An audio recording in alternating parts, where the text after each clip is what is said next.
We are live. So we are ready to start.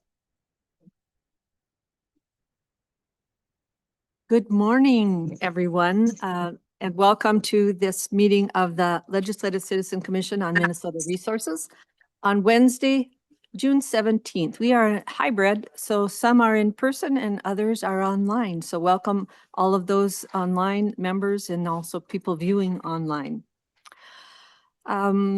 I want to just start us off by having our staff take roll call, please. Albrecht. Albrecht present. Albrecht present. Her is excused. Jordan. Jordan present. Jordan present. Beeman. Beeman present. Beeman present. Faber. Faber present. Gilman.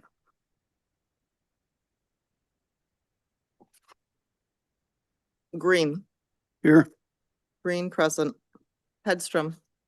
Hedstrom present. Hedstrom present. Heinzman. Present. Heinzman present. Langseth. Present.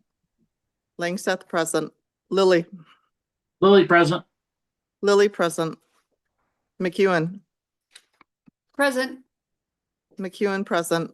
Moore. More present. Moore present. Putnam. Present. Putnam present. Scrabba.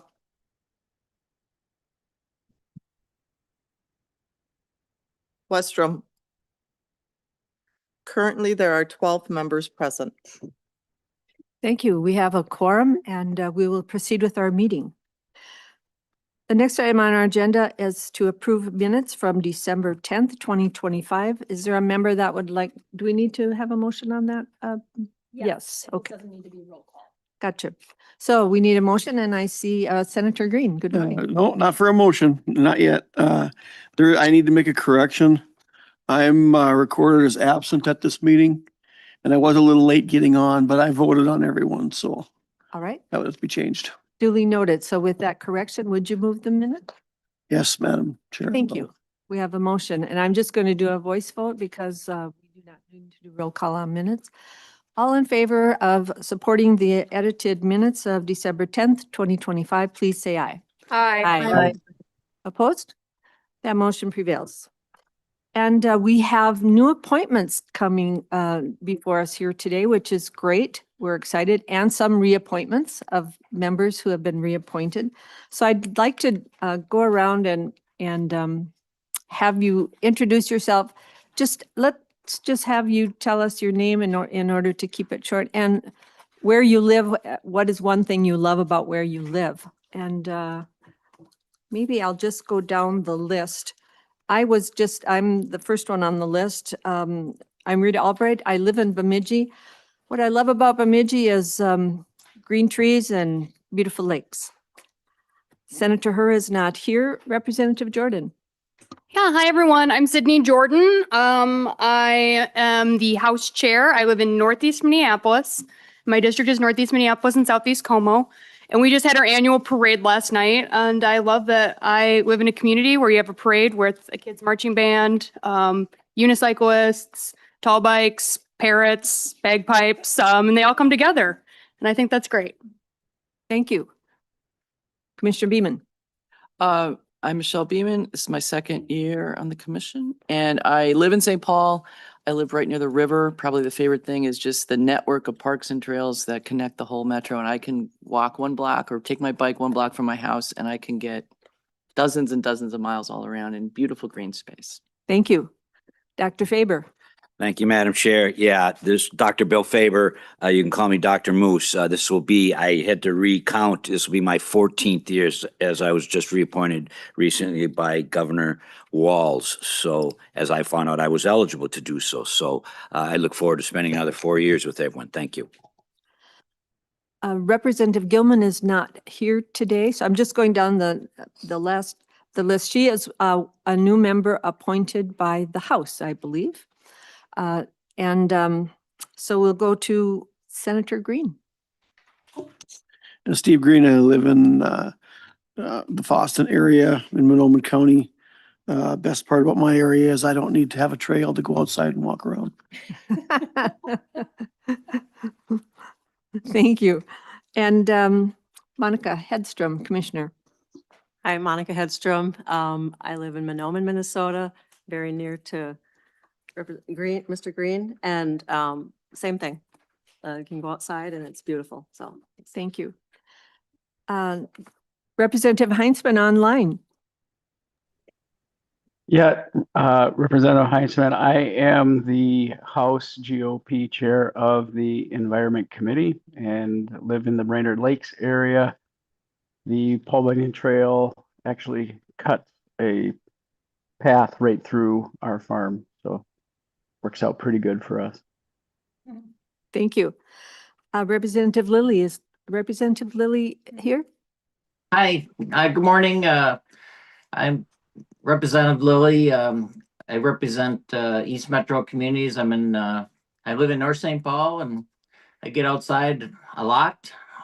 Winter, summer, all year, skiing, hiking, everything, but turned more into a grandparent, so we end up watching a lot of games now. So it's changing a little. Thank you. Senator McEwen, are you on? I am. Hi, everybody. I'm Jen McEwen. I represent Duluth in the Minnesota State Senate and am the Vice Chair of the Environment Committee in the Senate. I mean, it's hard to choose what I love best about Duluth because I love so many things about Duluth, but I think I have to say the magnificent Lake Superior in Duluth. And in Duluth, as I think probably most people know, our city is on a hill, so pretty much most of the places where you are in Duluth, at any time you can just kind of turn over and you look out on this amazing vista of the greatest lake in the world. It's pretty magnificent. So that's what I Thank you, Senator. Senator Putnam. Oh, excuse me, I skipped. I'm going to go to Dr. Seth Moore, who has been reappointed. Welcome. Thank you. My name's Seth Moore. I live in Grand Portage, Minnesota. I love the community there. I love the fact that it's extremely remote, and I love living on Lake Superior. Thank you. Welcome back. Senator Putnam.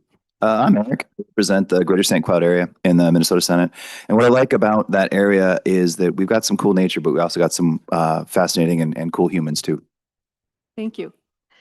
And I believe Representative Scraba from Ely is not on today. And so just in time, Senator Westrom, can you tell us where you live and what you love about where you live? Welcome. Thank you, Madam Chair. Corey Westrom from the Alexandria, Western Minnesota area. Easy to get to, hard to leave. Thank you. Well, I appreciate everyone's willingness to serve and being reappointed. And I see that Representative Gilman has logged on. Good morning, Representative Gilman, and thank you for joining us and welcome to the commission. We just went around and said hello to our members, and we said our name, where we live, and what we love about where we live. Would you like to introduce yourself? Good morning, everybody. Thank you so much. Dawn Gilman. I live in Dassel, Minnesota, so I represent the best in District 17A. And what I love best about my district, or in Minnesota in general, is the lakes. I'm blessed to live on a lake, and our 5 kids have grown up in the water, and so I want to do whatever I can to help preserve those amazing memories that we've made on the lake. Thanks. Thank you. Thank you. And I would note also, Commissioner Langseth, did I miss you? Are you on? I am on. Yes, Madam Chair. Yes. And oh my goodness. I have not gone yet. I missed you. I'm sorry. And I appreciate that you are with us today. I know you had planned to be in person, but you have a young child and sometimes that throws a wrench in things. Can you just introduce yourself and tell us where you're from and what you love about living down there in Fillmore County? Will do. Yeah. Sorry, I couldn't be in person. I actually have another cold, which seems to happen every other week these days. My name's Shona Langseth, and I was just reappointed, Senate reappointed as a citizen member of the commission. So this, I think, will be like my 5th year, which has been really a wonderful experience. I live in Preston, Minnesota, which is the heart of Fillmore County, and some of the amazing things that we have going on here in our karst topography, which is kind of a limestone, sandstone makeup of bedrock, are our amazing caves and freshwater streams. And if you can find a large enough stream or river, you can have some really fun tubing adventures. So that's what we like to do when we've got the time. So thank you. Yep, thank you. Thank you very much. And almost to a person, I think we all said we love the beautiful environment that we have in Minnesota and all the amenities. And that's a fitting tribute to the work that we do here with the commission. So moving on, we have members report potential conflicts of interest regarding today's business. Did you have any other comments about that, Becca? Madam Chair, just that we do post the conflict of interest that have been reported to us on the website, on the meeting page for every meeting, and that's just for easy reference. We do ask that people verbally declare at the beginning of the meeting that conflict of interest, just to keep it in everybody's minds that those members have those conflicts and that they will be refraining from voting and participating on projects, on motions related to those projects. So we have both 2026 cycle work plans to approve. So we have last year's conflict of interest as well as the 2027s that have just been reported to us through your proposal review, because of course you'll be making decisions on those today. So if a member in the meeting room, first, I will go to any members in the meeting room that would like to declare a conflict of interest. I recognize Commissioner Faber. Thank you, Madam Chair. I've got 3 conflicts of interest under today's business. These are all from the 2026 that we're going to be working forward with. I'll just got them as I wrote them down. 2027-394, a wild turkey project. 2027-394, a Blandings Turtle project. 2027-528. And the last one is Great River Greening is the organization, and the project number is 2027-097. Thank you. Thank you. Is there anyone else in the meeting room that has a conflict to declare? I see Commissioner Hedstrom. Okay, so 2026-318. And then from 2027, it's 2027-193, 2027-124, 2027-307, 2027-094, 2027-431, 2027-454. Thank you. Anyone else in the meeting room that would like to declare a conflict? Seeing none in here, how about online? Is there anyone that wants to raise their hand and declare a conflict on our meeting business today? I see Commissioner Langseth.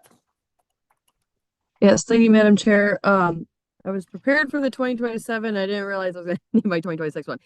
So conflict of interest for 2027-358. And I know I have a conflict of interest from 2026, but I do not remember that project number, and my apologies for that. We'll look that up, and Becca will note that here for our meeting. Okay, thank you, Madam Chair. Mm-hmm. Anyone else online that would like to declare a conflict of interest, raise your hand.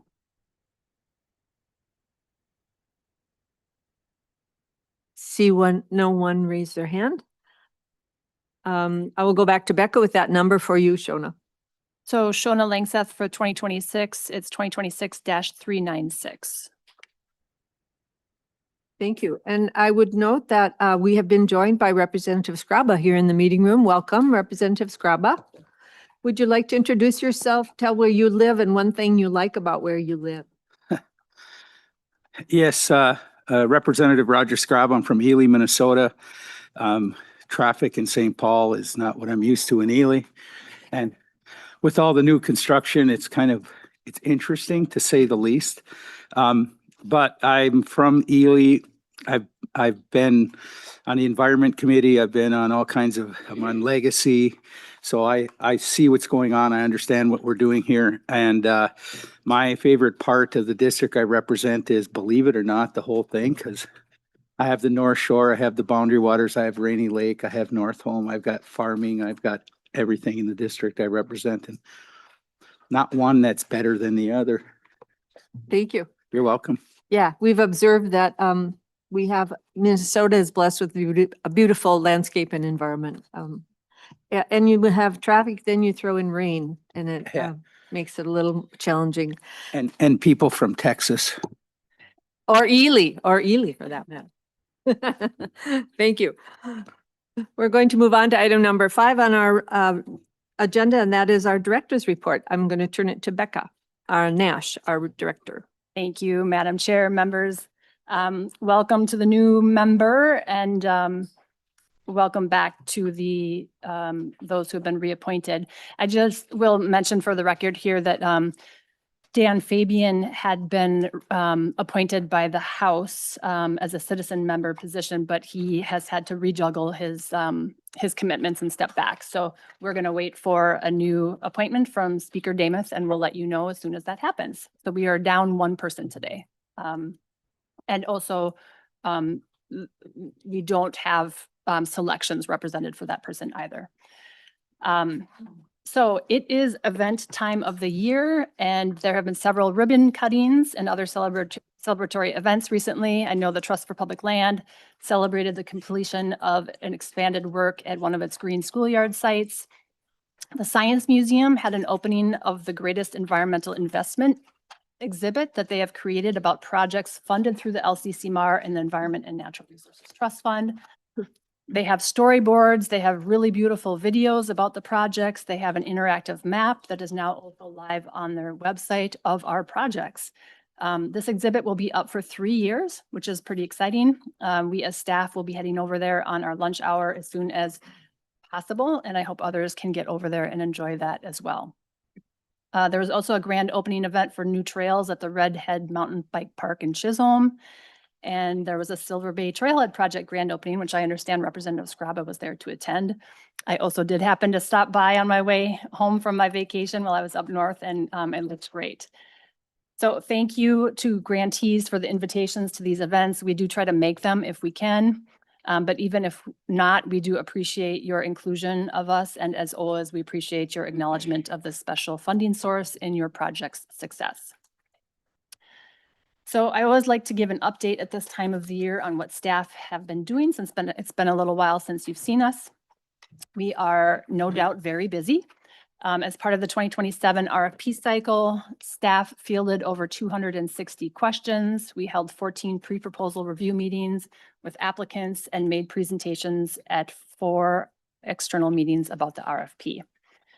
As you are very aware through your work just recently, we had another record number of proposals submitted this year. We had 434, up from 400 last year, which was a doubling from the year before. So they are requesting a record amount of money as well. We sent out another survey to applicants following the close of the RFP to try to understand a little better about why we're seeing that increase in proposals, as well as to gather some additional data. The survey was anonymous, so people hopefully were telling us the truth when they gave us their answers. And NOAA has provided a really nice handout in your packets called the LCCMR 2027 RFP by the numbers. And he shows here that of those responding to the survey, which was about 144, or was 144 people, 38% of those applicants were new. Majority of the people heard about the opportunity for funding through social media, through emails, and on our website. And in response to the question about why did you apply for funding, the top two answers were needing a funding source for a new project or initiative, and alignment with the RFP's new funding priorities. So those new funding priorities are the ones that you created, members, through the 2024 strategic planning process. And I think it does sound like those are resonating with folks. I would also add, just anecdotally, we talked about this as a staff level, what's happening. And I think that I still do believe that there was a lot of attention related to the ballot measure that occurred, and also the new community grants program. And I think that just raised the awareness of this fund in a lot of people's minds. So I think there's some other factors going on. Also on the handout, you'll see some nice feedback about people's experience so far in the proposal process. Especially for the new members, I also like to mention at this time of year that, of course, in addition to supporting the proposal review and recommendations work, the other part of LCCMR's responsibility is oversight of the projects once they are funded. And in fact, this represents 70, maybe 80% of the work that staff does. So, and that is all largely invisible to you. You know, you see us here in these meetings and supporting the proposal process, but sometimes that work on the oversight is not as obvious. Every funded project has a detailed work plan and budget that you approve before projects can start spending. And projects must submit status updates on their work every 6 months, provide status of their spending, and a final report and accounting of spending once the project is complete. And so staff are reviewing those status updates to ensure that the projects are spending according to the approved work plan and budget. We review amendment requests to those work plans and budgets. We work with project managers on challenges that they're encountering. And we also review the final reports, as I said, ensure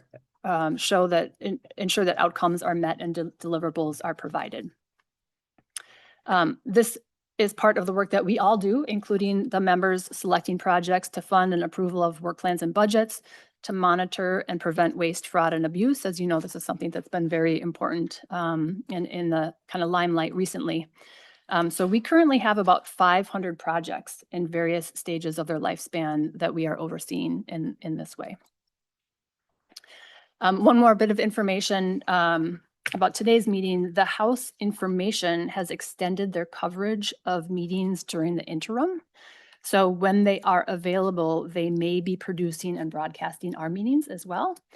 And so instead of what I always call a static fly on the wall camera, where right now the public is viewing us, when the House will be producing it, the mobile cameras will be active, and that may mean that they're moving around and even zooming in on your faces. So I just want to give you a heads up to put your lipstick on, Representative Straba.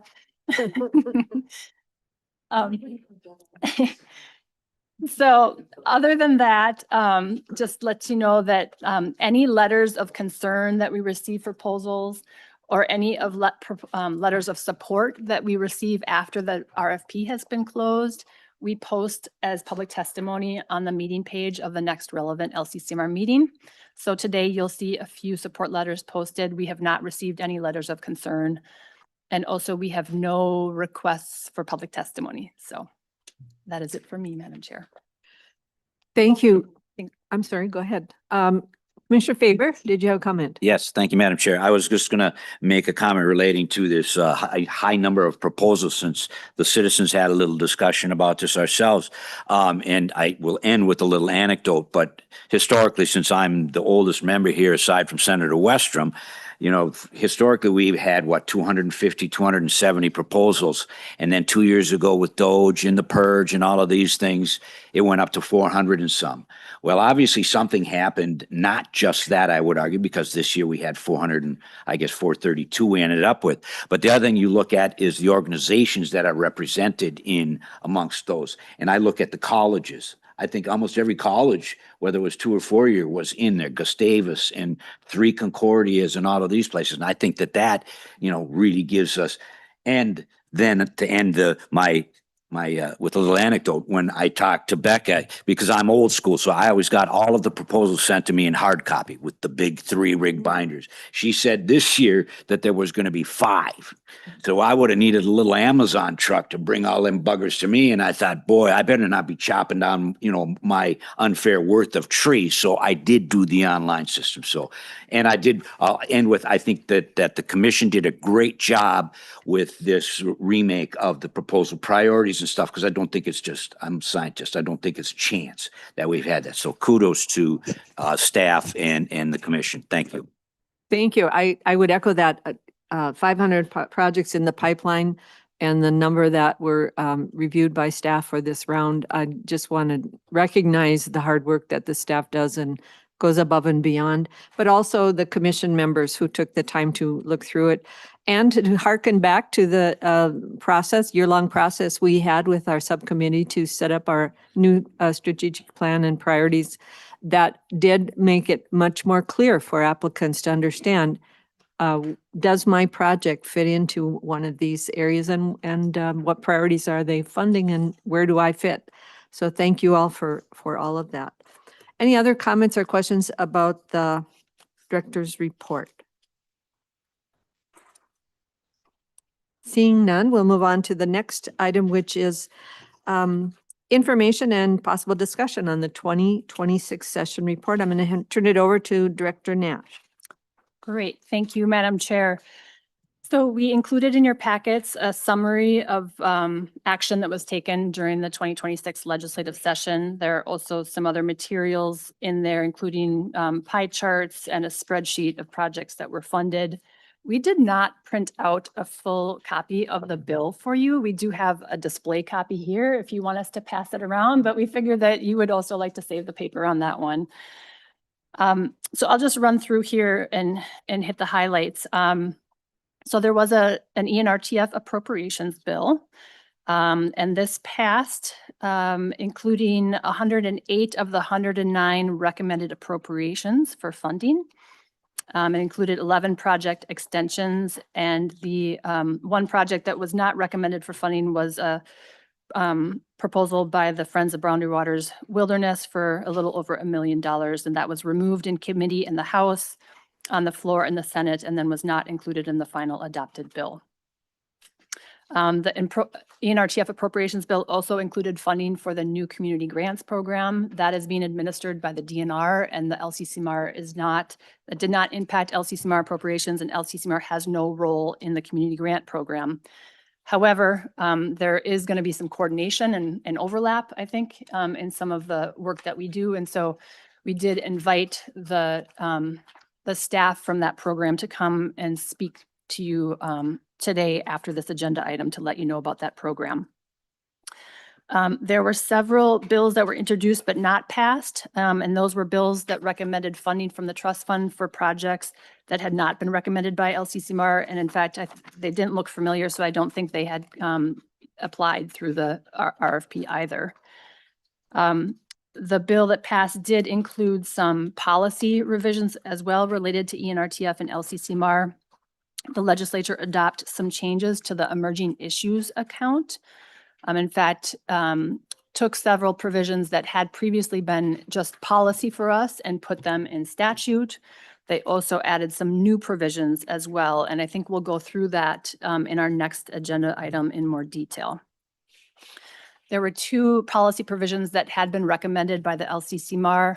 One was to repeal a statute that required the DNR to approve various land acquisitions funded through our program. That repeal was adopted. Another recommendation to revise the LCCMR's conflict of interest statute that was not adopted by the legislature. There were some other bills of interest also that were passed. These relate to just kind of overall grant management and oversight. There's a requirement now that nonprofit organizations acknowledge a fraud reporting tool or fraud reporting tools on their websites. There is a provision, a statute that requires a fraud risk rating system to be implemented in evaluating grantees. There's a new standard template summary page for requests for proposals for all state funds. And then there's a statute that provides additional powers for agencies to withhold payments for a program participant if they are subject of credible allegations of fraud under that agency or another agency. These grant oversight statutes are often written oriented to the executive branch because that is traditionally who runs our grant programs in the state. We obviously are a little different in that you all are involved in the running of this grant program. And so we do try to adopt those provisions wherever possible so that we are keeping on top of the state's, what the state has identified as our priorities. So the exact implication and implication and implementation of these are still under review by us, and we will let you know if anything changes there. Also, the authors of the bill Representative Jordan in the House, Senator Herr in the Senate, and then Chair Heinzman in the House are here, and I'm sure would be available and happy to answer any questions that members have about what happened during the legislative session. Thank you, Director Nash. Before I go, I'm going to go first to Commissioner Beaman, who has raised a question, but also then I'll start with Co-Chair Representative Jordan, and then go to the other legislators on any comments on the legislative report. Commissioner Beaman.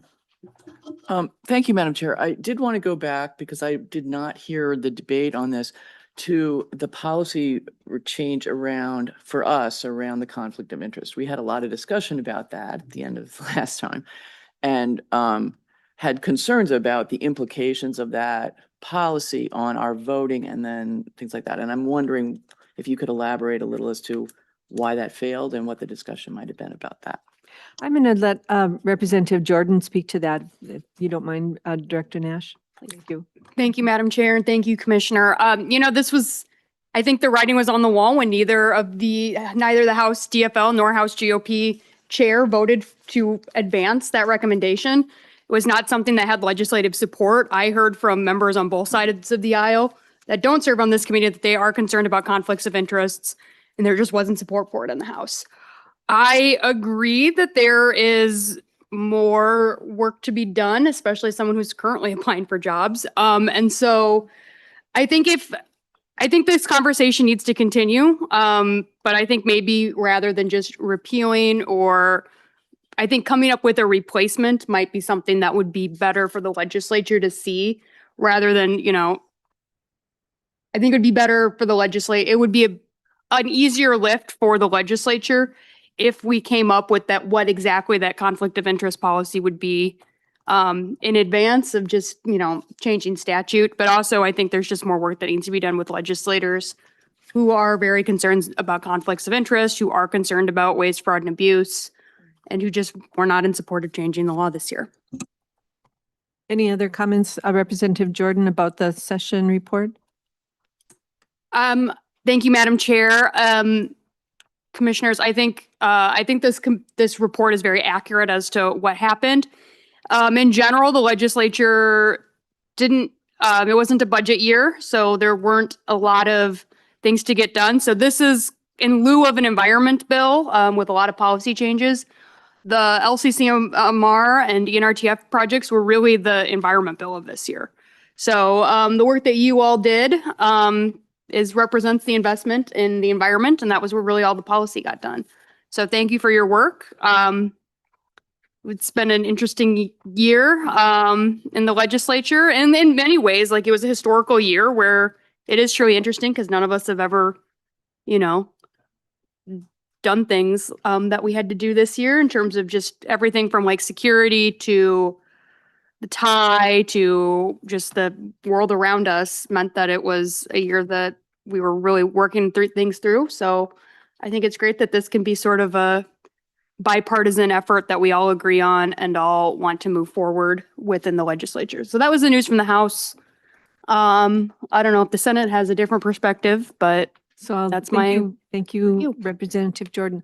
Is there any other legislator that would like to comment about the environment bill in the House or Senate? I see Representative Scraba. Thank you, Representative Jordan, because to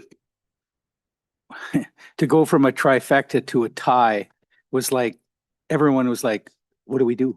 Nobody really knew what to do. And in the end, we all kind of worked through with what we had. And, it was, I think there was a lot more respect this year in the way we legislated, particularly with this bill, when it started coming through and everything in it. I sit on legacy also, and legacy became a, what's the word I'm looking for? Everything else got put on legacy also. It became a different animal because there was nothing else out there to put a bill on. And between this and that, anything to do with the environment or clean water or clean air seemed to come, and health came onto both bills. So it was creative, but again, it gave the public and it gave us plenty of transparency. There was a lot of discussion and one side wouldn't do it, the other side wouldn't do it, so it didn't get done. That's just the reality of where we are. But, and as far as like conflict of interest, I always fall back on when I was mayor, and if the question of conflict of interest arises, then there's a conflict of interest. It's that simple to me. It's not even, a quick, we had a member of the council who worked for the hospital, and we had to close a street down to expand the hospital. And the city attorney said, you have to recuse yourself because you directly benefit from this. You know, and I'm like, he doesn't, because he's not instituting it. He doesn't direct, I mean, it's no different than if we approve a sidewalk and we use a sidewalk, do we directly benefit from it? Sure, but we can still vote on it. So things like that, sometimes I thought we were getting pretty deep in the weeds to try to find what a conflict of interest was. And I think if we keep it as simple, or I think we can solve that issue, but that's just my own 2 cents. Thank you. Thank you, Representative Scraba. I'll just note that Senator Herr has arrived. Welcome, Senator Herr. We are on item number 5, excuse me, number 6, the session report. And I've asked if there is any comment from legislators on the session report. And do you have any comments? I will forgive you if you don't, because you've just come in and Yeah, it was very engaging session. Last session, we did make amendment to the LCCMR bill, and I think the report has given that with the community grant, and then also we took out one request from the Friends of Boundary Waters, you know, due to a logo displacement on the video, and so that may set precedent. That might worry that, you know, anything that's slightly wrong could cause us some change in the future. I mean, the process is not just rubber stamping, but that's what the legislature is for, is to give last minute change. But you know, I'm a proponent of stick to the process as it is, and I have been trying to protect that, but we're not that successful. Just want to update members, and I think I talk a lot about this during the legislative session already. Thank you. Yeah, thank you. Any other legislator that would like to comment on the Environmental Trust Fund legislative report? Yeah, I'd like to do so, Madam Chair. I see Representative Heinzman. Go ahead. I was wondering if we would be able to move through this, and if we would have a big discussion about the removal of the project.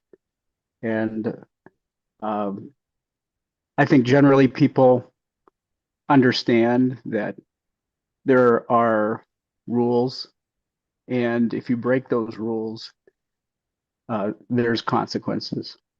And in this case, unfortunately, the use of the ENRTF logo in a video that was up for many days constituted a breaking of the rules. And as Senator Herr mentioned, we are not a rubber stamp at the legislature. We are there to make sure that the rules are followed. And I think that's a good precedent. So there's probably a lot more we could discuss on that, but I did want to make sure that both sides of that issue were highlighted, that if we have these expectations, then they need to be followed. And if they're not, you may not potentially see the funding that you were hoping for. There's all kinds of things you could say on one side of the issue or the other in terms of the project, but we have to follow the rules, and I'll leave it there. Thank you, Representative Heinzman. Seeing no one else raise, I'm sorry, Senator Herr. Can I just clarify that from my understanding that no rule were broken, but it's also politic. And so at the end of the day of last session, the politic won. Not I did check with Madam rule Chair, here. Senator, you might want to get closer to the microphone. Yes, I just want to clarify that, and also want a confirmation from Director Nash too. I did check with the LCCR committee that the Friends of Boundary Water has not violated any rules or procedure we have here. But at the end of the day of last session, the politic won. So the majority decided that we should strip the Friends of Boundary Water out of the Environmental Trust Fund project. So if I'm wrong about that, Director, feel free to correct me, but I don't think that no rule was broken that was carried by the Friends of Boundary Water. Thank you, Senator Hurd. Did you want to respond, Commissioner Director Nash? Madam Chair, sure. I will just say, because I think it's important for the public and for LCCMR members to know that there's no allegation and no evidence that there is any misuse of funding. So we have reviewed our documentation, had conversations with the Friends of Boundary Waters. I talked with the DNR grants unit, who's also reviewing receipts and reimbursement requests for them. And we have high level of confidence that funding has been spent only on the purposes that were approved in the work plan, which was for trips for kids to take to the outdoors. So I just want to make sure that people don't know that there's not a misuse of funds issue here. As I understand it, this was a mistake that somebody in the communications, their communications made by not removing our logo from a photo that they posted in association with a lobbying event. And so that creates an appearance potentially, that people could be led to believe that we are supporting that work when we are not. So they did, as soon as I learned about it, I called them, they took it down as soon as they were aware, and they did apologize for that. Thank you. I'm going to move on here. Seeing no other hands. Madam Chair, my hand is up. I'm sorry. Oh, I'm not watching the online. I was counting on Director Nash. Sorry about that. And I'm not sure who said that. Representative Heinzman. Oh, Representative Heinzman, please go ahead. Thank you, Madam Chair. I am not going to put the director on us in a spot, but I am going to respond to Senator Hurd's comment that no rule was broken. I will correct the record. You absolutely cannot use the ENRTF logo as you lobby for a particular event or another. That is breaking a rule. So if the comment is out there, it has to be corrected, that organizations, groups, what have you, cannot be misusing the logo of the LCCMR, the ENRTF. If you do that to promote or to lobby for yourself as if you are the LCCMR, that's breaking the rules. And that's why we're in the situation that we are in.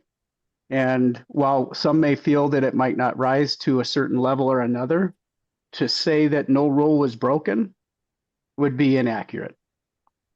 So thank you. If we want to have a longer discussion about that, I'm prepared to do so. Well, looking at the time this morning, thank you, Representative Heinzman. I'm going to move on because I see no more hands up. Lily does. Oh, Representative Lilly. Oh, maybe he's put it down.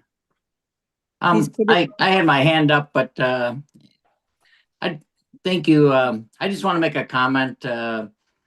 It's just sad to me because I think it was a mistake, and I don't think we're made better by pulling this project. I think we made the bill worse.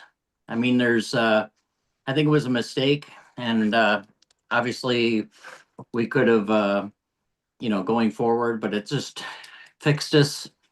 But it's sad to me that, that program was a great program and would have given kids a great opportunity to get into that great outdoors that Scrabo was talking about of his district. And it just kind of is sad. And I get it. It was unfortunate. It did happen, but I think that was a unfortunate legislative move in my mind. Thank you. Thank you. I see one more hand up in the meeting room. Senator Westrom. Madam Chair,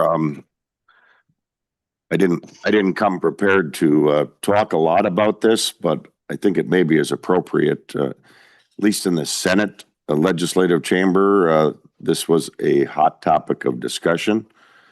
I think we as a commission need, first of all, I think the right thing was done. Bipartisanly, overwhelmingly, the Senate rejected this project because of the improprieties or the appearance of improprieties. And sometimes those are closely related. Additional information that came up on the Senate floor was, upon digging into this organization further, if you look that some of their political action arms are co-located in the same address, same location as their arm that's applying for funds from LCCMR. And so it gets awfully gray and blurry to figure out which funds are keeping that office open and which funds are funding the political action arm. And the fact that this mistake, quote unquote, happened, it's pretty easy to see how it happened when you're so closely intermingling political action and what's supposed to be nonpartisan, objective activities that they apply for funds here. So I think the legislature was wise in dumping this for many reasons, and I think there probably should be some more further investigation into this. And for any other organization that's conducting themselves in this gray area, I think it's probably a good time to cut it out, to knock it off in this era of fraud, waste, and abuse that we have seen ourselves in as defenders of taxpayer dollars. And so I don't want to overdwell on this, but I do want everybody in the commission to know what was discussed in the Senate, what evidence and information was brought up on the floor. And I think it behooves us all to be a little more cautious and to reject groups that come in with any sort of blurring of the lines. And when they're co-located, like the information came up on the floor, and a political action arm is so interwoven in their efforts, I think it's best that they just get their money elsewhere and not from the taxpayers. So Thank we you. probably should watch that on other projects and groups that are coming through here as we embark on this next process, because that was shocking information that was brought up on the Senate floor, and I think just should give us all a little bit of concern. Thank you, Senator Westrom. Given the time and our long agenda, I'm going to move us on to the next item on the agenda, and that is the operational procedures update. And I'm also going to have Director Nash report on this, but in your packet, you will find a clip together the procedures and some updates in red on that, and as well the agenda item 7 for us as a summary. So if you'd like to pull those out and take a look while Director Nash walks us through this. Great, thank you, members. And as we just talked about during the session report, there were statutory changes to the emerging issues account. And then there were some changes to the conflict of interest statute related to the emerging issues account. So we need to now update the related sections of our operational procedures to conform with those statutory changes. You might remember that as part of our achieving one of our goals in the strategic plan, we did as a commission update the emerging issues policy and procedures in December 2025. The changes to the statute were not entirely consistent with the changes adopted by LCCMR in December. In some cases, the LCCMR had adopted a more narrow provisions about how that fund could be used than what is now in law. So the commission will need to decide if it wants to broaden the purpose of the emerging issues account to what is allowed in the new statutory language just passed, or if it wants to stick with the narrower focus approved by the commission in its policy update in December 2025. And I have highlighted those areas for you in the handout that Chair Albrecht referenced, and we can walk through those together. But I am first going to start with an unrelated change that is on page 7 of the procedures. Excuse me. And this is listed under section C, other committees. There was a statement in here that gave authority for LCCMR legislative chairs to invite other legislators or non-legislators to attend LCCMR meetings or events, and that the appropriate expenses may be paid in the same manner as for LCCMR members. This came to our attention during our site visits this past year, where we went ahead and invited the area legislators to come join us. And we agreed to pay for their lunches as we would for the LCCMR members. But as it turns out, that is not allowed. So even though it said it in our policy, it is not allowed without us running amok with campaign finance rules. And so the Legislative Coordinating Commission asked us to strike this from our policy. So we are doing that here, and happy to answer any questions you have about that. No free lunch, and we will make that more, I know, we will make that more clear now that we know that in our invitations next year, that we will not be able to, we can order them lunch, but they have to pay for it.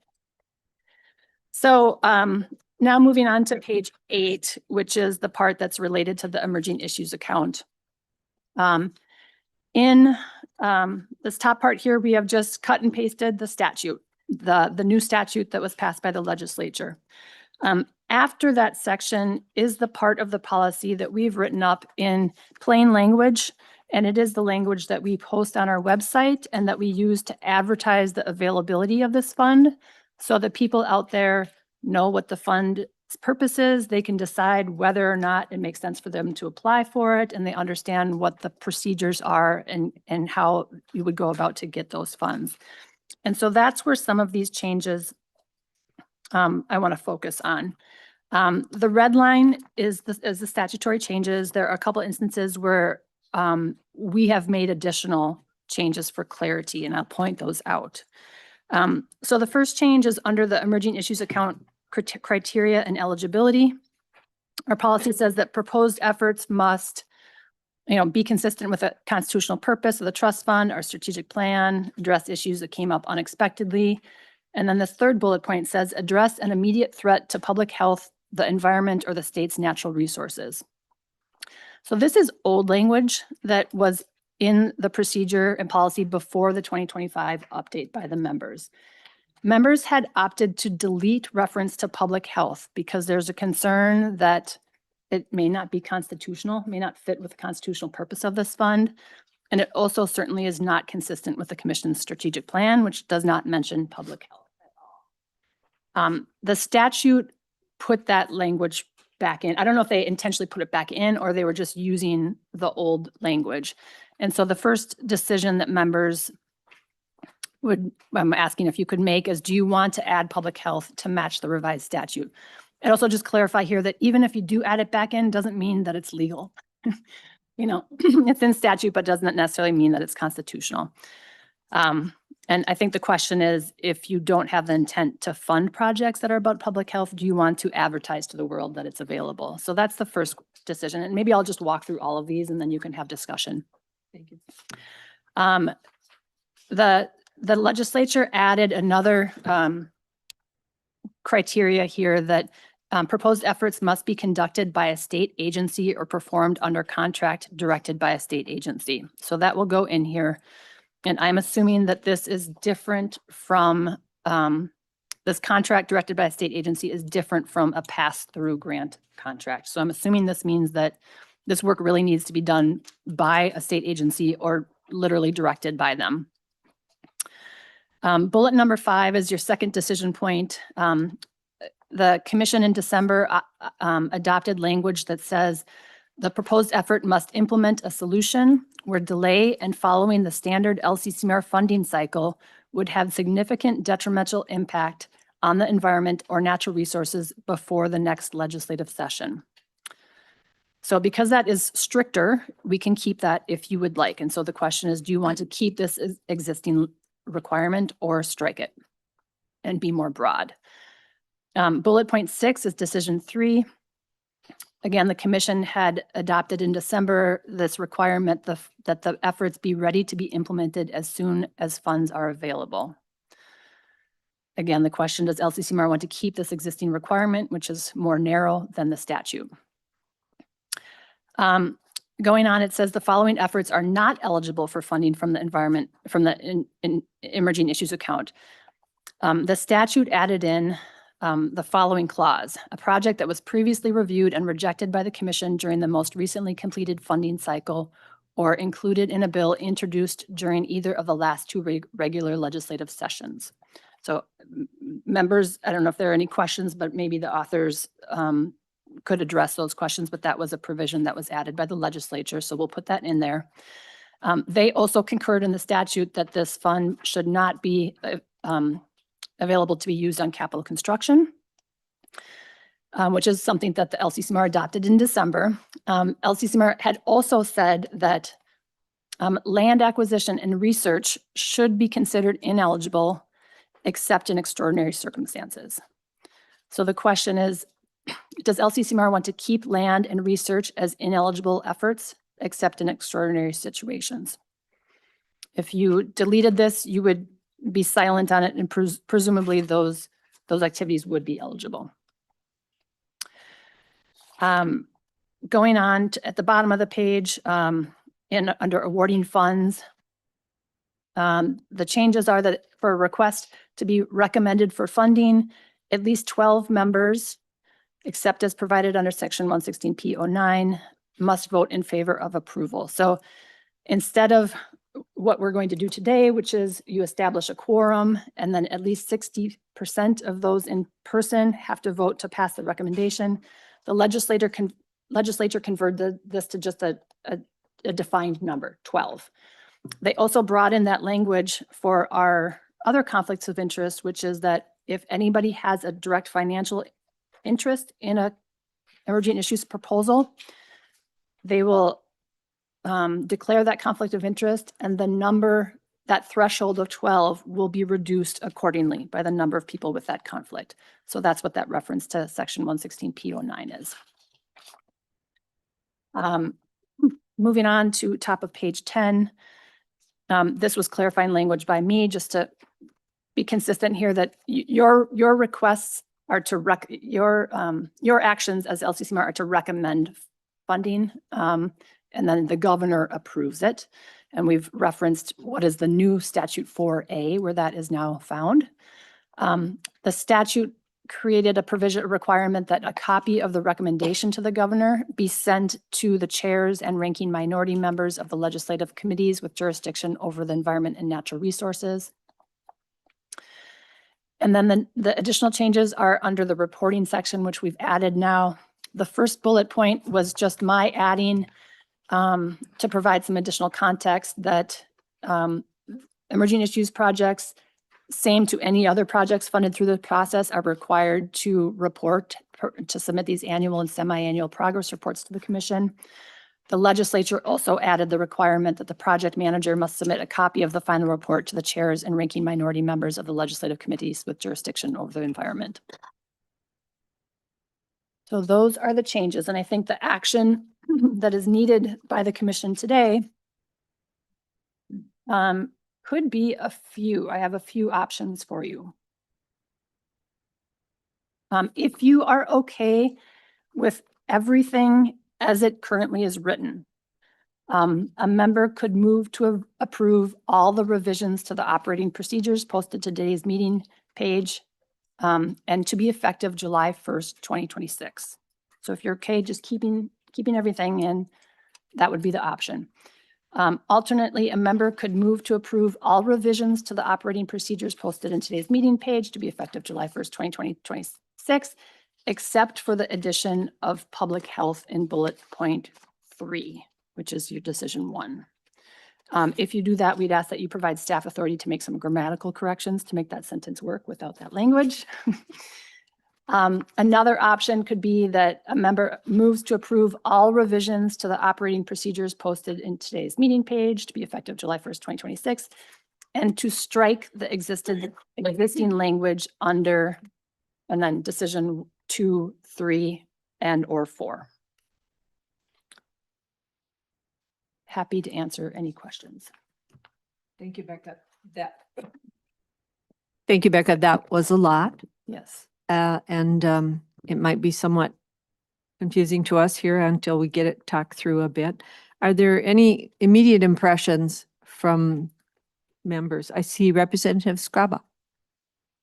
Thank you, Madam Chair. And for all practical purposes, on page 8, on authorization and availability, all of that language is the new language that the legislature approved and is the changes for what we're looking at over here.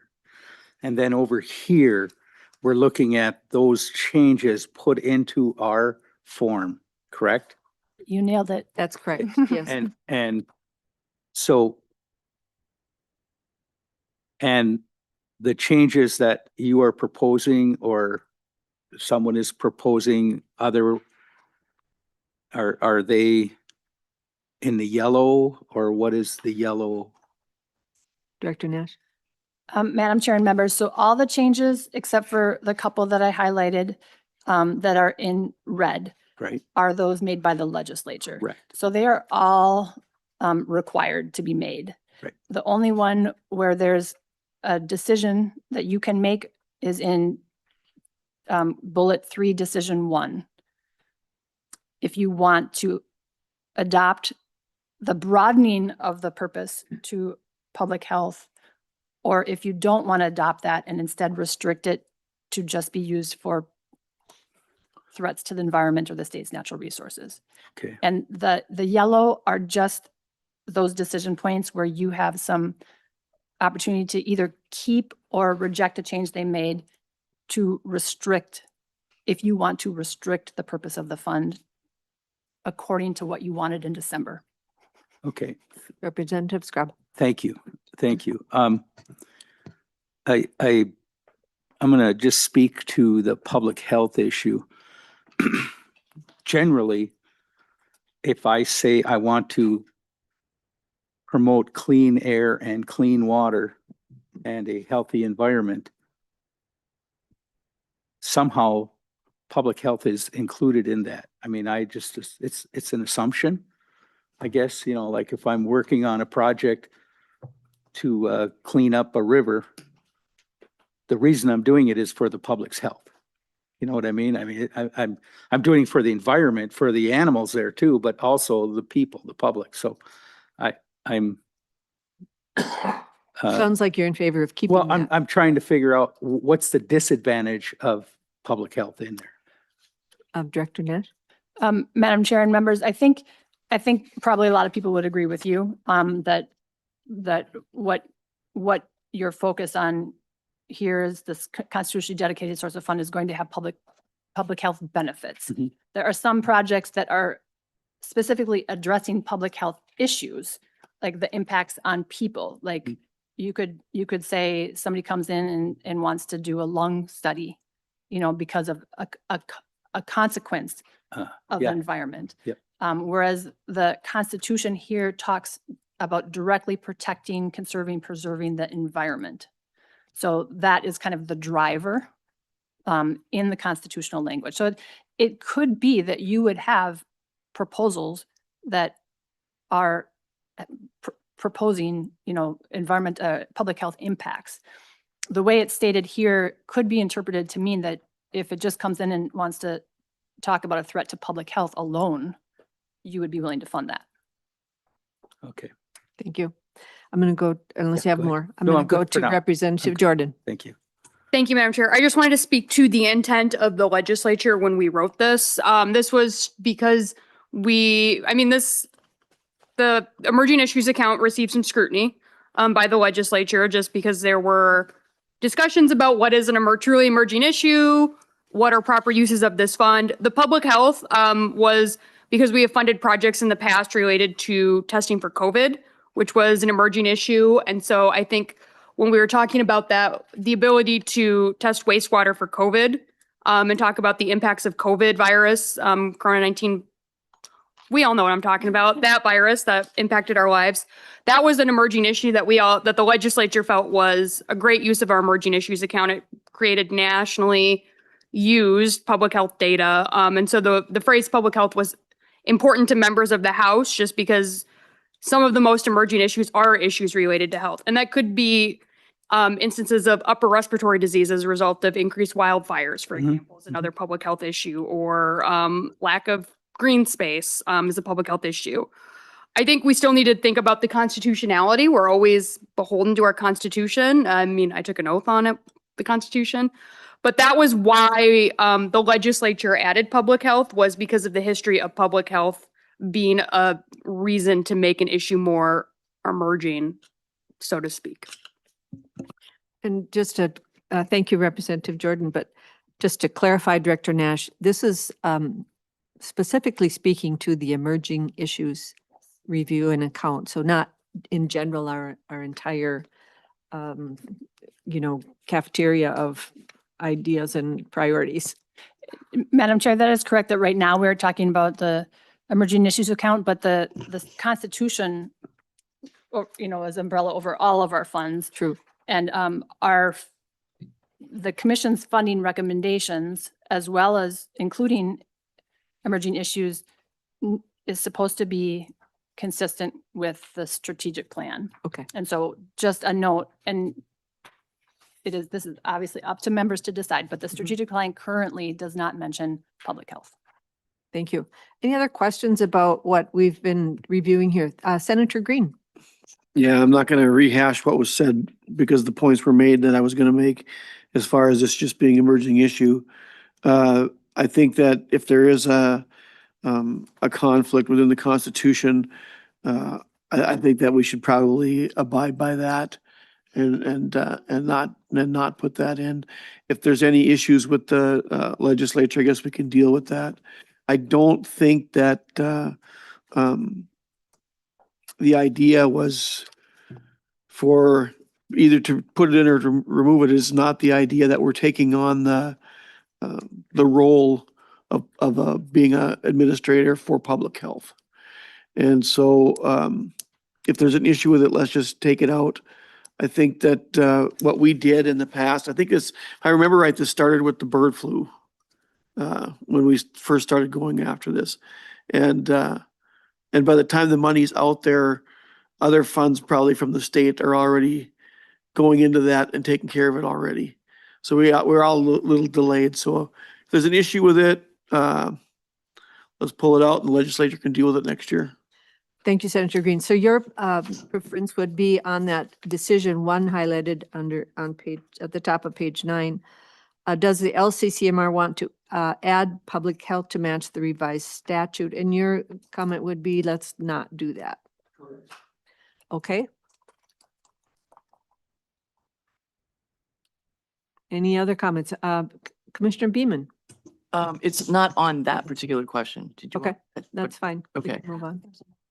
Okay, I just had a question around the highlighted decision 4. Yes. Does LCCMR want to keep land and research as ineligible efforts? That does not appear to be tied to language change in the statute, or am I missing that? Is that right? Why is that coming up as a question? Since I So- didn't see it in the statute. So that is, thank you, Commissioner Beaman. Does the LCCMR want to keep land and research as ineligible efforts except in extraordinary situations for emergent issues? So there is, do you want Sure. to address that, Director Nash? Right. Madam Chair, I didn't want to just assume that what the legislature did just wiped out everything that LCCMR had previously said. So in December, so the statute added that there were things that were not eligible for funding, and they identified this first bullet point, that projects that were previously reviewed and rejected by the commission or introduced as in a bill. They also identified capital construction, so they went that far, but they did not adopt the land acquisition and research restriction. But because it's more narrow than what they said, you could still keep that if you wanted to. So that's the question I have. Right. So we have that currently in our policy procedures. And the question is, do we want to keep that? And you would advocate on one way or the other?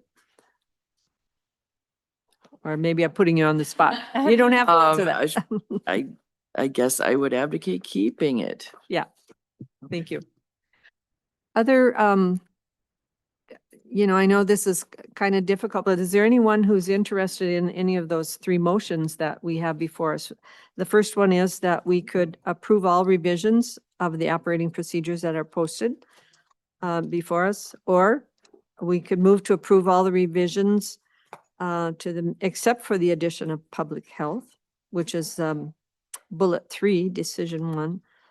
Or we could move to approve all revisions to the operating procedures posted on today's meeting page to be effective July 1, 2026, and strike the existing language under decisions 2, 3, and 4. So maybe first we need to go through decisions 1, 2, and 3, and 4 and see how we feel about those by consensus, and then maybe a motion will emerge. Representative Graba. Thank you, Madam Chair. I was just going to suggest, I'll make the motion, but I want to discuss, make sure everyone's got their hearsay, say here, and once it's done, then we can say, let's take this out, let's leave that, let's do this, let's that, and then we can make the motion and be done. Okay. So focusing on decision 1, does LCCMR want to add public health? We've heard from Senator Green. He says he wants to leave it out. Is there anyone else that would argue on the other side? Representative Jordan. Thank you, Madam Chair. I talked a little bit about why the legislature felt public health is important, and I think those apply to our policy here as well. So I support adding public health to this policy. Other comments on this particular one? Anyone online? I see that Senator McEwen has her hand up.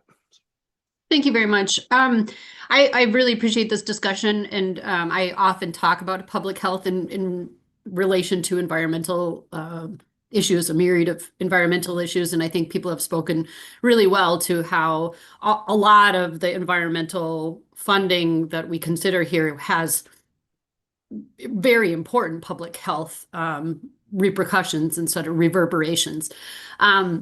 One of the things that I am a little bit concerned about, and I also appreciate hearing the background about COVID and how that was sort of at the time a really important consideration for why public health would have been, that language would have wanted to be included. I do have some concerns with including public health because of the issues that how we heard it described. I can envision proposals that really do focus in on sort of a minutia issue of public health that has perhaps not very much to do with larger environmental concerns and issues. So I am a little bit worried about muddying the scope here. And so while I really do appreciate this aspect of public health in all the work that we're doing and recognize its importance, I'm very sympathetic to what my colleague Senator Green was saying, and I am leaning toward also that maybe we leave it out for now, and then we maybe suss out what that might look like as we go forward. Thanks. Thank you. I think I saw Representative Heinzman first, and then after that, Commissioner Langseth. Representative Heinzman. Thank you, Madam Chair. And I'm trying to be thorough, but not overly critical. I'm going to ask Director Nash, in your comments earlier describing the motions, I'm thinking that I misunderstood, but a clarification would maybe help. Are we talking about potentially moving forward with a policy that would contradict statute? Director Nash. Madam Chair and members, everything in here is to conform with statute. Generally speaking, it's in LCCMR's prerogative to, from year to year or, as a long-term basis to narrow its focus beyond what is allowed in statute. So you can prioritize things from year to year And you can choose, so choose what your priorities are. So this would not be, if you do not adopt this, you would not be, it would not match the statute.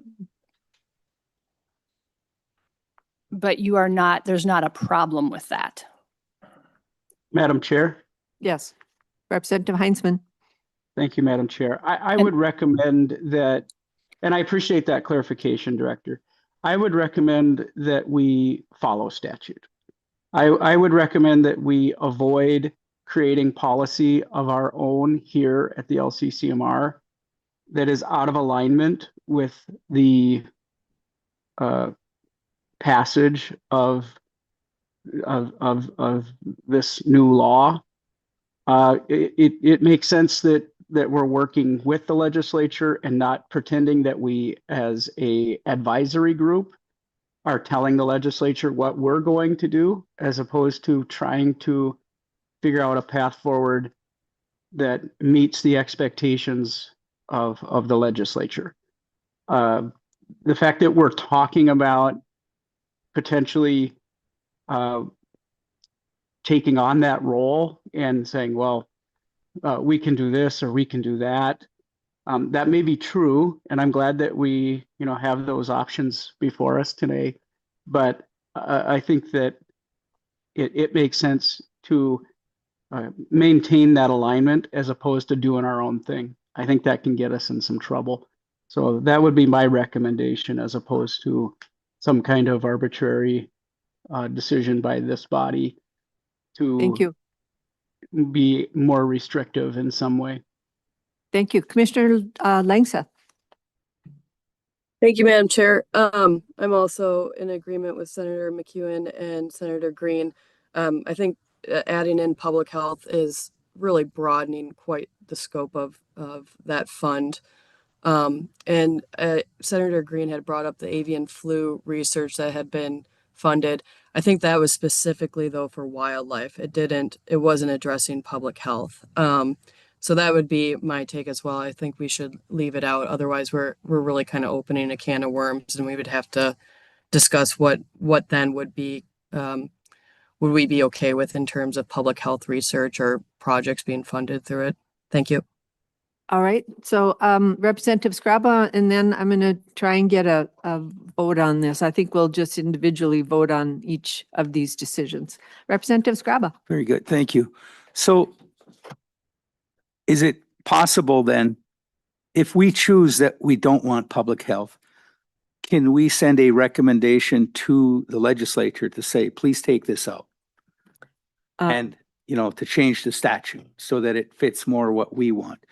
And if we agree to now 5, that wasn't included in the statute, and say, could you please include this in the statute? Can we do recommendations to change the statute? Does that seem more? That's exactly what we can do. Yes. Yeah. Rather than the way I interpreted what Director Nash said is, we're not going to follow that one this time. We're going to follow this one instead. But the statute's pretty clear. And my fear is, if we go our own way and ignore the statute, and we make a decision that way, the group we didn't show in favor of, that they wanted, they could say, hey, you didn't follow statute. You're supposed to follow statute. This is the rule, and then we go into court over something that, trust me, I don't want to make anyone more wealthy than already is, but it just looks like it could be, as much as maybe we don't want that, maybe the recommendation is, please take that out, because it just doesn't make sense for us right now. That's the way I'm reading this. Sorry. So it's not currently in our policies and procedures. What the legislature passed included it. Is that correct? And so you're recommending to leave it in there and ask the legislature to take it out for another in the future? Okay. So you would add public health then? It's already in. Yeah, based on the legislature. Keep it in. Keep it in. Keep it in. Yep. And again, I'm sorry, I realize, again, the procedure, I'm not questioning Director Nash whether we have the right to do that or not. I don't think there's anyone on this table more that can attest to not following the law and paying the consequences for that. But I look at it like, if it's the law, I got to follow the law, even though I may not like it. Thank you.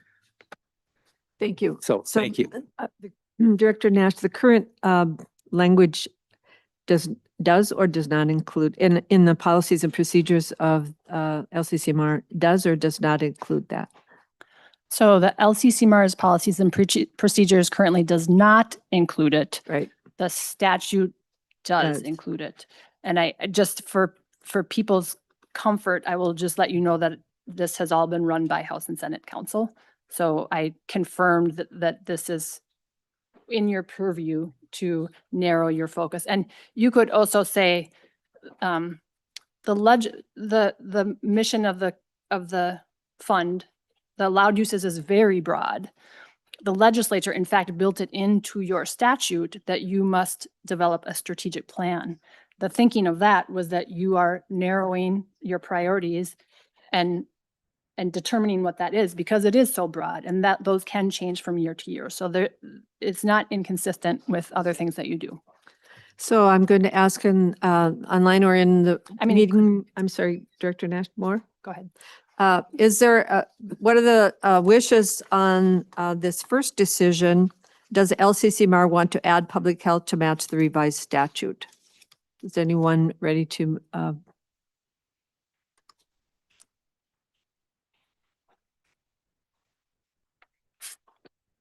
We're flummoxed here. I don't see anyone. Oh, Representative Heinzman has got his hand up. I think I said it earlier, but maybe it wasn't perfectly clear. I would suggest we change our policy to match statute. Yep. So I'm going to consider that in the form of a motion, Representative Heinzman. I think that's about as simple a motion as we could make to address this issue. And yes, Madam Chair, that would be fine. All right. Any discussion to the motion? Commissioner Beeman. Thank you, Madam Chair. Just one comment, I guess. Adding public health in just matches the statute. If someone comes in with a proposal that seems very narrowly just on public health with very little attachment to environmental issues, we still can debate it. We could still reject it. We could still talk about it at that time as to whether it's constitutional or not, right? It doesn't force us to have to fund public health in a way that we might feel uncomfortable. So I think that is correct. it broadens the possibility of what comes in. It Yeah. doesn't restrict how we vote on a project that comes in. Excellent summary there. Yes, thank you. Anyone else before we have to do a voice vote on all our motions because we're online and in hybrid. So I think we'll call the question and ask staff to take a roll call on this motion to put public health into make sure that I think the motion is to keep it in and match the statute.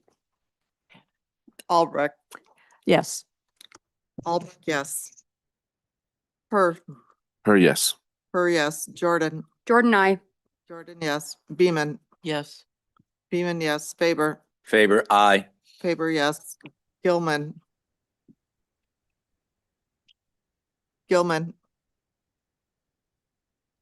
Green. No. Green, no. Hedstrom, Yes. Hedstrom, yes. Heinzman, Yes. Heinzman, yes. Langseth, No. Lakeseth, no. Sorry, having technical difficulties. Lily, Lily, I. Lily, yes. McEwen, McEwen, no. McEwen, no. Moore, More yes. Moore, yes. Putnam, Yes. Putnam, yes. Scrabba, Scrabby, yes. Scrabba, yes. Westrom, Yes. Westrom, yes. Currently, there are 12 yes, 3 no. Thank you. That motion prevails. Moving on to the next decision before us. does the LCCMR want to keep this existing requirement, which states implement a solution where delay in following the standard LCCMR funding cycle would have significant detrimental impact on the environment or natural resources before the next legislative session? Director Nash has said this is stricter than what the legislature has. Would you like to just remind us again where we differ on that one?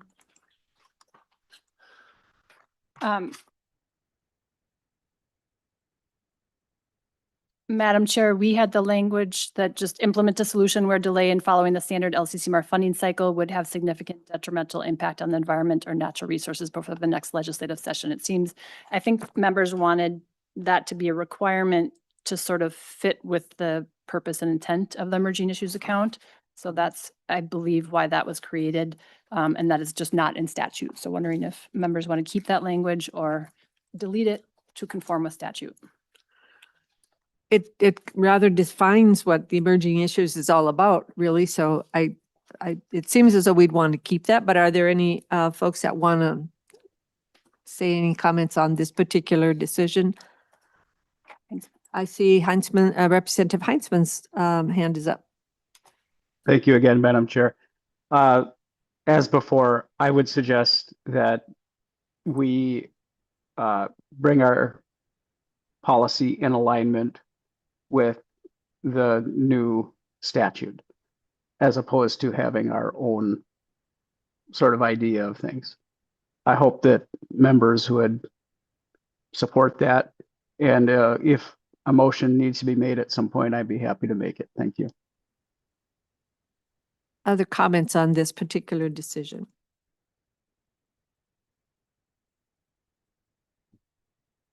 Madam Chair. Representative Scraba.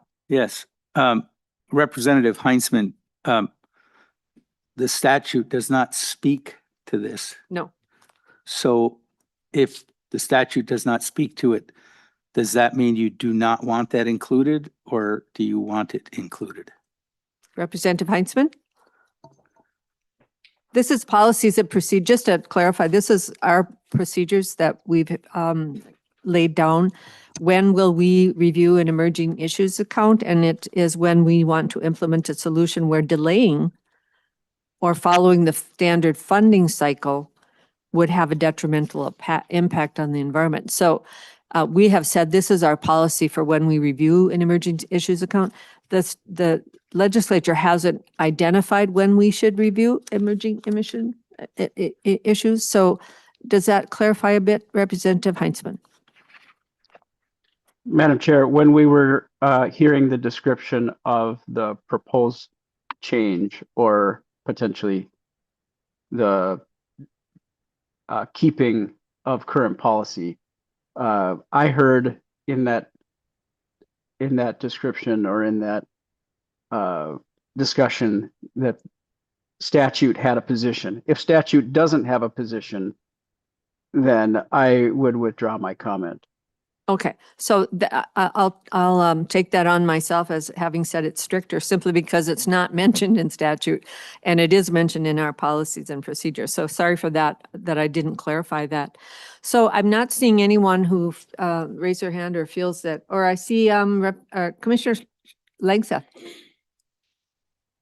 Yeah, thank you, Madam Chair. I just was thinking, as I recall, we had a lot of conversation around this when we were doing the strategic plan and really what we wanted the Emerging Issues Fund to really be and what is the purpose of it. So some of these stricter pieces that we had put in there were really to limit the focus of this fund and to make sure that there was urgency around these projects and that they had a narrow focus. I think it behooves us just to remember, like, we have spent a lot of time discussing this in the past and what we wanted this fund to do. And if we're going to just, some of this review, I understand we have to look at it in terms of the statutes, but we have spent a lot of time thinking about this and having discussions in the past. Thank you. Thank you. Representative Scraba. I move that we include decision 2. Okay, so Representative Scraba suggests that we want to keep the existing requirement under decision 2 as posted on our materials. I will ask staff to, seeing no other additional discussion, I'll ask staff to take the roll call vote. Albrecht, Albright, yes. Albrecht, yes. Her, Yes. yes. Jordan, Jordan, I. Jordan, yes. Beeman, Yes. Beeman, yes. Faber, Faber, aye. Faber, yes. Gilman, Gilman. Green, Yes. Green, yes. Hedstrom, Yes. Hedstrom, yes. Heinzman, Yes. Heinzman, yes. Langseth, Langseth, yes. Langseth, yes. Lily, Lily, I. Lily, yes. McEwen, Yes. McEwen, yes. Moore, More yes. Moore, yes. Putnam, Yes. Putnam, yes. Scrabba, Scrub eye. Scrabba, yes. Westrom, Yes. Westrom, yes. Currently, there are 15 yes, 0 no. Thank you. That motion prevails.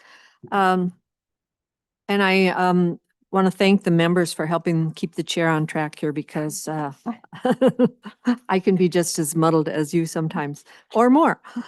So the next item, I just want to reiterate that decision number 6, I think it is, does the LCCMR want to keep the existing requirement?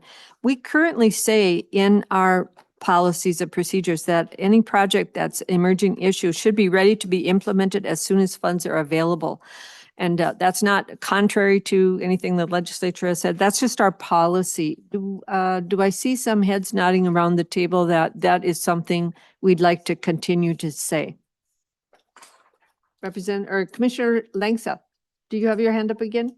Yep, I would move to keep decision 3 in. So Commissioner Langseth moves to keep decision 3 in. Any other discussion? Seeing none, I'll ask staff to take the roll call on that question. Albrecht, Albright, yes. Albrecht, yes. Her, Yes. yes. Jordan, Jordan, I. Jordan, yes. Beeman, Yes. Beeman, yes. Faber, Faber, aye. Faber, yes. Gilman, Green, Green, yes. Hedstrom, Yes. Hedstrom, yes. Heinzman, Heinzman. Yes. Can you hear me? Oh. Heinzman, yes. Langseth, Langseth, yes. Langseth, yes. Lily, Lily, McEwen, Yes. McEwen, yes. Moore, More yes. Moore, yes. Putnam, Yes. Putnam, yes. Scrabba, Scrub yes. Scrabba, yes. Westrom, Yes. Westrom, yes. Currently And, there and are Diana, I'm sorry, but Representative Gilman is here to vote on it. Gilman. Yes. Yes. Gilman, yes. Lily? Currently, there are 15 yes, 0 no. Thank you, staff. That motion prevails. And then finally, here we are going to talk about the areas that are not eligible for funding in our procedures. And the legislature has set a project that was previously reviewed and rejected by the commission during the most recently completed funding cycle or included in a bill introduced during either of the last 2 regular legislative sessions is not eligible for review. They also mentioned capital construction. They were silent, as I understand it, on land acquisition and research, but those are currently in our policy and we can keep them in, except in extraordinary circumstances where it can be demonstrated to avoid imminent damage or loss for land acquisition and research. Would the commission like to leave that statement in our procedures? So currently we say that a project that was previously a project can be except in extraordinary circumstances where it can be demonstrated how funding is necessary to avoid imminent damage or loss of an opportunity to protect the environment and resources in a timely fashion. So we currently say that an exception to our list of things that are not funded, we might fund land acquisition and research based on whether or not it's imminent impact.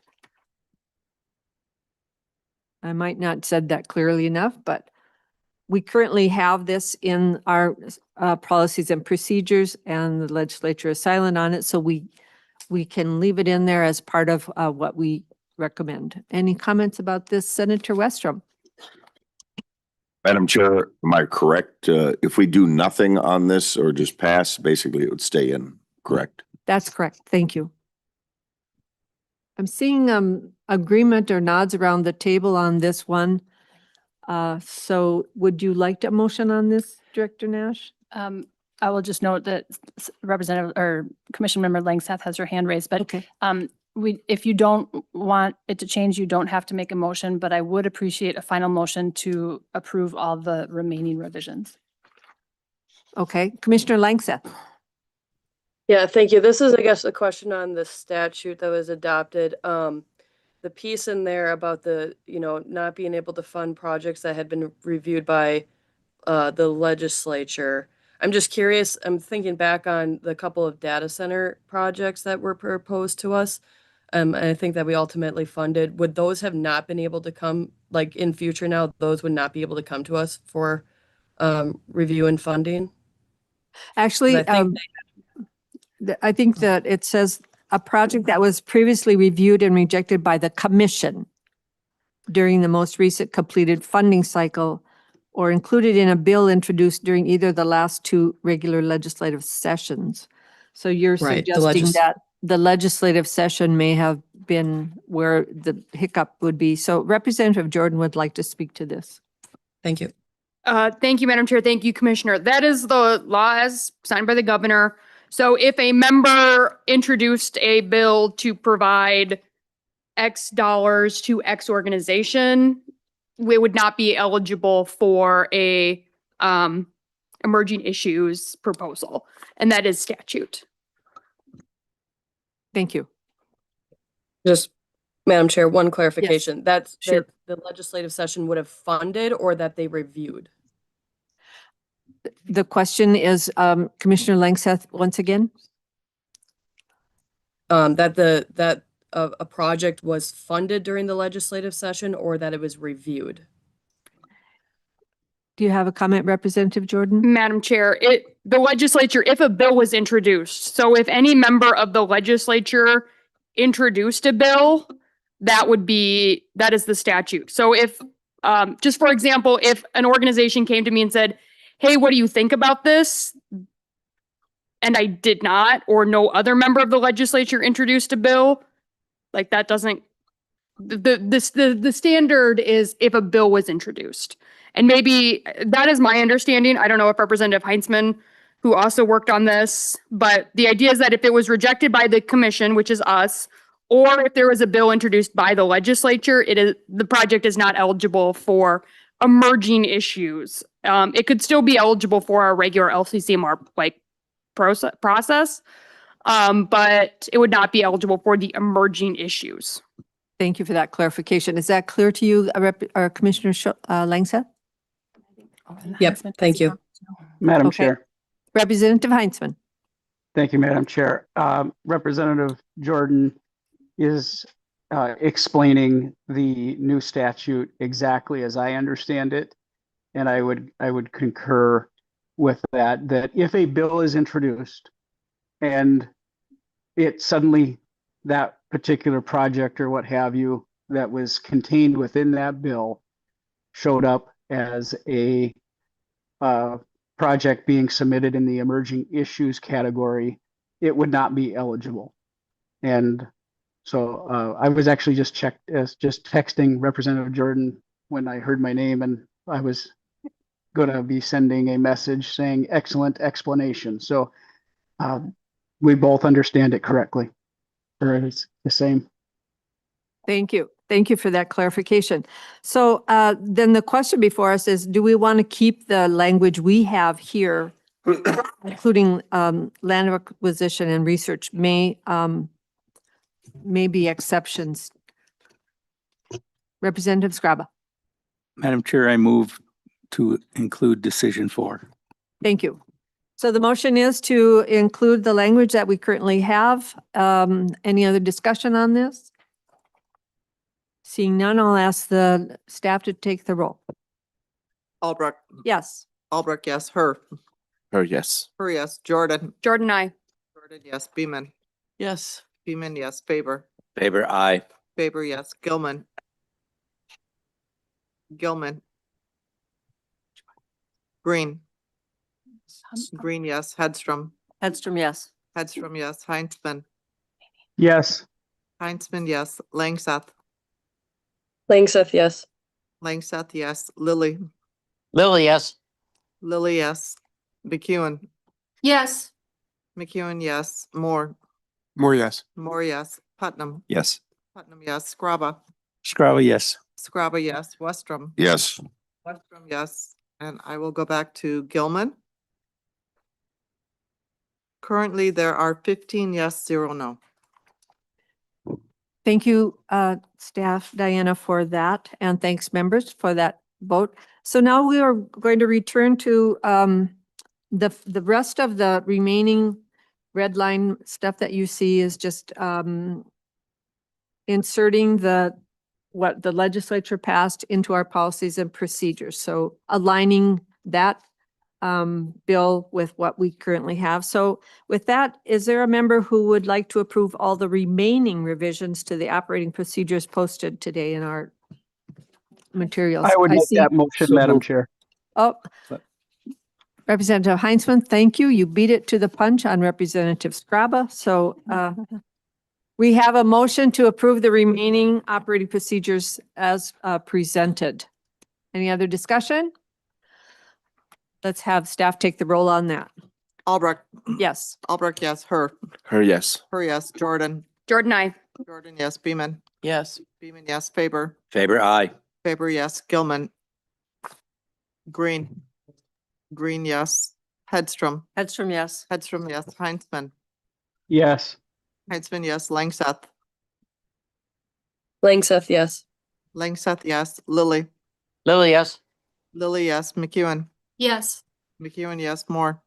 More yes. Moore, yes. Putnam. Yes. Putnam, yes. Scrabba. Scrabble, yes. Scrabba, yes. Westrom. Yes. Westrom, yes. Currently, there are 15 yes, 0 no. Thank you, members. That motion prevails and I appreciate your help with getting us through that and the explanation from legislators. The next item under this agenda item is operational procedures updates on conflict of interest. B, conflict of interest. This is also a fun and exciting area that we love to discuss. And I'm going to let Director Nash tee this up. Thank you. Great, thank you, members. So additionally, as we discussed, the legislature did not adopt the LCCMR's recommended conflict of interest statute revision. So at this point, we are seeking input from members on how the current statute should be applied. The language and the examples in the statute and in the policy are at times confusing and inconsistent, and members' input on this may result in an update to LCCMR's operating procedures and possibly identify, as Representative Jordan mentioned, possibly identify opportunities for additional statutory clarification. So we feel this members' input is needed because the stakes of these decisions are high and the desire to have clear guidance so that members can better determine when a conflict needs to be declared and what specific management action is needed to mitigate it. We don't have time this morning to get into this discussion, so we're just posting this memo, which provides a little bit of background and some specific questions for you to consider. So I'm hoping you all can take some time to review this, to contemplate it, to think if there are additional questions that we should be asking. And this is just kind of a first step in navigating this process. Hopefully we can come back at one of the presentation meetings to have some of those conversations and maybe make some decisions on getting your input so that, you know, potentially even that can guide the conflict of interest actions that are needed during this round. So thank you for that. And feel free to contact me offline if you have any questions. Are there any current questions for Director Nash on what we've been asked to do? Okay, I have Commissioner Moore. I'll just make I think a comment that hopefully the other commissioners and legislators will consider. Right now, the application of this policy appears to be somewhat inconsistent. And I'll give an example of Commissioner Hedstrom and myself, where we both work for a tribal government. That government consists of many, many departments, most of which are completely unrelated to one another. The way the policy is currently being applied is if any member of the tribal government applies for an LCCMR grant, we must declare a conflict of interest and thus lose our vote. By analogy, if Rita, for example, still were employed by the Minnesota Department of Natural Resources, she would thus be a state governmental employee and theoretically would then have to declare a conflict for any state submitted project. This inconsistency, I think, has to be addressed. We attempted to do so and found consensus. Last year, it didn't pass legislature because of the concerns for fraud, but I think it needs to be applied consistently, and that could happen either through a narrowing of the definition of individual conflict of interest policies or a better approach at how we define a conflict of interest. So I hope the commissioners will think about this because currently there is a discrepancy in how it's being handled with different types of employees of different organizations or governments. Thank you. Thank you, Commissioner Moore, for those thoughtful remarks. I know staff has worked heartily on this to consider how we might parse this out a bit and find some, if you will, tiers of conflict that we can look at the next time we come together. And in fact, hopefully you'll have some information before you between now and when we meet for presentations. And we're hoping to carve out a bit of one of those meeting days to address this. So I just would entreat all of the members to come prepared for that discussion based on information. And I'm going to ask Becca to make sure that gets sent out prior to those meetings so that you have time to review it. Yeah, Commissioner Faber. yeah, so we want to know that so we can prepare specifically for that discussion, yeah? Okay. Absolutely. Thank Yep. you. Staff will do that for you. Other questions about the conflict or? Yeah. Okay. Thank you. Next item on our agenda is item number 8. We're only 15 minutes behind. Good job, people. We can catch up. The update from the DNR or ENRTF community on the ENRTF community grant program. We are going to welcome a presenter here, maybe two of them. Catherine Sherman-Hone from DNR, who is the DNR grants manager as she gets set up, and Gwendolyn Tweed from the ENRTF Community Grant Program Supervisor. This is a brand new program, so we wanted to make sure members had an opportunity to hear about their progress so far and where we are in this process. But I want to just let Director Nash say any additional comments. Madam Chair and members, I think that's a great setup. I would just only mention, we asked them if they would maybe spend about 10 minutes giving a presentation so that we have ample time to ask questions and have discussion afterwards. Thank you. So I know that you're planning to share with us the purpose, the amounts available to be granted out and your limits, and also the status, as I mentioned, and what is the same or different from what we do here. So I'm welcome you, Catherine and Gwendolyn, to the commission. Thank you, Co-Chair Albrecht and members. For the record, my name is Catherine Sherman-Hohen. I am the Agency Grants Manager for the Department of Natural Resources. I've had the pleasure of standing up this program over the last few years and of hiring the supervisor who is going to take it into full implementation in the future, Gwendolyn. So she is within about her first 6 weeks here. Be kind. So she will be giving most of the presentation. I will be here with her for questions. Obviously, there are things that you may have questions on that she wouldn't have the context for yet, but most of the presentation will be Gwendolyn.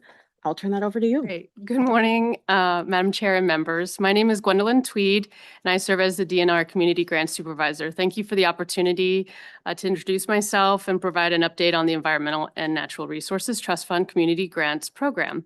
The handout before you covers 3 areas: a quick program overview, how DNR is pairing expanded access with accountability, and how community grants differs from the LCCMR's ENRTF process. So on page 1 and 2 is the program overview. So Community Grants is a DNR administered program funded by the Environmental and Natural Resources Trust Fund. It's designed to broaden access to the ENR TF funding while supporting community-based environment and natural resources work. Eligible applicants include nonprofit organizations, government entities such as cities, counties, tribal nations, conservation districts, public schools, school districts, and other eligible public entities. The program may fund 5 types of work: environmental degradation and related health concerns, education and awareness related to natural resources stewardship, natural resource prevention or enhancement, maintenance and improvement of existing trails, and aquatic invasive species management. The first anticipated funding opportunity is a small grants round with awards up to $50,000, planned to open by the end of fiscal year 2027, Q1. Small grants is a working title, and the DNR will be working with the Community Grants Advisory Council on the final naming and framing. Most other eligible community grants projects may receive up to $750,000. Trail maintenance projects may receive up to $2 million. The statutory cap applies to work on the same trail, not each application, or trail segment. Implementation is in progress. The advisory council appointments and setup are underway. Community grants branding and the logo are under review. Staffing and onboarding are also underway, with the team expected in July and August following recruitment. The DNR is currently developing policies, the RFP materials, outreach, and structured applicant support. Moving on to access and accountability on pages 2 and 3. The next section addresses a central program design principle. Broader access does not mean reduced oversight. The small grants pathway is intended for smaller dollar community-based projects, innovative or ready-to-launch approaches, capacity building opportunities, and applicants that may not have previously received ENRTF funding. At the same time, the full grant-making rigor and fiscal controls will apply. Access supports may include outreach and technical assistance, accessibility, language and technology support, support for remote or lower capacity applicants, no required match, allowable administrative costs, and the use of fiscal agents when allowed or required. Advance payments may also be available for grantees that use fiscal agent or obtain a surety bond, subject to the applicable program requirements. These supports are paired with accountability controls, including eligibility screening, application review, and scoring risk review appropriate to award size, grant agreement requirements, payment documentation, monitoring reporting, and closeout. The purpose of the applicant support is to help organizations understand and meet the requirements, not to bypass them. The life cycle on page 3 shows the accountability is built into the full process, from program design and outreach through review, award, implementation, monitoring, and learning. No grant work may begin until the grant award notification or grant agreement is fully executed and DNR provides written authorization. So the relationship to the current LCCMR process can be found on pages 4 and 5. The final selection explains how the community grants fits alongside the current LCCMR ENRTF process. The pathways share the same foundation. Both use ENRTF dollars, serve the public purpose, and require accountability to public funds. The primary difference is how the funding decisions move forward. For community grants, the legislature appropriates funding to the program. DNR then runs a competitive process, including the RFP, review, scoring, and selection, and awards individual grants to selected recipients. Individual awards do not return for separate legislative approval. Under the LCCMR proposal and funding process, applicants submit project proposals to the LCCMR. LCCMR reviews the proposals and votes on recommendations. The legislature then considers appropriations to individual projects. The advisory bodies also have different roles. The Community Grants Advisory Council advises the DNR on program design, forms, application templates, reporting, policies, budgets, program improvements, and recipient eligibility. It does not vote on individual program project awards. The LCCMR reviews individual project proposals and votes on recommendations for legislative considerations. The community grants is therefore a separate DNR administered ENR-TF pathway, not a replacement for the LCCMR proposal and funding recommendation process. Both pathways support the ENR-TF mission, but they use different structures to move environmental and natural resources projects forward. As DNR continues implementation, our focus is to build a program that broadens participation, supports applicants in meeting grant requirements, and maintains a strong stewardship of public funds. Thank you again for the opportunity to provide this update, and we're welcome to your questions and feedback. Thank you for your presentation. And I have a question from Commissioner Faber. Thank you, Madam Chair. Let's see, first question is going to be, is this an annual, it's an annual giveaway, kind of like the CPL program, with the Outdoor Heritage Council? So we'll probably have a number of funding rounds, the first Okay. funding round being this kind of smaller grants. And we're going to be testing a number of different things, especially getting user feedback from the applicants. The intention is to also have another funding, and it could even be cyclical. So we're getting adaptive feedback loops into the system and understanding how we can improve upon it and be very adaptable and flexible with what we're seeing from the community. And it allows us then to modify the notice of funding opportunities throughout the year. So it does begin similar to CPL, where there are multiple rounds in a year and we get an annual appropriation, Yep. or there's a possibility of an annual appropriation. Follow up, Madam Chair? Yes. So, and now are you going to set up a website and stuff? I'm thinking about the CPL program, I'm a natural resource guy myself, and this is intended for the smaller organizations, really not even agencies, right? Like SWs, maybe property owners associations at lakes and stuff. Did you mention AIS? Did you mention that AIS cost would be, wow, okay. I'll put that in the back of my head.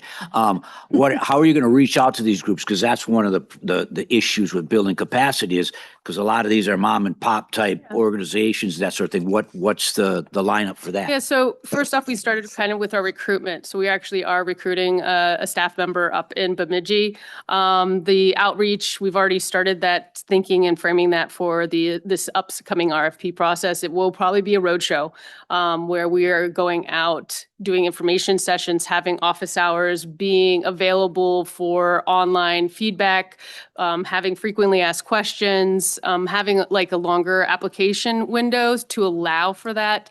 Actually, we are going to be instituting a grant management system as well. So there's also a technology side that we're going to have to ensure that those that are applying understand how to get their application through the system as well. So it is going to be a very in-your-face outreach, hopefully. We also currently have a website that actually, we've already got a newsletter for anyone who'd like to sign up for updates on that too, right on the website, and we can provide the URL and everything for that. Thank you, Ms. Sherman-Hone. Did you have one follow-up? Just a quick comment. I'm thinking of like Minnesota Lakes and Rivers and some of these kind of parachute or umbrella organizations, because they got hundreds of these types of agency or organizations and things like that, like the ones that I oversee. So I'm excited about seeing this, and thank you for your efforts on this. Thank you. Representative Jordan. Thank you, Madam Chair, and thank you for being here as part of this presentation. I'm glad that we have people on the ground. As we talk about recruitment, can you talk about how you're specifically reaching out to communities of color across the state and communities that do not speak English as their primary language? Yeah. What is your plan? To the presenter. Yeah, this is a great, it's actually something that currently we have an open call. One of the things that I did was talk to the recruiter at the DNR, talking about them getting job fairs out, as well as talking to a number of different associations. The biggest thing is to ensure that my team comes from a number of different underserved backgrounds so that we can get the message out. Also, I really want to mentor new people that are interested in grant making, because it is a passion of mine. And so one of the things that we are looking towards is everything that we're creating is that accessible? How are, what languages do we need to have all of our material in? And also working within the DNR and their resources to reach a lot of these different communities. And if you have anything else to say. Chair Albrecht, Commissioner Jordan, we also have at the DNR tribal liaisons we are working with, and certain staff members who do outreach currently into a lot of communities of color, other communities both around the Twin Cities and in the rest of Minnesota that we are working with on outreach as well. This is going to be an iterative process. As we do outreach, not only are we bringing on a staff member whose primary job will be developing those relationships. And as Gwendolyn talked about, we'll be doing a lot of road shows and getting out into the community that includes all around the state and all communities. But we're also through the advisory council and through relationships we have working with organizations that have had an interest and have had an interest in this activity for a long time. And part of having the advisory council will also be to be able to develop relationships that are broader than what the DNR has through the advisory council itself. Thank you. Representative Jordan? Thank you, Madam Chair. And can you talk a little bit more about how the DNR views the advisory council? Is it a criticism that I have had and that others have had of the DNR is that it's a more of a, we're going to tell you what we're doing. Great, check box for engagement with community. Can you talk about how you're actually going to be listening and engaging and implementing what the advisory council does, or how do you view your relationship with the advisory council? Co-Chair Albrecht, Commissioner Jordan, I'll start and then ask Gwendolyn to fill in as well. The relationship with the advisory council is guided by statute because the relationship was set in statute. So the advisory council is set up to be able to provide guidance and review for us on our application process, on our program policies and budgets. I'm actually reading from the statute here, sorry, to make sure I get everything.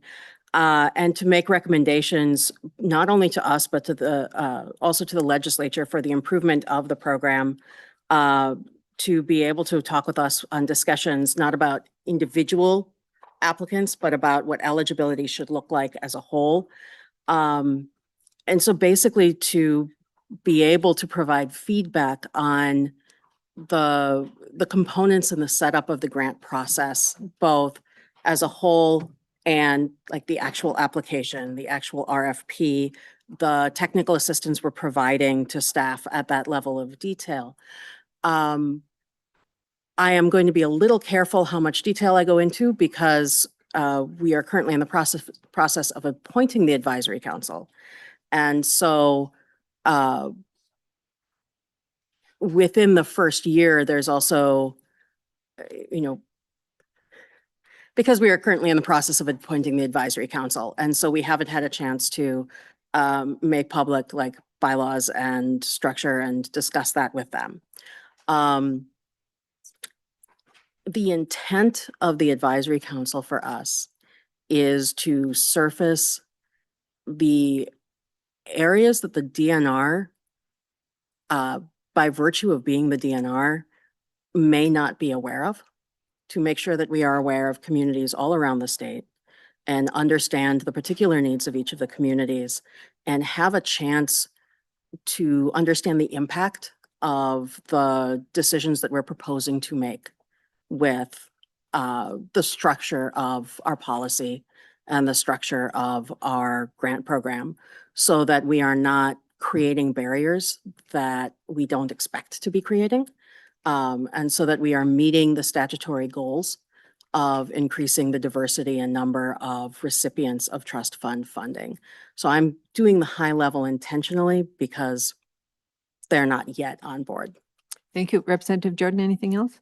I see we're at time here. Is there anyone that has one more comment? Senator Herr. Yeah, I appreciate you update us on the progress, but give us a little bit more precise date of when the first rollout will be. To the presenters. The first rollout will be before September 30th. The dependencies here are our grant management system coming online and our advisory council coming online. Thank you. And thank you to the presenters, Ms. Sherman-Hone and Ms. Tweed. Appreciate your feedback and your explanation. Have a good day. Thank you. Thank you. We're going to move on now to the next item on our agenda, which is item 9, the emerging issues account presentation and funding recommendation. I'm going to turn to our staff person, Erin Barton, to tee this up and introduce our presenters. Thank you, Madam Chair. I will be introducing our next agenda item, the Emerging Issues Account Requests for 2026, Round 1.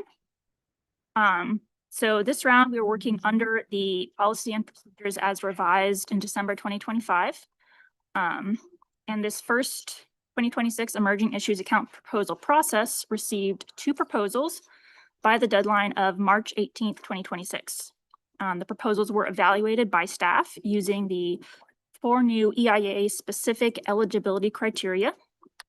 First, which be consistent with the constitutional purpose of the Environmental and Natural Resource Trust Fund and the Commission's strategic plan, address an issue that came up unexpectedly, implement a solution where delay in following the standard LCCMR funding cycle would have significant detrimental impact on the environment or natural resources before the next legislative section, and 4, be ready to be implemented as soon as funds are available.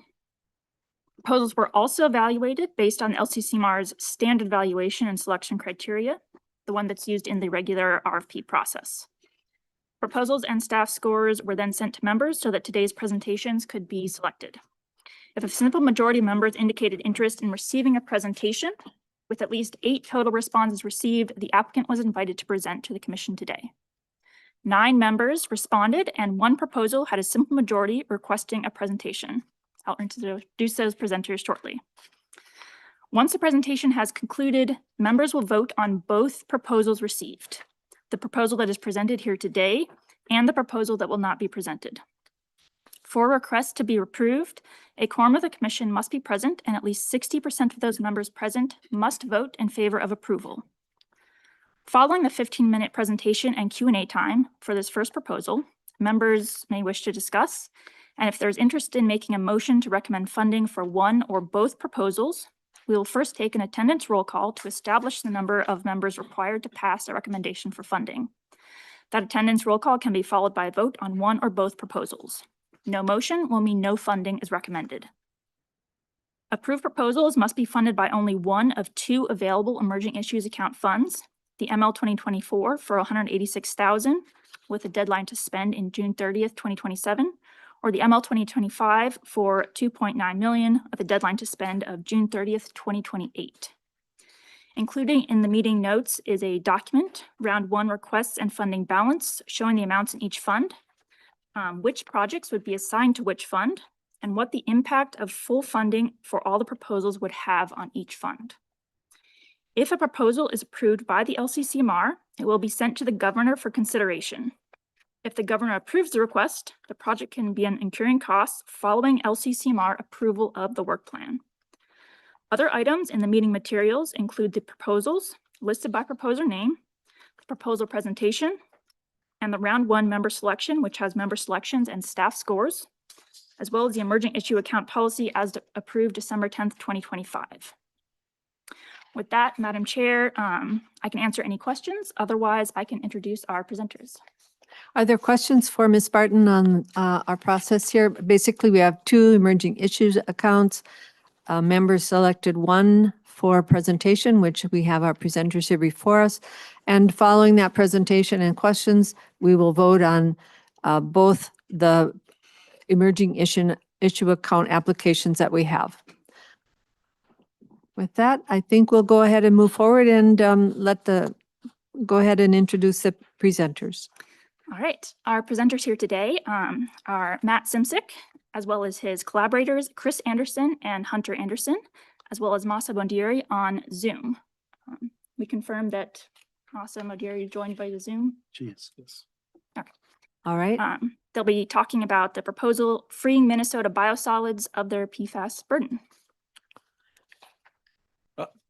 Excuse me, Madam Chair, members of the commission, thank you so much for this opportunity to be here to talk about something that I as a professor am extremely excited about, especially having studied PFAS now for over 25 plus years here in Minnesota. What we've done is we've put together a team that includes, click on it. Thank you. There we go. Which includes professors at the University of Minnesota, myself, and Carl Rosen, who's an expert in agricultural systems and including biosolids application to crops. Industry, including Environmental Decontamination Limited, represented by Dr. Hunter Anderson here. And then EA, Engineering Science and Technology, represented by Masa Madiri, Chris Anderson here, and also Dr. Pavan Chalasasi. If I can do the next one, hopefully this works. Can we permanently destroy forever chemicals? It's the million-dollar question, right? Because, you know, you've got utility operators sweating over liability, worried farmers asking, wait, is this safe for my soil? And families across Minnesota just looking at their local lakes, wondering about their drinking water. They all desperately need an answer. So here's the core issue. When our wastewater gets treated, all those PFAS chemicals, they don't just disappear. They concentrate right into the leftover organic material, which we call biosolids. And the problem is, when we apply those biosolids to land, or, you know, just dump them in landfills, those forever chemicals just move right into our soil, our groundwater, and our lakes.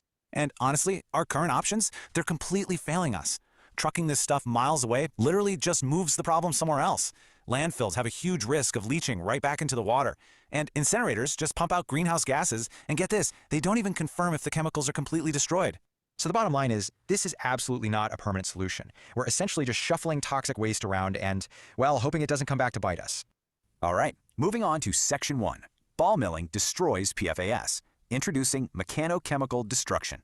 Because it turns out, forever actually has an expiration date. Enter the ball mill. This uses high-speed, completely non-thermal kinetic energy to just relentlessly attack the PFAS. It's basically an intense grinding motion that physically cracks those super tough carbon fluorine chains right apart. It just smashes them into tiny, totally harmless fragments.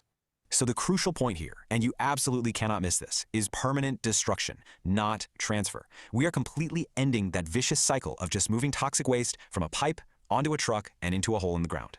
And we aren't just guessing here, we actually verify it. Scientists use what's called a fluorine mass balance, which is really just a fancy way of saying we track absolutely every single piece of the chemical. We measure those high levels before treatment and then confirm they drop to absolute zero afterwards. Zero. The threat is just gone. Which brings us to Section 2, safe soil, clean water. The triple win for communities. Because after that PFAS is destroyed, extensive testing actually proves these treated biosolids can safely go right back to work on farm fields. They support healthy plant growth, they maintain really robust soil health, and crucially, they keep our groundwater completely protected. And you know, the climate benefits here are massive. Think about the old path for a second. Fleets of heavy trucks hauling waste, massive CO2 clouds from incinerators. But the new path? Ball milling gives us local destruction and local reuse. We're drastically reducing hauling, cutting out incineration entirely, and keeping that carbon footprint incredibly small. And this really brings everything full circle for all the folks involved. I mean, think about it. Farmers get safe soil, families get clean water, and those utility operators, they finally have a defensible, proven solution that actually eliminates their liability. Everybody wins. So this, I want to point out that this is proven technology. I was talking to Hunter earlier.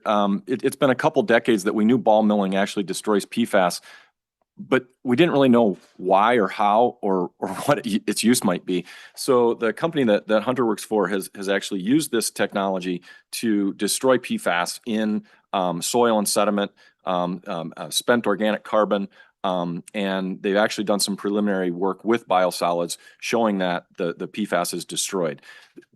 The other beauty part of this is that the biosolids themselves are not destroyed. So most destructive technologies for PFAS are an oxidative process or a thermal process, which would also destroy all the biosolids. So something like supercritical water oxidation or something like that LCCMR has funded in the past for biosolids. All of the biosolids are gone. We keep the biosolids so we can use those for land application for ag purposes so that we can do soil amendments so we can still get the advantages of the biosolids without the liability. And so what we propose to do is optimize the parameters that we need to do to destroy the PFAS and maintain the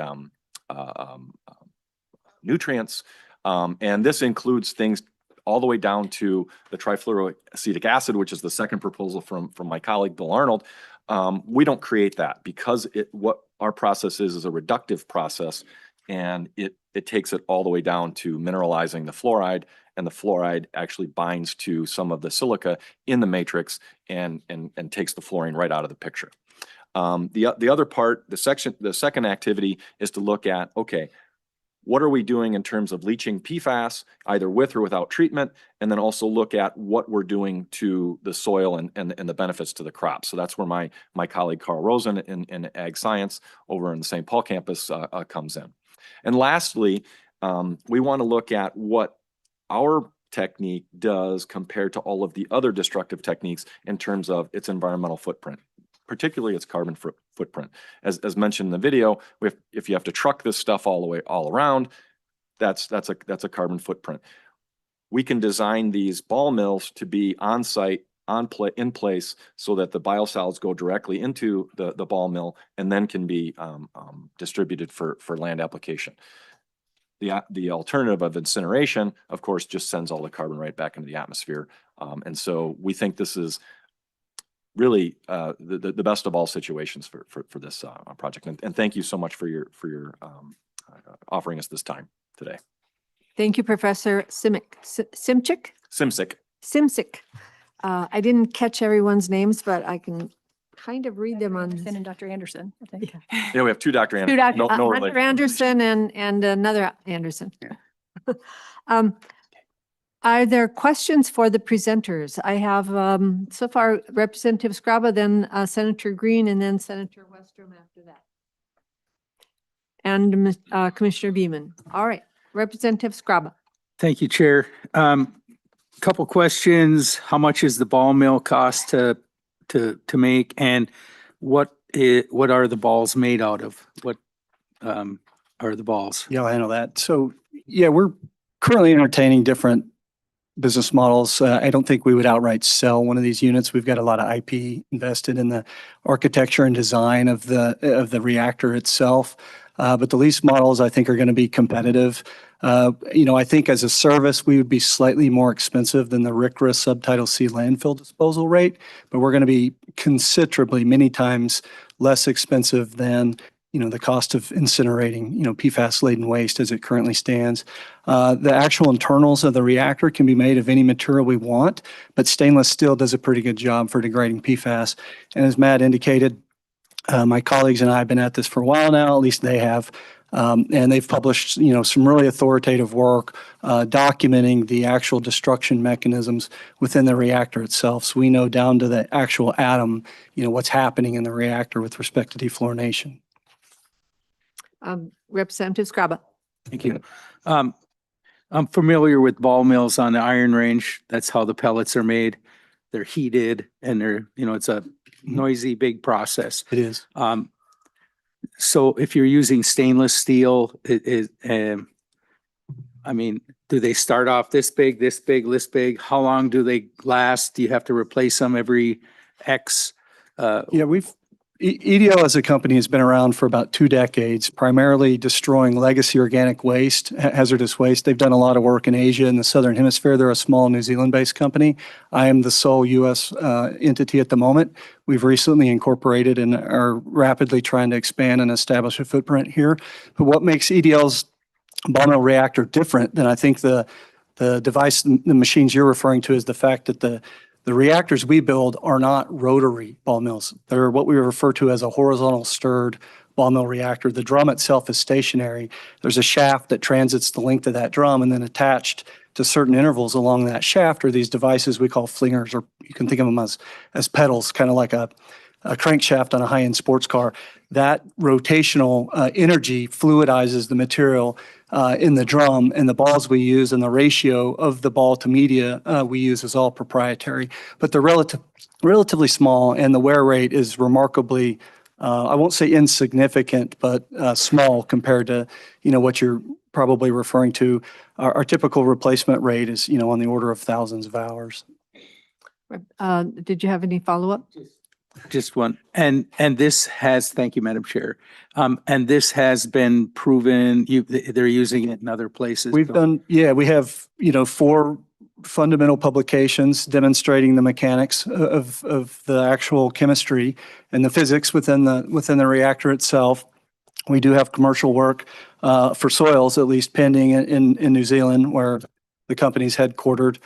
We've got a variety of interests, pending here, but nobody wants to be first. And it's a novel kind of concept or application of a concept in the United States. I assure you it works. We've got ample data behind us. The first step of this proposed effort, as Matt mentioned, would be the optimization stage. So we're going to determine what, run times and velocities and ball charges are all appropriate, to get complete destruction. And then, we'll send the material back to Matt for his subsequent evaluation.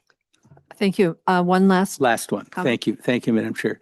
So the end product, once the PFAS are gone and the biosolid's still there, will that be considered a Class A product or a Class B? It's a Class A product. So we refer to it as ambient temperature pressure, but we do generate a little heat in the drum. So the drum we're going to use, the machine we're going to use for this demonstration is a what we call our intermediate scale pilot skid. It runs in batch. You load it up, you parameterize the PLC for a certain runtime, RPM, all that, and then it stops and discharges into a pneumatic chute.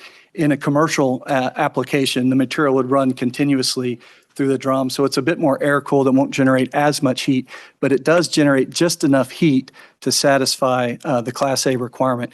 And so one of the fringe benefits of this technology as applied to a wastewater treatment plant is that they could integrate our plant to destroy the PFAS post dewatering, and in so doing achieve Class A status, and would then, allow the utility to divest in all the current technology they're using for alkylation or what have you. And we've talked extensively to, I believe it was St. Cloud State. St. Cloud. Excuse me. Yeah. St. Cloud. Yeah. That's what they were very excited about, was they could streamline their process. Right now, they start with a dry product, have to wet it and then dry it again. This would shortcut their process. They would be our first customer, and we could not be happier about that. Thank you. I'm going to move on. Senator Green, did you have a question? Yeah, I have a couple questions, Madam Chair. Was this in one of the original proposals? Did you apply for this through the regular grant process? To the presenter? Thank you, Madam Chair. Commissioner, no, this was not in a regular submission. So this is the company coming to the United States is a relatively recent thing. And so when we saw it come up, we immediately thought LCCMR. The reason we chose the emerging issues is because of the recent actions by the state of Maine in regards to their biosolids, where they are not allowing any biosolids application to any ag fields. They are shutting down ag fields, and they are closing down dairy farms. And so the urgency for us was Minnesota needs to lead in the right direction. Otherwise, people are going to follow Maine and be shutting down farms, and we don't want that to happen. Senator Green. Thank you. Well, I don't think we're going to be shutting down our farms. We'd be in bad shape in Minnesota. But I guess, it looks like from your paperwork here that out of the $338,000 you're asking for, 262 of it is for personnel. Actually, just to want to clarify, your request is for? 880. It's the other one. We're in the other one. Okay, that's even worse. Okay, let me just give me a second to get that out here.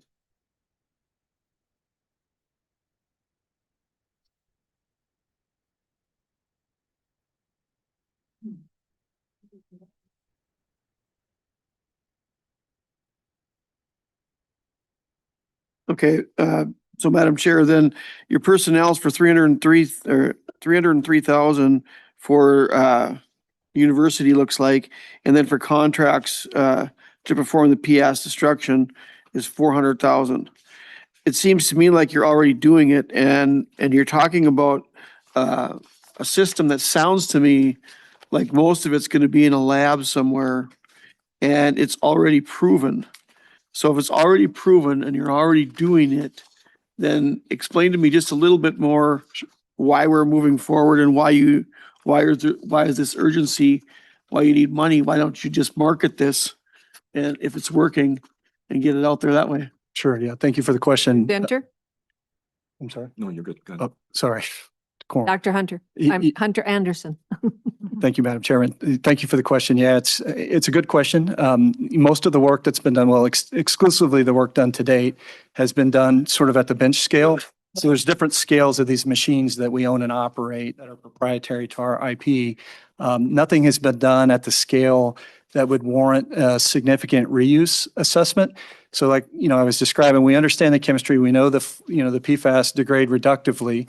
It's based on a radical mediated chemistry that are derived from the physical cleavage of the primary mineral phases in the material that's being ground. But we don't know exactly what happens to the carbon-carbon bonds in the organic matter within the biosolid matrix. All of the work we've done to date has been exclusively at the bench scale just to confirm that the PFAS are in fact degraded.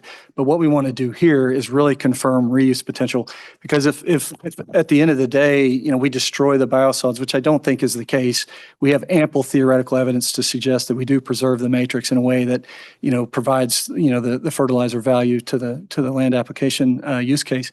But if we were to destroy it, we wouldn't be in any we wouldn't have a competitive advantage over the oxidation or thermal-based technologies in terms of the carbon benefits and the climate benefits. So that's really the angle on this project that we want to pursue. Not to mention the fact that it's going to be done at many bucket-sized quantities instead of 10-gram sized quantities. Senator Green. I think that's it. It sounds, because when you first presented, Madam Chair, when you first presented, it sounded like you were ready to roll. Everything was set. It was all working. And now you're telling me you don't really know if it's going to work.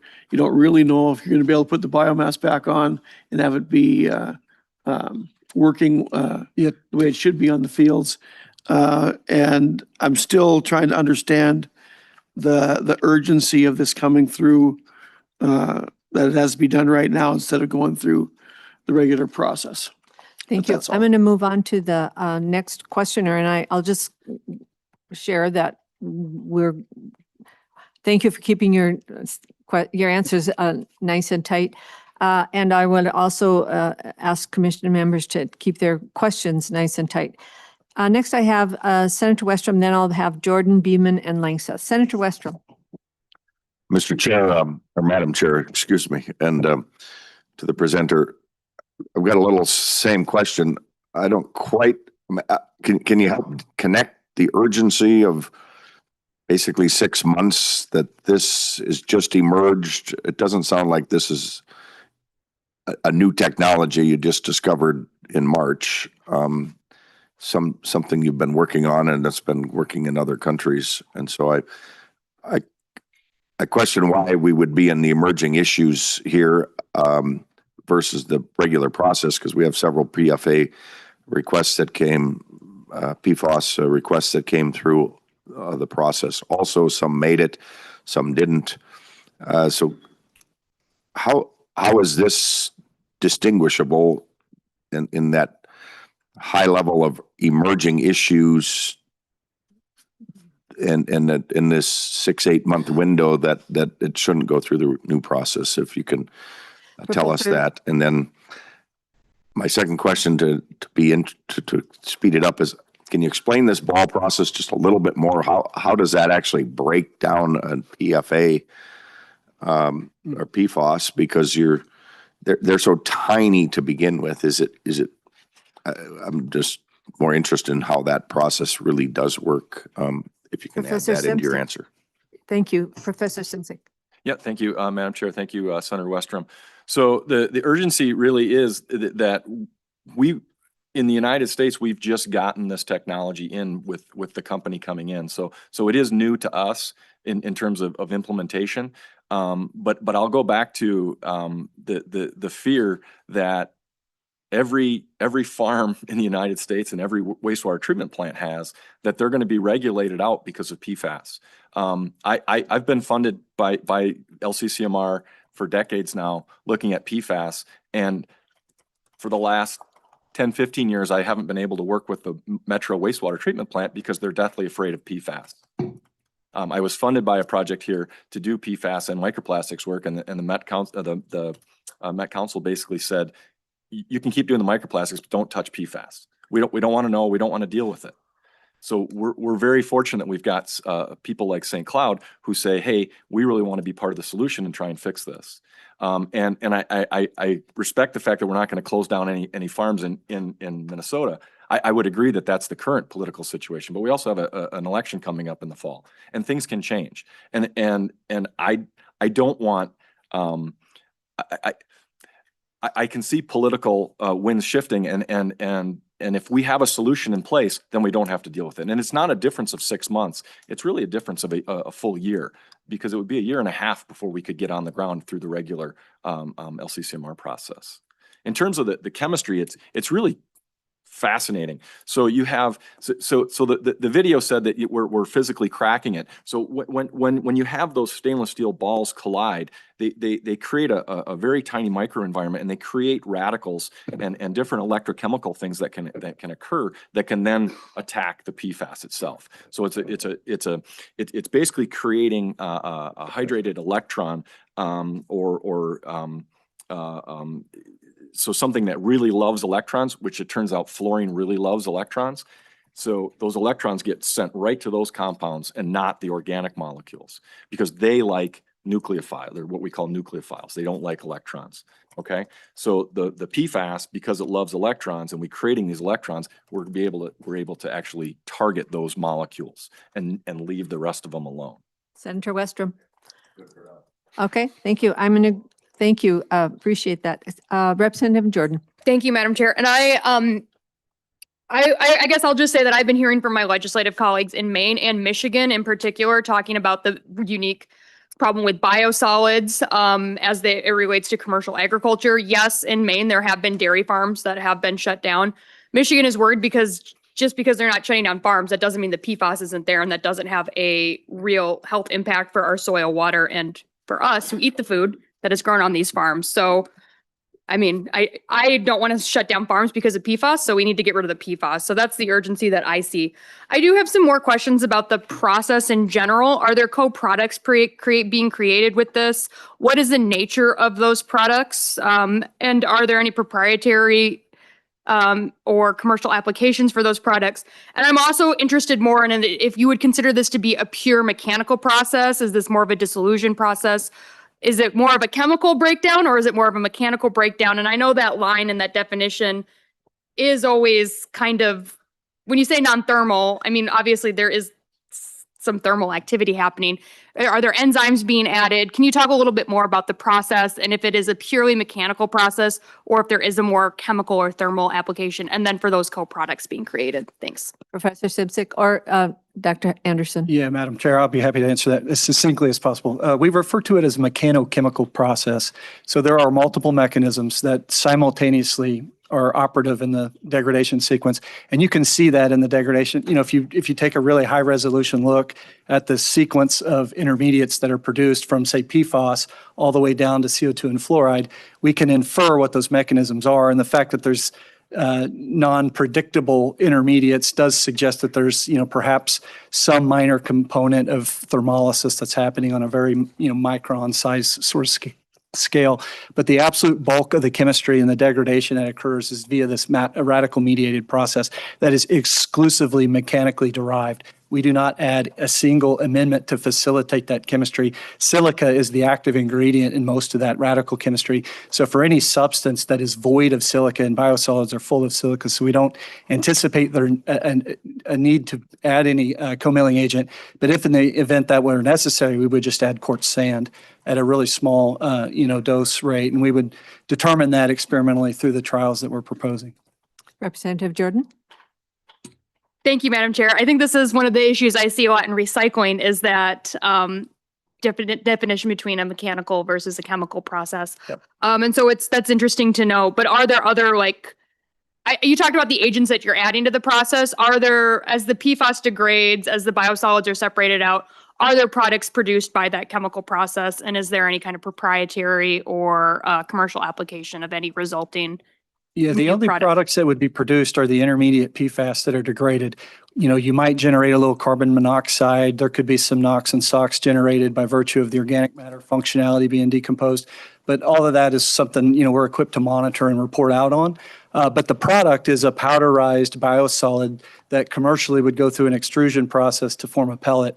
And then that pellet would represent basically a commodity, you know, for the utility. It would be a PFAS-free, you know, Class A biosolid in a readily manageable, you know, format. Thank you. More? I'm going to go to Commissioner Beaman. Thank you, Madam Chair. Just kind of quickly, no doubt PFAS, huge issue. No doubt the potential or the contamination of biosolids with PFAS has huge implications. We've known about Maine's policy choices for a while. I really am struggling with, if we're going to remain true to our, this has got to be an emerging issue, I do not see the time sensitivity of it. And I wish it had come in as a regular project. I would have been very supportive of it if it came in as a regular project. I just don't see how this is that much of an emergency, given all the work on PFAS and given the knowledge we've had about PFAS, to warrant being part of that. But that's I can be persuaded otherwise, perhaps, but that's where I'm sitting right now. Thank you. I'm going to go to online to Commissioner Langstaff, had her hand up.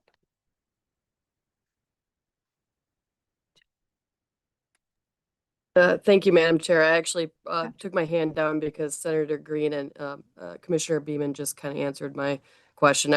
I'm struggling to see the urgency and why this just didn't come through our regular process. Thank you. Thank you. I have Senator Putnam. So I'd like to perhaps provide some context on the urgency question from the perspective of the Agricultural Committee and the Minnesota Senate. And this is something we've been talking about for a couple of years now, biosolids and the issue of PFAS within them.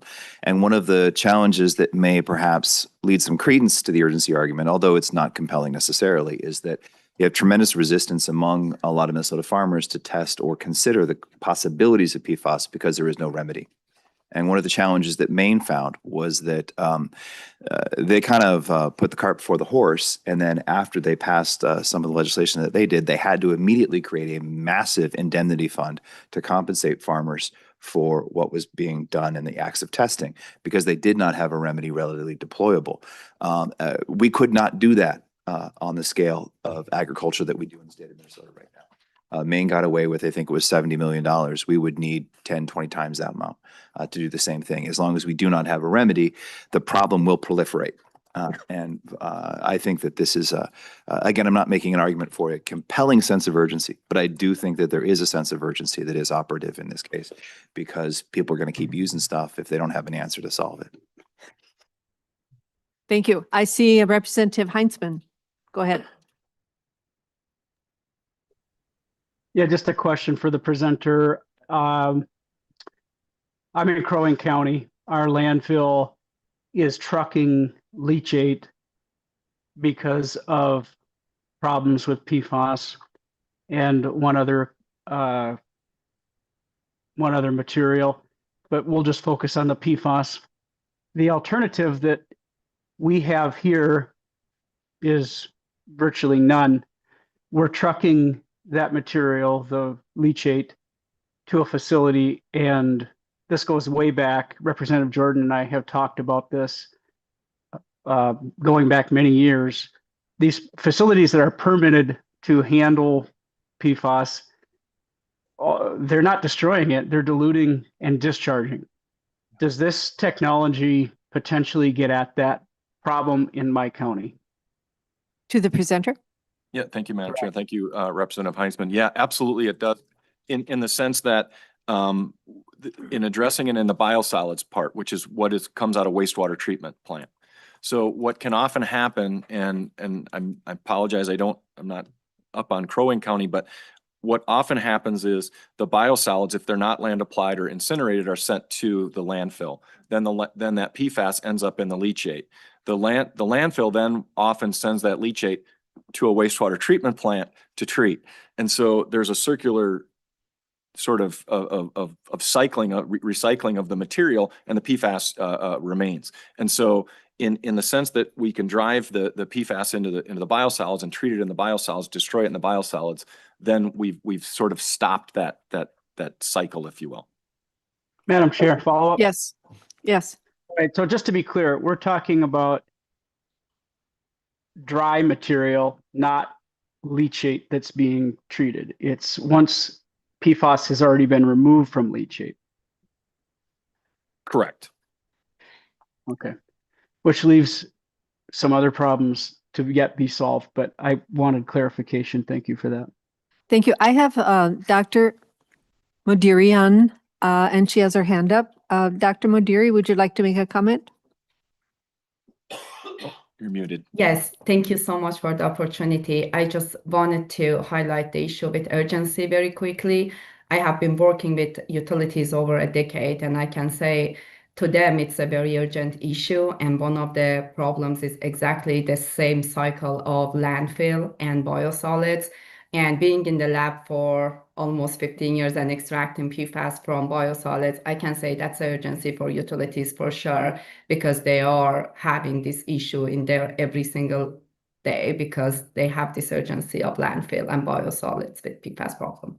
Thank you so much. Thank you. Seeing no other hands up, I'm sorry. Oh, Representative Scraba.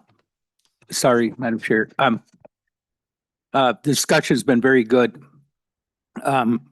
I'm personally, the emergence doesn't bother me either way. The issues that keep coming up in my mind is right now, there are people out there that are believing they can heat it and destroy it and do a lot with that. And there's technology that's been proven, actually. It's, I believe XL Energy has a south of here, I think Red Wing somewhere, where they're doing it, and they're actually, the tests that they're doing, they can show that there's nothing left when it's done. But it is destructive and it does cost heat and everything. The questions that come to my mind is putting a ball mill on every wastewater treatment facility in Minnesota. When we do this, if MPCA follows through and says, you must do this, well then, as a legislator, I promise you that capital investments, which I sit on, will be, it'll get stacked up really fast because these communities can't afford to do this. And the questions that going through my mind is like, is it going to be one plant? Is it going to be 20 plants, 100 plants? How big? What's the economy of scale? And I realize right now, all we're doing is we're trying to bring this out to show that it will work, that it can work, and that we should be going in this direction. Perhaps this is where this is going to start. The genie out of the bottle for me is, what's it going to cost in the end? What is going to be, and how do we manage that? Not that I'm afraid to tackle this, but there are a lot of bigger questions coming forth with this. So thank you, Madam Chair. Thank you. So moving on here then, we have before us 2 emerging issues account requests. One we've had a presentation for, the other one we have not. And so I'm looking for a motion to recommend one or more of these applications for funding from the 2025 emerging issues account. Senator Westrom. Madam Chair, are we going to hear from the other ones before we take action on either? Or what's the Thank you for that question. situation? And I'll just mix into that. We had Go ahead. You answer that, and then Okay. I've got to follow up quickly. we had an opportunity as members to select these projects if we wanted a presentation. The second one was not selected, which is why we did not hear from them. Right. Okay. So today we have this presentation and we can move forward or not, depending on the wishes of the commission.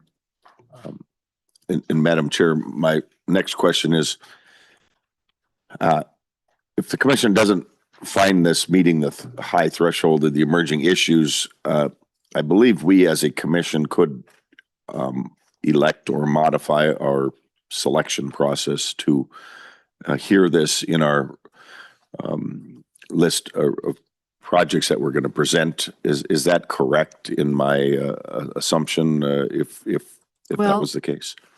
I think that might be a bit of a stretch. That would have to be a recommendation by the full commission to add this to our presentation Right, schedule. that's what I'm saying. We could add this to our list of presentations can. if we Yes, we so can. wanted to. Mhm. And Madam Chair, I guess just expedience of time. That's kind of where I'm leaning. I don't think this fits under the criteria of our emerging issues. I am intrigued by the presentation. I have a incinerator in my district and they tell me, and I believe in them, that 1700 degrees destroys PFAS also. So there might be multiple ways to destroy PFAS and in their incineration process. That's what I've been understand as well. So, I mean, there's lots of questions that still, I think, are out there. I think more than one way is a good way, but right now I'm not feeling I don't see the emergency of this issue, but it is intriguing. It's something I think I'd like to see move forward Thank you. in the regular process. Okay. I have Representative Jordan. Thank you, Madam Chair. I guess I also had a question about that. So every commission member would have to vote to add it to our regular. And the other question I had for the presenters, that if you are not, that there are additional timeline considerations with going through the traditional process. Are you able to complete this project if you are not selected for an emerging issue, but are instead selected through the regular LCCMR process? To the presenters. Are you asking, could we still do Yeah, the can you still project if do we it? went through the regular process? Yes, we could. Thank you. So what are the wishes of the commission? I see Senator Hur. I have two questions. One is that if they're going to the regular appropriation, the timeline, would that be in 2027? Yeah. So that's okay. And that's kind of like contradicting to emerging issue as well. But Thank you. my point is, does it require all members to say yes, or it's just like majority?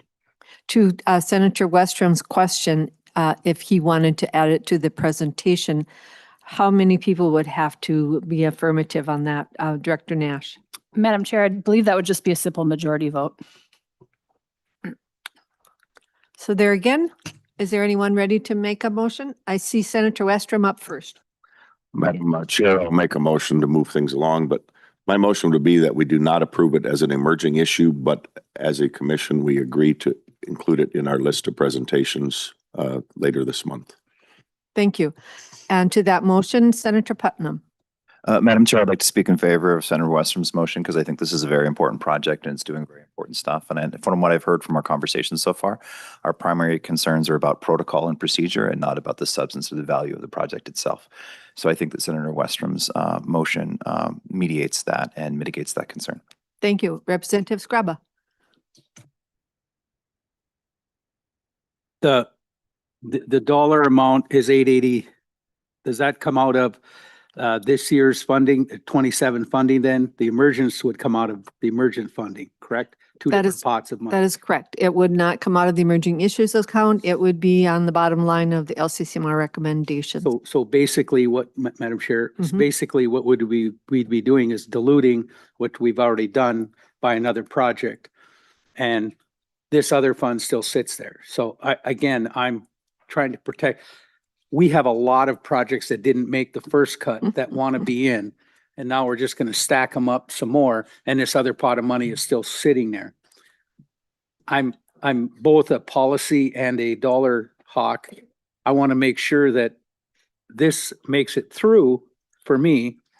And I think the emerging fund then it's done. And then our other pile will be trying to jockey around later. So that's where I'm coming from. Thank you. Senator Hur. Same. I do have a comment. But Madam Chair, maybe I should add that there are a number of important issues that along the same line that we need to give them chance to present. And I'm going to advocate for them, especially for equity.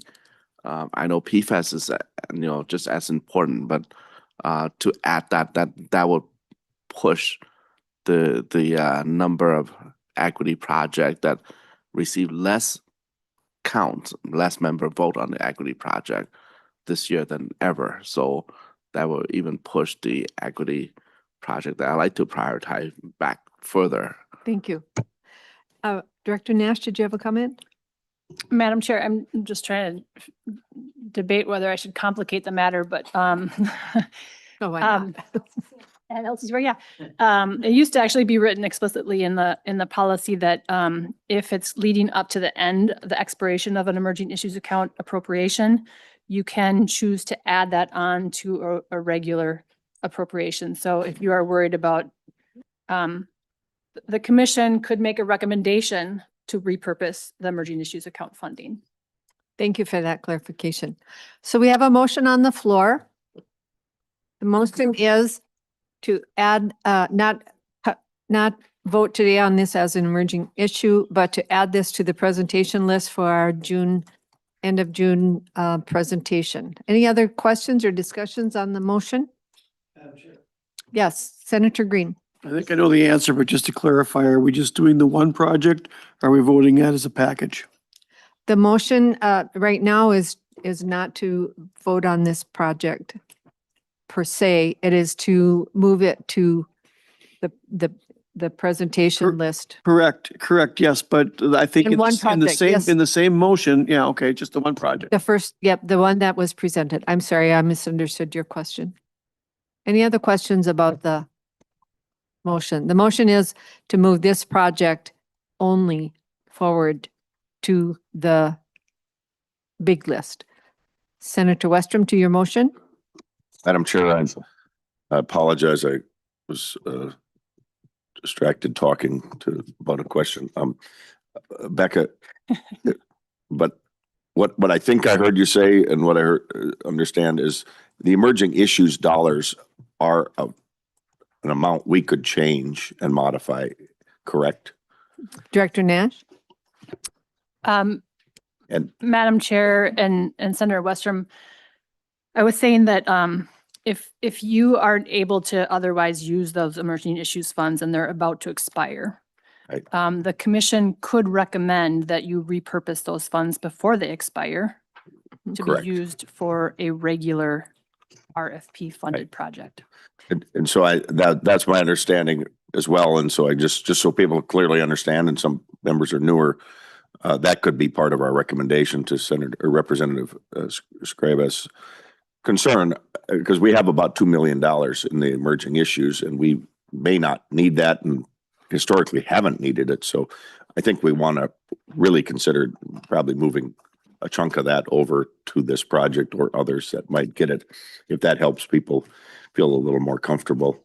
I think that would probably be a prudent step either way, given our historical need, and this amount is quite a bit higher than I think we historically ever would have used. Thank you. Would you just clarify for us, Director Nash, that these funds do not expire until June 30th, 2028?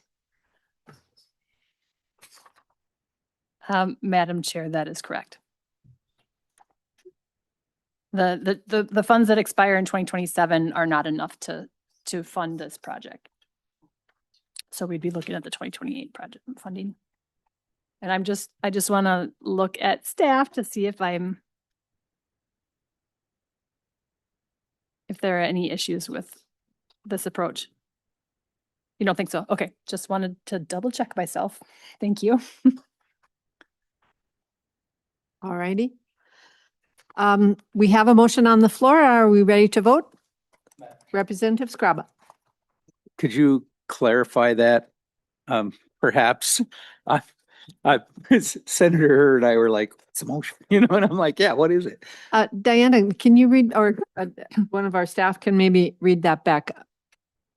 Just the motion? Yeah. The motion is just to add the SIMSIC proposal to the presentation list for further consideration as part of the 2027 RFP for the end of June.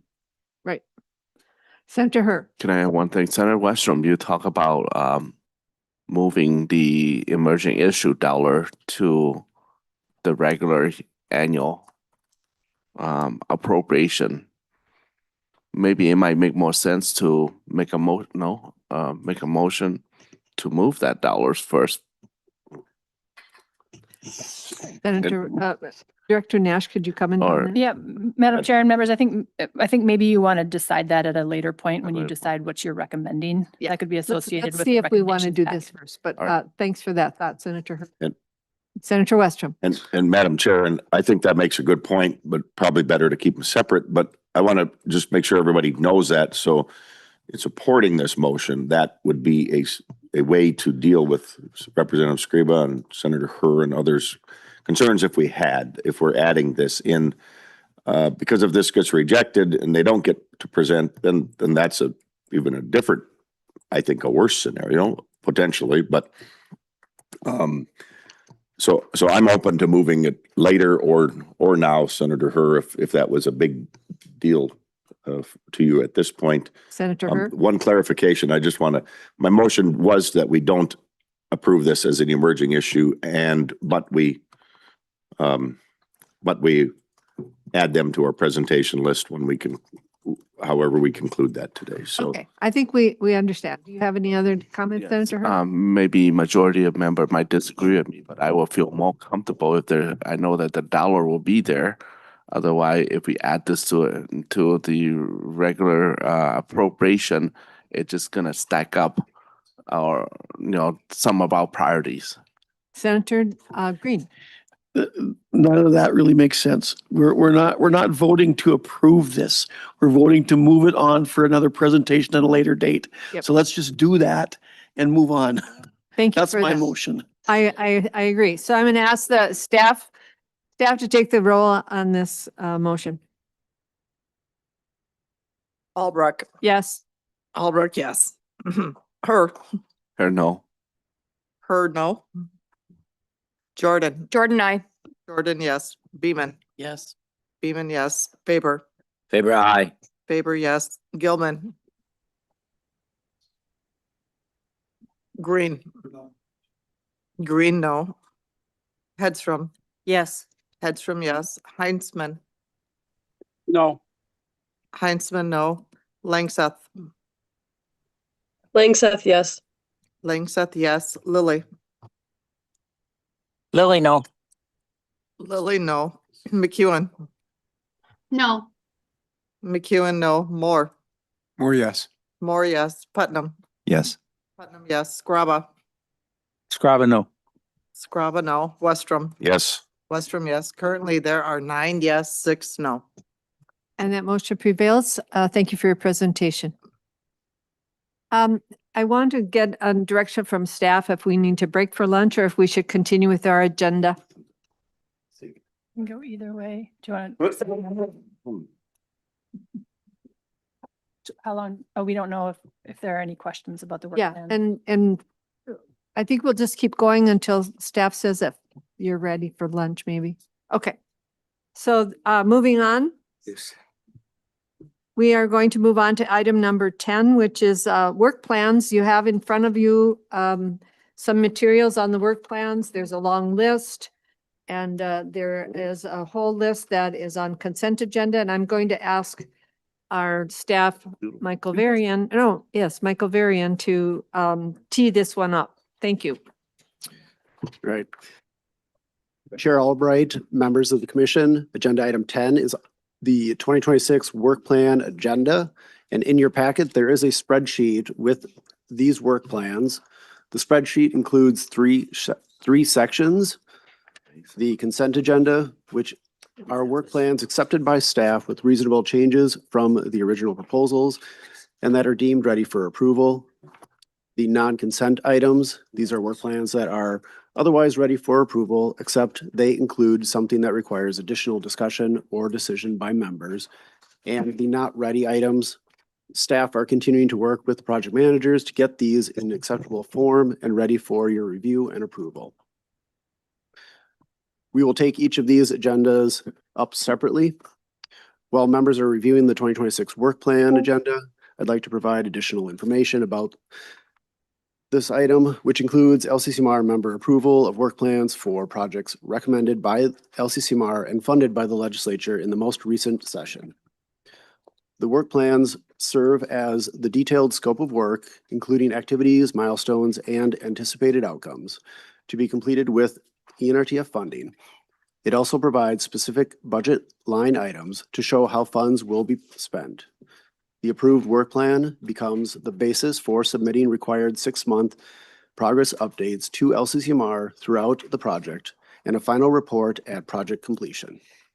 The work plan is created directly from the proposal that was evaluated by members earlier in the process with some changes. Some of the changes since you reviewed the proposal. In some cases, the project manager adjusted the budget and outcomes to reflect a LCCMR recommendation that was different than what was requested. There's also a section for explaining plans for dissemination and sharing of results. This has been added. This section is incorporated as part of the proposal, starting with new evaluation criteria in the 2027 RFP. And generally speaking, work plan outcomes, activities, and milestones were revised to be clearer, including having outcomes and outputs being specific and measurable wherever possible. Between the time members received the proposals and now, staff have worked with project managers on their work plans to ensure ENRTF requirements are understood and work plans clearly describe how funds will be used and what the expected outcomes are. Staff review work plans to ensure required information is included. Generally ineligible expenses are identified. Prohibited expenses are removed. Outcomes are clear, and any contingencies are addressed. If something in a work plan is not feasible or is not clear, we generally bring it to you for specific discussion and review as a non-consent agenda item. Staff have also completed external peer review for research projects and worked with the project managers to have changes recommended through that process incorporated into the work plan where necessary. Staff ensure that expenses are allowable, or in the case of generally ineligible, that they are marked as such and additional justification is provided. At times, we will ask for generally ineligible costs to be removed from a work plan, but if the general ineligible cost is fundamental for the project that was recommended and those costs were included in the proposal, then staff is not making the judgment to allow or not allow those costs. We're simply asking them to provide the additional justification. Once members approve a work plan, staff use that work plan to ensure funds are used according to the approved work plan to meet the intended outcomes. Therefore, it is important for members to review and approve recommended project expenditures and outcomes to ensure they align with ENRTF and Commission intent. Work plan approval by members is on the agenda for members now so that projects may begin spending on July 1st once the funds are available. So moving to the agenda item 10A, the approved consent agenda. So the spreadsheet with work plans for projects funded in the 2026 session is before you. The consent agenda is on lines 3 through 104. These are work plans accepted by staff with reasonable changes from original proposals and that are deemed ready for your approval. There's one update. One work plan needs to be moved off the consent agenda and onto the not ready list. Line 34, project ID 2026-027, YMCA of the North. There are a few expenses that staff need to look into, and otherwise the work plan is in good shape. With the consent agenda, any member can pull a project off for further discussion. If you do this, depending on the question, we may want to put the pulled work plan on the agenda for a subsequent meeting to allow the project manager to present to discuss any concerns members may have.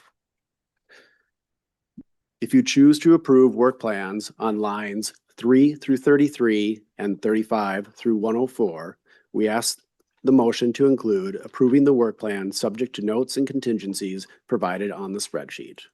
Chair Albrecht and members of the commission, if you would like to discuss and when ready, I do have a sample motion. All right. Thank you for that very detailed instruction. So basically, these are projects we approved last year. They've written their plans. They were funded in the bill, and they want to get started on the first. All of them on lines 1 through 104, except number 34, are ready to go. They've been gone through with the fine tooth comb by staff.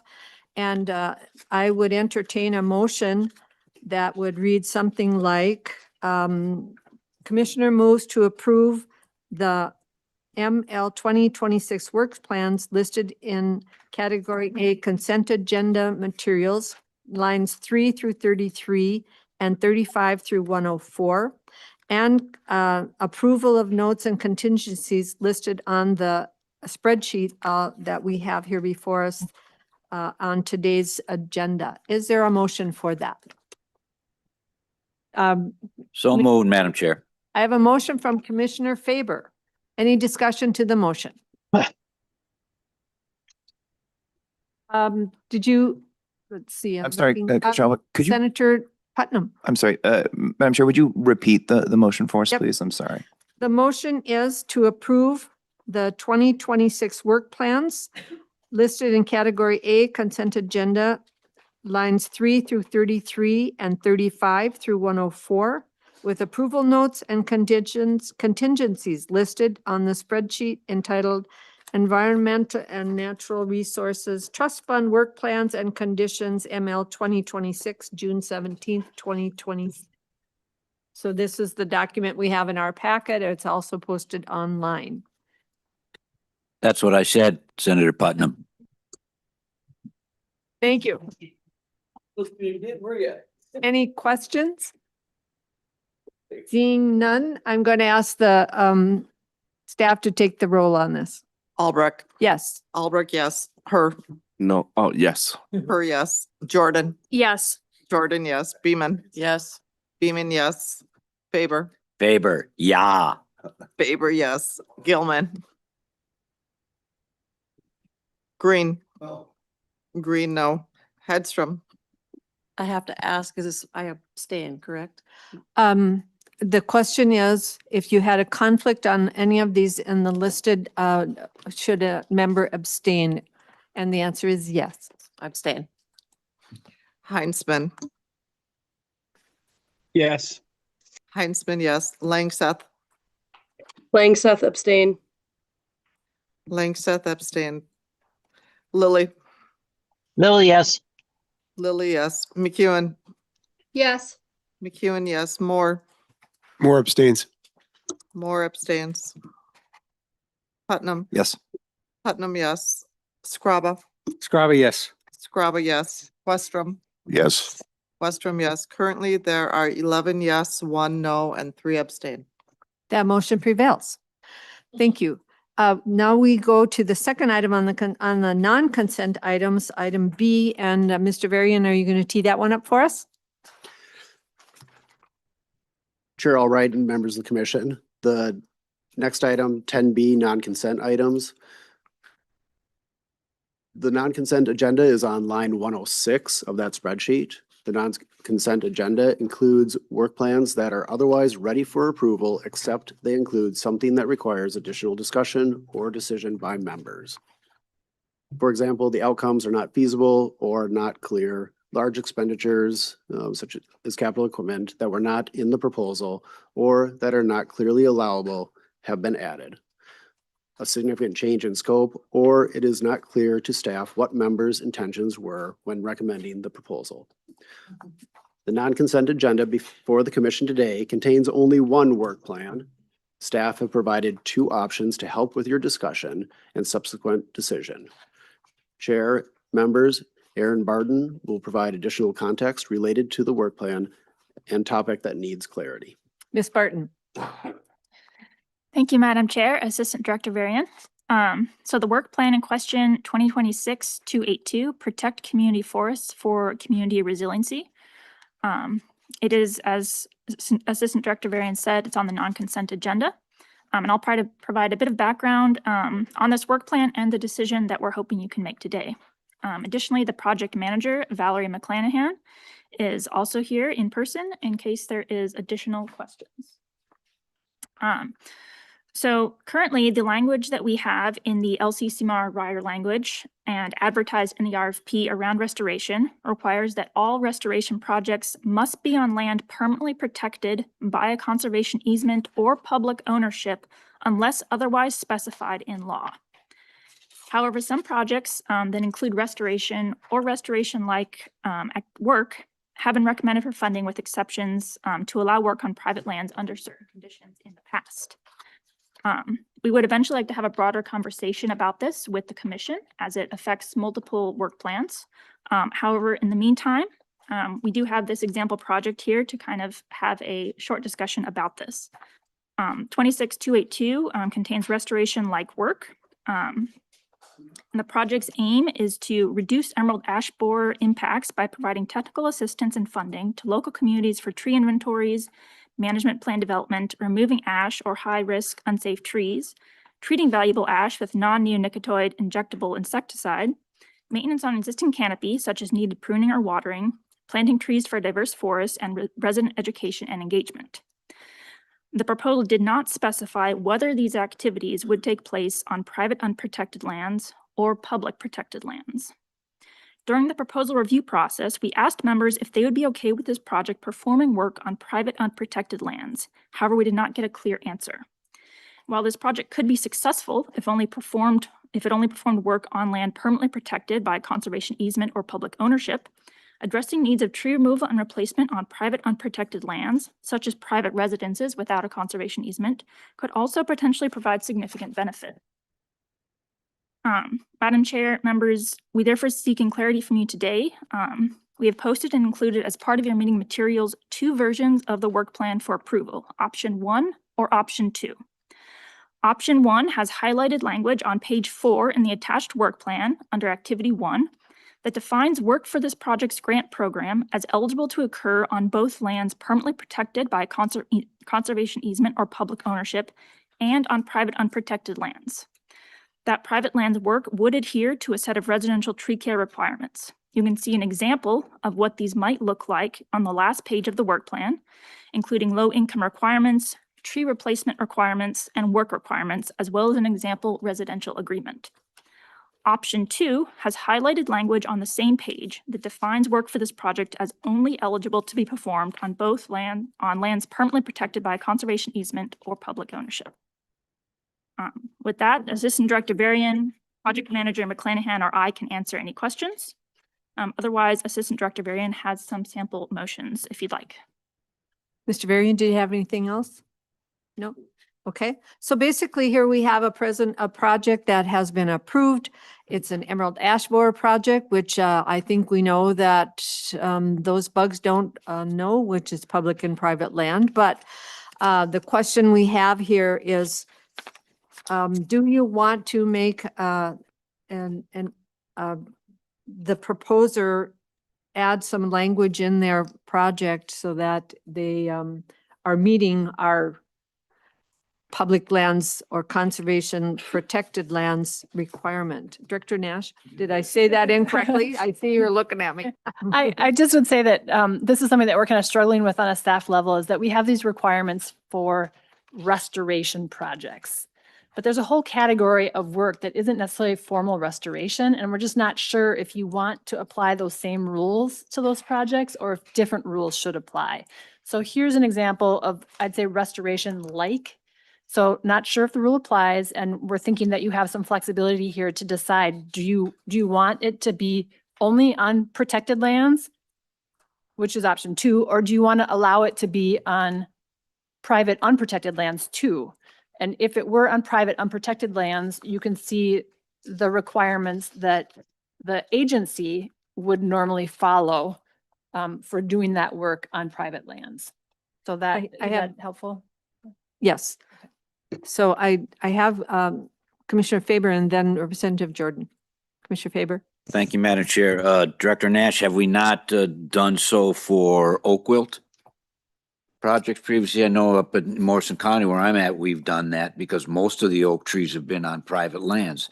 I mean, if there's no point in paying for it on only protected lands for the inward lash bore. It's not like these guys fly around to the next place, go, whoops, we got to go over here because that's protected lands. It's somewhat ass backwards, excuse my French. Thank you, man. Representative Jordan.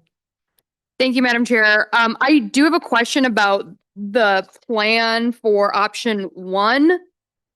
I'm wondering if it says example tree requirements, and I'm wondering if these are the tree requirements that the DNR intends to adhere to. Should this option be adopted? I would also say that you need to, you have to strike English/Spanish. There are way more languages than English and Spanish spoken in the state of Minnesota. The DNR just talked about their blind spots as it relates to communities of color. This is an example of that right before us. So I guess I'm wondering, is this your final, is this an example or is this your proposal? Thank you, Representative Jordan. I'm going to introduce Valerie McClanahan, who's a project manager, to answer this question. Welcome to the commission. Thank you so much. Thanks for having me. Thank you, Chair and Representative, for that question. I want to start by saying I greatly appreciate that there are so many more languages spoke in the state of Minnesota. That tree owner's manual is produced by the Forest Service. It's been the best option that we've had so far for comprehensive but tight and pulled together how to maintain a tree. And in order for us to translate that specific piece of material, we would need to get approval from the Forest Service and things like that. We do have some other options though for some of our planting components, things that we do already have translated into Hmong and Somali, things like that. So we do have a couple of other options for providing some of that outreach for care around the tree itself if they do get a newly planted tree. And then this is typically what we have utilized, but we would be happy to amend based on feedback, especially in light of your comment. I really appreciate that because we do have some other options that maybe not quite as comprehensive, but should do hopefully what we need it to do, ensuring care of the tree long term. Representative Jordan. Thank you, Madam Chair. Yeah, I mean, for example, I had a tree die in my boulevard. The Minneapolis Park Board is the arborist, an entity that deals with that. They provided care instructions in several languages and a link to provide access if I didn't speak any of those languages, how to access that in Russian or whatever. And so I would like to see the DNR be explicit about that. I do think we have an issue here where I do think this is an interesting kind of proposal. We, as a state, have spent a lot of, I just actually had my staff calculate how much money we've spent on public lands and planting trees, and it's been over 100 million, not including LCCMR, through the legislature since 2023. And so I do think and I know from my community that where we have been able to replace trees has already been in that protected public land.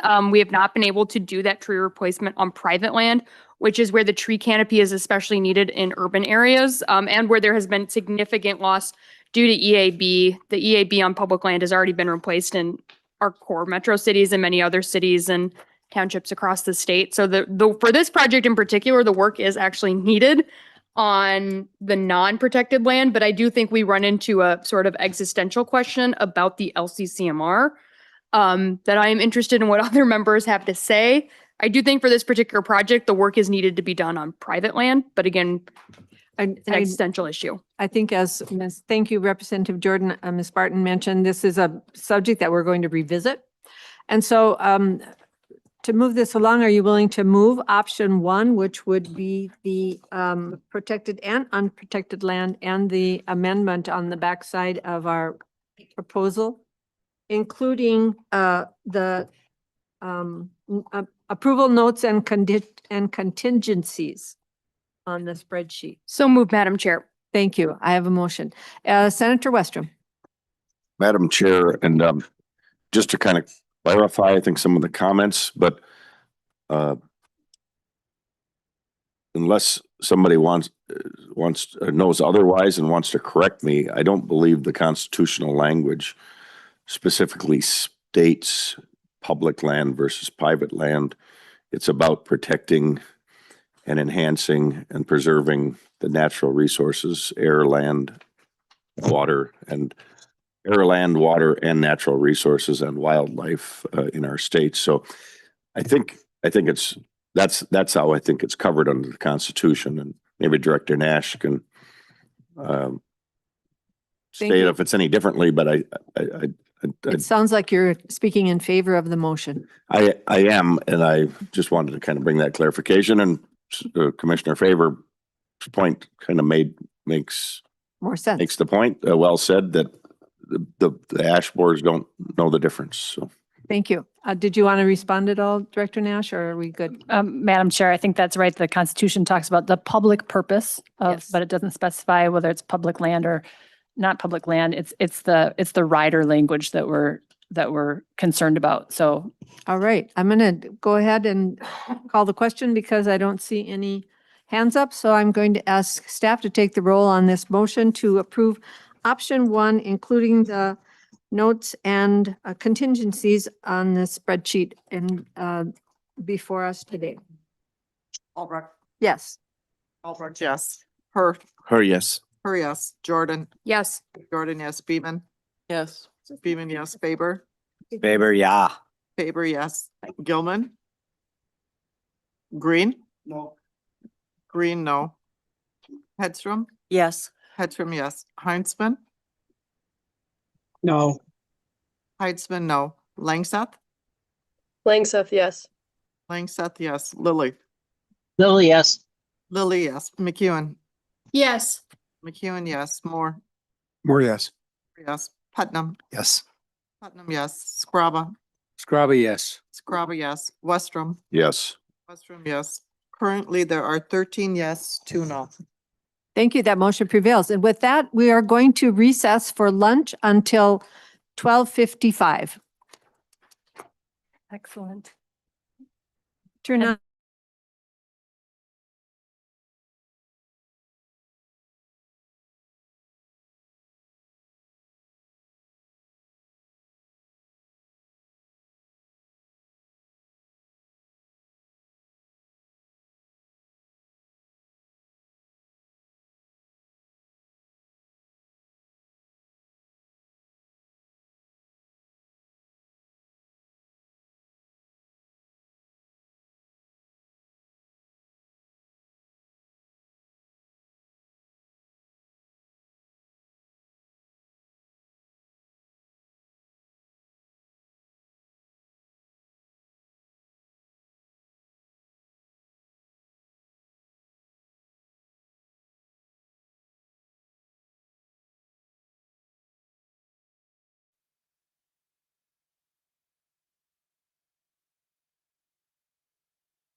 Don't think we have a microphone big enough.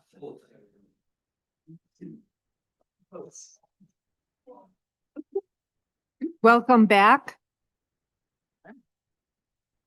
We're still having some members filter into the room, but we're ready to begin the second half of our deliberations today.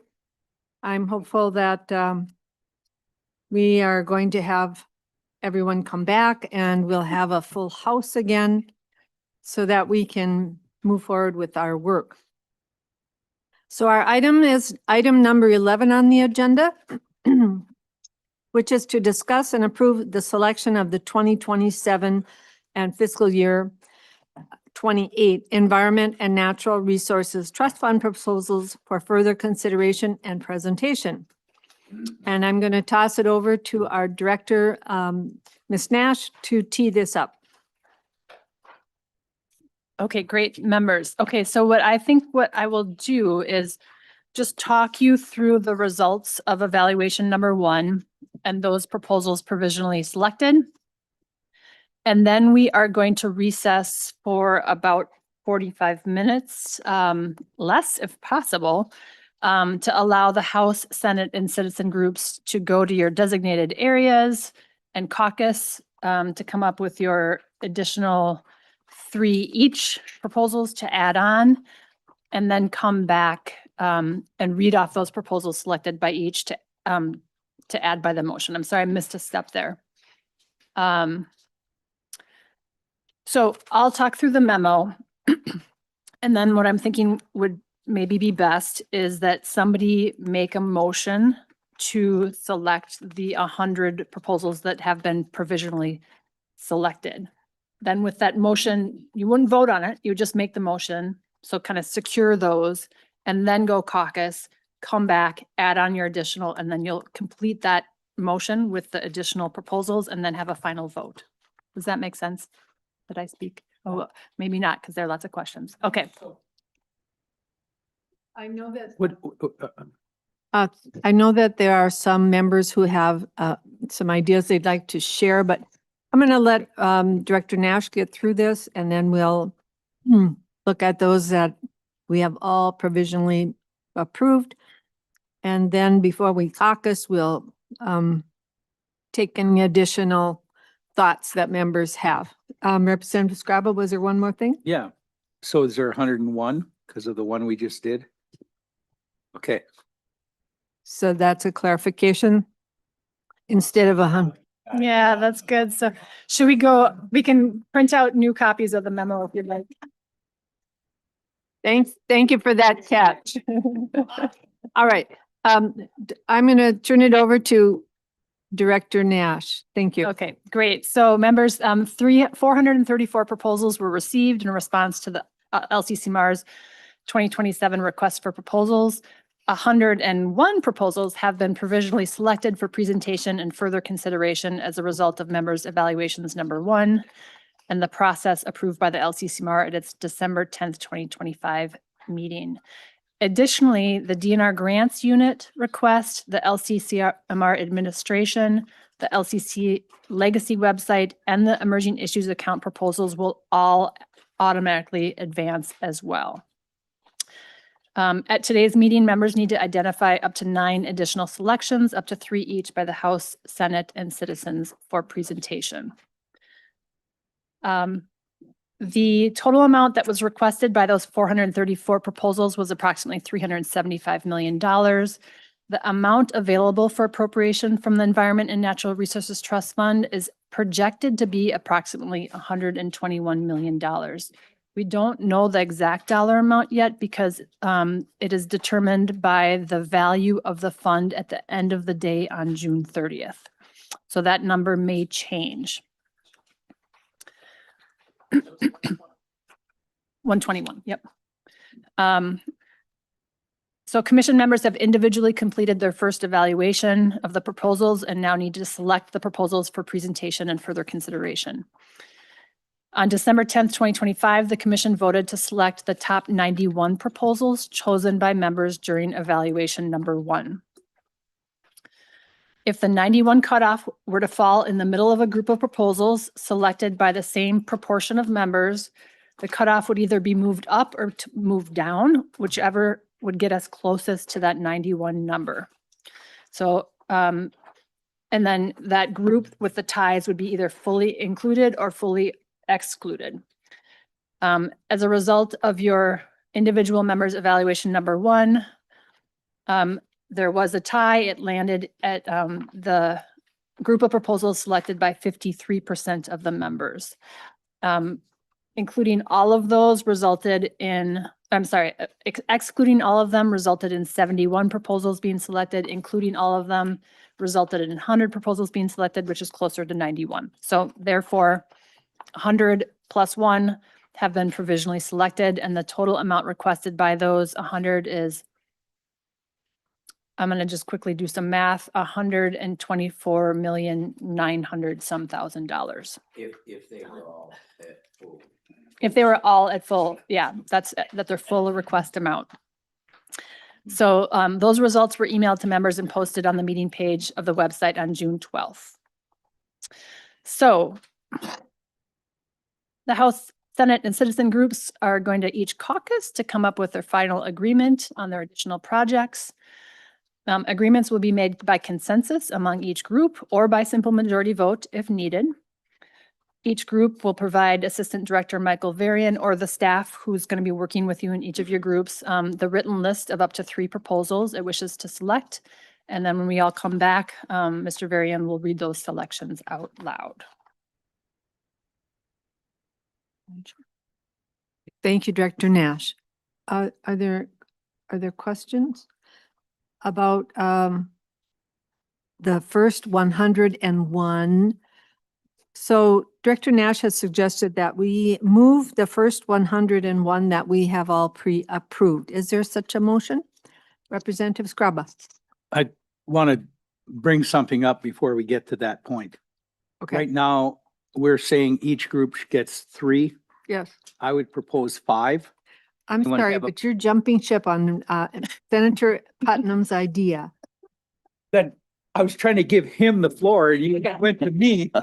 He was like with his hand up. No, thank you. Thank you. I was like, let him go. Representative Scraba, you have the floor. What is your motion? Instead of each group having 3, that we go to 5. Thank you. Discussion to that motion. Madam Chair, if I could just speak to it just very Senator briefly. Putnam. I think that the rationale most likely is for efficient use of our time, which is why we only have 3. And frankly, I think we'll spend probably just the same amount of time trying to wheel it down to 3 as we would if we added a couple more projects to it. I think this makes more efficient our work today without a significant imposition of future time responsibilities in the future. Thank you. Senator Westrom. Madam Chair, I would speak in favor of the motion, but in addition to that, just in general discussion, I noticed quite a few projects. I think it's the letter H, the short, the under 3,000. Or would staff be able to just give us that number of, not right offhand, but I'm telling them this, so if they could look it up and get it to us sometime in the near future. How many of the projects under this out of this 101 are in that H category? And I'm just planting a seed, Madam Chair. You know, they're with 124 million out of the 101 projects that we have selected. I mean, we could give the 3 biggest projects a $1 million haircut and we'd be done. So I think it's okay to have a few more projects given the time, but I'm also thinking maybe we want to consider some of the smaller projects. Maybe we don't need to spend as much time with the presentation, or maybe we even give them a preliminary approval and we only hear from the projects over 300,000 or some other number, because we're relatively close to the amount of money we're spending. And so just food for thought while I speak in favor of this motion. I think there might be an opportunity for some more efficiencies to come forward. But let's get to this point. Maybe we caucus with 5 each and then come back and think about other ways we could improve our efficiencies. Thank you. Any other comments that we not select 3 by the three groups, but we each select 5, meaning that we would add 15, not 9. Madam Chair, Senator Hurt. I have a question. Well, before my question, I will support the Scrabble motion, but just to refresh my memory, if those who we're gonna evaluate grade the one that only receive presentation, am I correct? Or after presentation, it's up for grab for scoring again. Refresh my memory.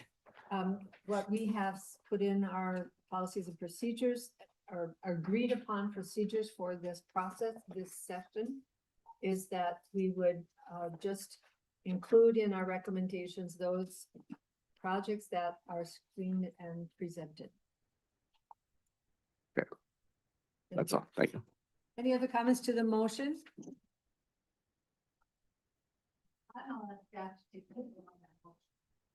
Albrecht, Yes. Albrecht, yes. Her, Yes. yes. Jordan, Yes. Jordan, yes. Beeman, Yes. Beeman, yes. Faber, Faber, yeah. Faber, yes. Gilman, Green, Hedstrom, Yes. Hedstrom, yes. Heinzman, Yes. Heinzman, yes. Langseth, Langseth, yes. Langseth, yes. Lily, Lily, yes. Lily, yes. McEwen, Yes. McEwen, yes. Moore, More yes. Moore, yes. Putnam, Yes. Putnam, yes. Scrabba, Yes. Scrabba, yes. Westrom, Yes. Westrom, yes. Currently, there are 14 yes, 0 no. Thank you. That motion prevails. Thank you, Representative Scrabba and Senator Putnam for bringing that forward. So now, would anyone like to move the existing list before we go into our caucus for our additional I'll move it. Seth, Commissioner Moore moved the existing list of 101 projects. And we'll. Madam Chair, could you please turn on your microphone? Boy, thank you for that. I'm sorry. When I'm moving papers around, I don't want to make additional noise, but then I forget to turn on. So the motion prevailed that we are going to add 5 projects from each caucus, and we'll have 15 additional projects. Commissioner Moore has moved the original 101 projects that we have listed before us. Before we vote on that, I think we'll move to caucus. Would you like us to do that, Director Nash, or vote on that? Whatever members would like to do, but I think maybe just getting it in motion is Yeah. good. I'd like to move on that motion if you all don't mind. Yep. Sure. Do we? Yeah. We have to take action. Sorry, I was just making it up. All right. So to the motion, are there comments? Senator Westrom? Madam Chair, I wouldn't mind if we just recess now with this motion on the floor and we come back. The only reason I say that, or one reason I say that, is as we caucus, we might find within our own groups just different interest in something. I don't know that to be true, but it would just give us, and we could just handle it when we get back. And I don't see what the benefit is of passing this first. And then if we were going to change it, we come back and change it. I don't think we will do that, but personally, I'd rather have the flexibility while we recess for 10, 20 minutes here in caucus, but that's my thoughts. Anyone else to the motion? Chair would prefer that we move on the motion and vote on it, but if there's consensus, we can also table it until we come back. Madam Chair. All right, seeing no opposition, we'll table that motion until we come back from our caucus. And so, staff, can you let us know how long we're going to have to caucus? Sure. Maybe 30 minutes. So we're going to have 30 minutes, and where are staff planning to go, and will we have the remote people that are in our caucuses at our meetings? I'm going to turn it to Director Nash to explain what we do prior. First, I'm going to ask Senator Putnam, did you have a question? Oh, Madam Chair, I was just gonna, I don't know that we'll necessarily need a half an hour. Oh. That's That's great. Well, Maybe call the chair instead. Okay. Yep. But we'll set aside 30 minutes, but if you're ready ahead of time, be sure to come back in and we'll get going sooner. Thank you for that advice. To call the chair. To the call of this chair. Okay, so members, Michael is going to put the online members into your respective break rooms.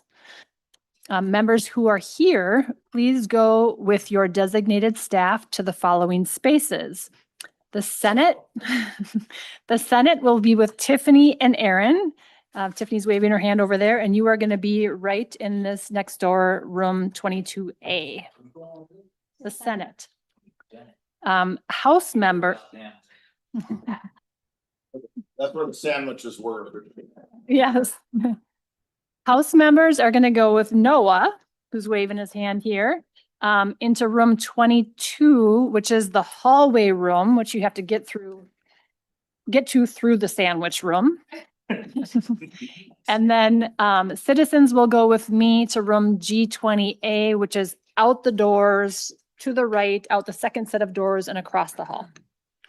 And we will, staff will help keep us on time, and we'll get some warnings from Michael on Zoom when we are about to close down and come back out of recess. And we will recess now until 1:45. Or to the call of the chair. Or the call of the chair. Sounds good.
Welcome back. We're back from our recess, and we are going to move forward with our recommendation for presentations now.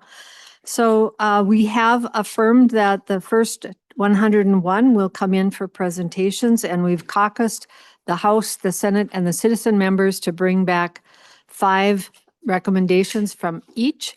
And in prior meeting, we have decided that if there is overlap, then we will not be adding any more. So if the Senate and the House both selected the same project, that will not give an additional selection to the commission. So we may have fewer than 15, but we'll see how this all shakes out. So to begin with, I will give the floor to the Senate to let us know, or the staff that facilitated the Senate to let us know which projects that they have recommended. Chair Albrecht, members of the commission, I'll just read through all of the 15 that were selected here. So starting with line 109. Mike, do you want to get closer to the mic? I think it could be a little stronger. All right. So starting on line 109 on the spreadsheet, project 2027, also 109, was selected by the citizens, and this is critical information for science-based management of Minnesota wolves. Line 110, project 2027-160 was selected by the Senate, and this is the Scandia Cemetery Shoreline Restoration Project. Line 124, 2027-347, this was selected by the citizens, and this is wildfire early detection and prescribed burn management using drones. Line 124.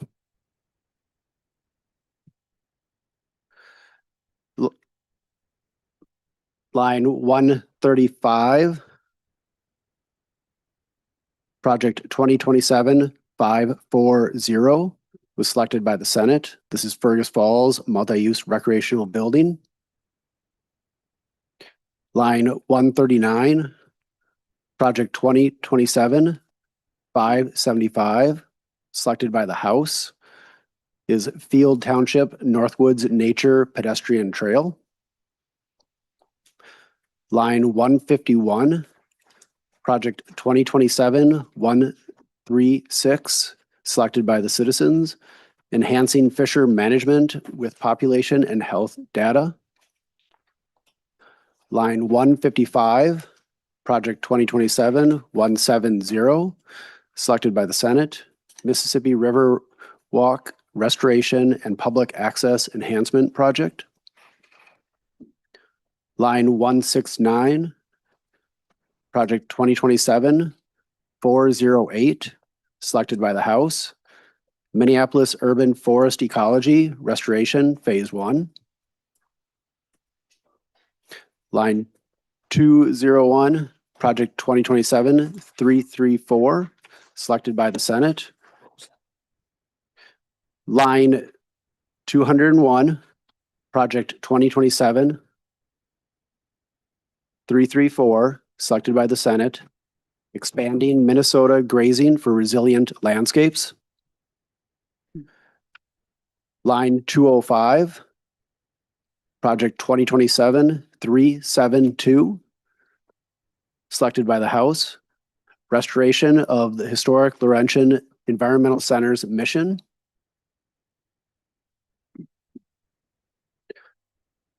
Line 232, project 2027-285, selected by the House, casting lines, growing habitat, connecting community.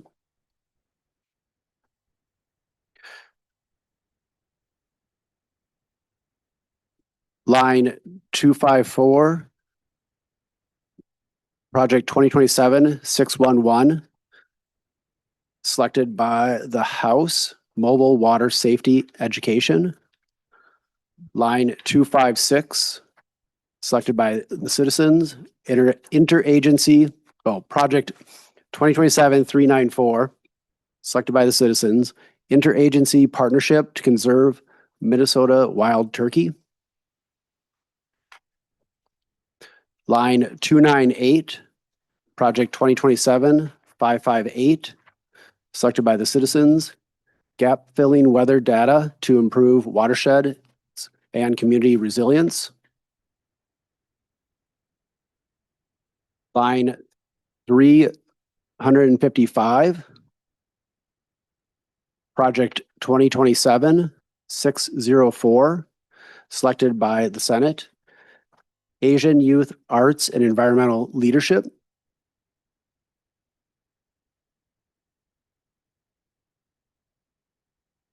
And that brings us to a total of 116 projects requesting $151,585,000. And I will note that the line numbers on my sheet might be off by one. So, yep.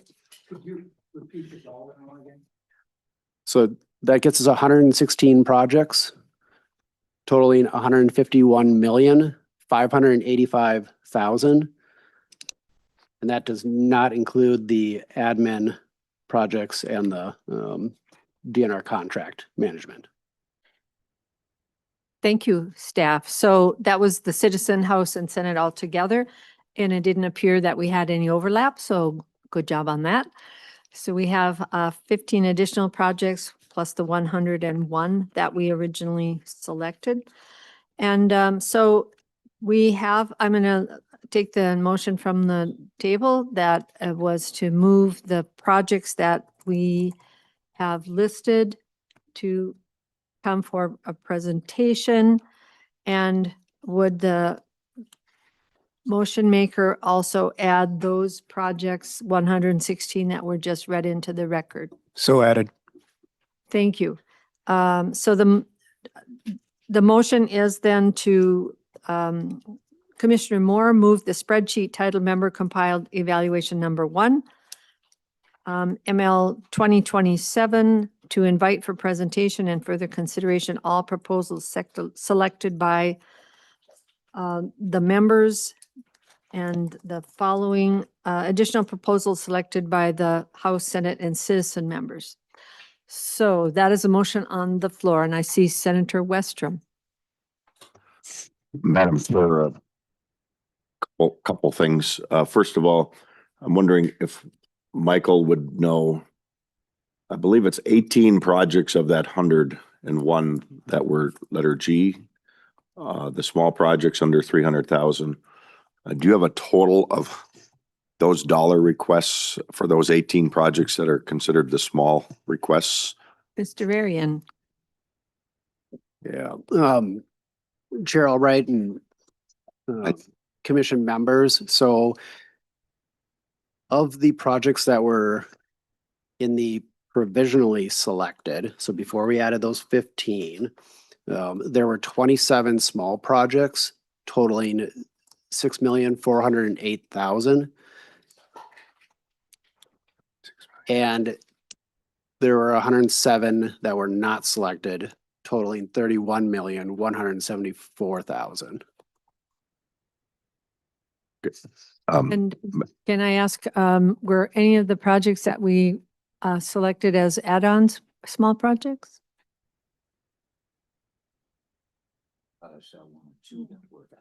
I'm sorry, that's a tough question. 3, 6, or 7 million. Yeah. Actually, I got them all marked. Yeah.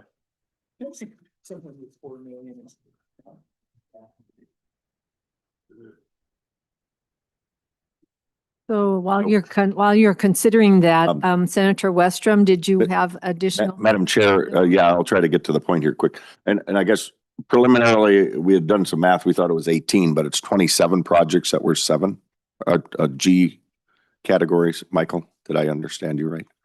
Mr. Varian? So roughly 25% of the projects we requested. And I guess to get to the chase, Madam Chair, what I would propose to the amendment is that we approve those, but exclude the projects that were in category G from presentation, given it's about $6 million only. And we've all reviewed and selected them. And so I was wondering if the author of the motion would be see that as a friendly amendment, and then we could get to a vote. I know there's a few of us that have to leave, or not me exactly right now, but Thank you, Senator Westrom. thoughts on that. Commissioner Moore, Yeah, absolutely. I consider that a friendly amendment and I'm supportive of it. Representative Scriba? Just real briefly, all we're trying to do is the day we come here, instead of having those 27 come and make big presentations, we're basically saying you don't have to come. You've already been approved. Maybe No, yes, no. Small ones. Yep, we understand. Some small ones. Thank you. We understand the amendment. Director Nash? Madam Chair, I just want a clarification. Are you just saying, are you making a recommendation right now, which would require, the 12 or 11 votes? Are you recommending those for funding now? Or are you just saying they will advance and they don't have to present, and then you will have a final vote at the end of the presentations? Commissioner Moore? I think that's a good clarification, Director Nash. I think that the way I understood Senator Westrom's friendly amendment is we are provisionally recommending them for funding. The formal recommendation for funding would come subsequently when we evaluate all the proposals for the second round of evaluation. Does that jive with your understanding as well? Thank you. Okay, so basically the amendment then is to not require them to present. And that's correct. And provisionally would be on the recommendation list, subject to the Vote of the commission. vote of the final approval, final package in late July. Something Okay. could come up and somebody's filed bankruptcy or something. Some extraneous thing that would happen would probably be the reason we would reconsider them. Otherwise, they're on the path for approval. Thank you. I have Senator McEwen and then Representative Jordan. Senator McEwen? Thank you, Madam Chair. I just had a procedural question. I think before we caucused, we tabled the motion to expand the choices to 5 per caucus. Do we need to actually take that up before we entertain the motion that we're currently discussing? I thought we voted on that too, but. Thank you, Senator McEwen. I thought we voted to accept an additional 15. We tabled the motion to approve the whole. Right. Right. So the Scriba moved to select 5 instead of 3. There was a vote and it was 14-0 and it prevailed. Right. Yep. Oh, I thought we had tabled it. And then the tabling, I believe, was Moore's motion to invite for presentation and selection the provisionally selected 100. Clear? Senator McEwen? Thank you. Okay. Representative Jordan? Thank you, Madam Chair. I understand what we're trying to do with limiting our presentations, but I find a lot of value in the presentations. I think it is where a lot comes out about the project and whether, all of the iterative processes are important, but I do think the presentations are a really important part. I know that when I hear a presentation, it sticks in my mind a lot more. These are already shorter projects, so I appreciate the spirit of what we're trying to do, especially the week before the 4th of July. But I plan on voting against this because I think the presentations are important. And I actually think that the people who have worked really hard on them also want to be able to be given the chance to do a presentation. So I would not support limiting presentations, but I understand what we're trying to do here. Thank you. Other comments to the motion? I'll just share, I tend to agree with Representative Jordan that especially since we're not voting to approve those projects. We're asking not to receive a presentation time. Those proposers may feel that they've not been given a chance to really make their case for their proposals. So, you know, we want to think about that as well. Other comments to the motion? Commissioner Moore. Just a response to that, at least in my tenure here, we've always funded all of the small projects that presented. So just in terms of overall efficiency and saving essentially a day and a half of presentations, I really appreciated Senator Westrum's suggestion. Thank you. Anyone else? Commissioner Faber. Thank you, Madam Chair. And I would concur with Seth, having been here a long time, whatever that might mean, as well as Senator Westrum. And I think over all of the years, we've whittled down that presentation time for the short ones versus, the smaller amount, the smaller projects, as we call them, the G category. And so I might argue, knowing over the years, a lot of those presenters, I don't know that they need to feel, if they knew in advance that they had been approved, I don't think they care if they would get up here and have to, having been in those shoes myself over the years. But so I agree that and I'm in favor of that motion. Thank you. Anyone else? Senator Hur. Yeah, Chair Albright, I don't know if this is the appropriate time, but I just thought I'd bring it up to the table. Senator Westrum and I have been talking about how do we add a second choice or second project to our priority, and I think I make one of my projects sound, but it didn't quite made it to the inclusion here. And maybe I can state it now, and we can try to find way later. And Director Nash might remember this too.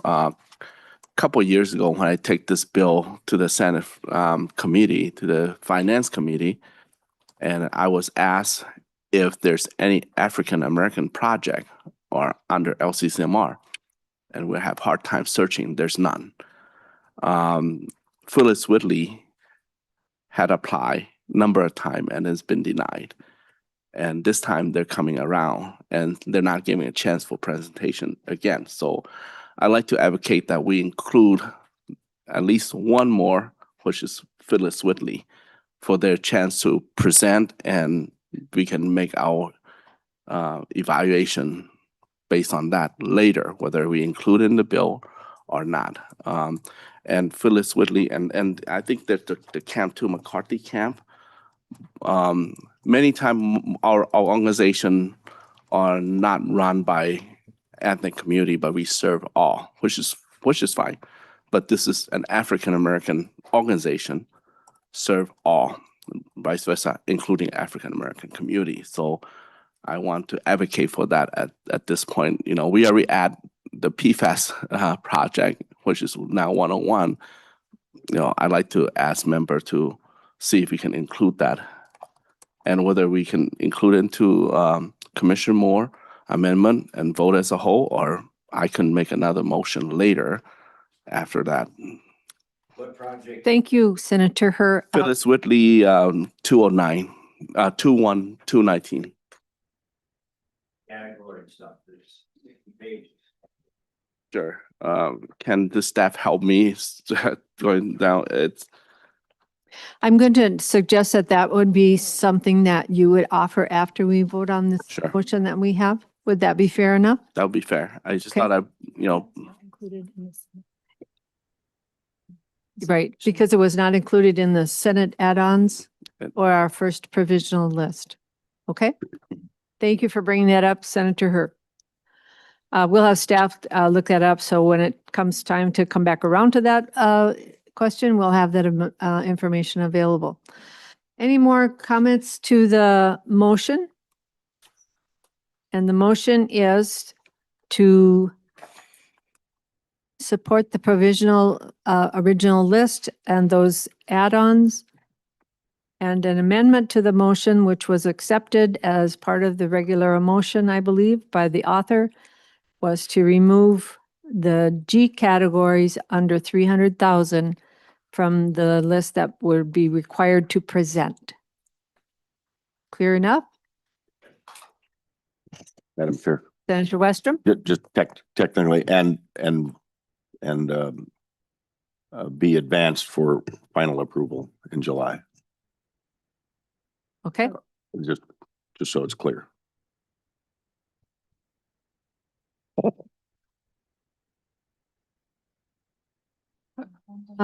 Just to, once you said that, now we have a few questions. Representative Jordan. Thank you, Madam Chair. I guess that so when we're selecting our final projects for funding after the presentations, we would just go back and have the written proposals from the small projects, or are we recommending them for funding today? That is. Those are kind very of- different. Yeah, that is the kind of the crux of the issue right now is whether or not we want to recommend those projects right now for funding. And they were selected by all of us, so we all like them. We wanted to see either more or we already saw enough from their application.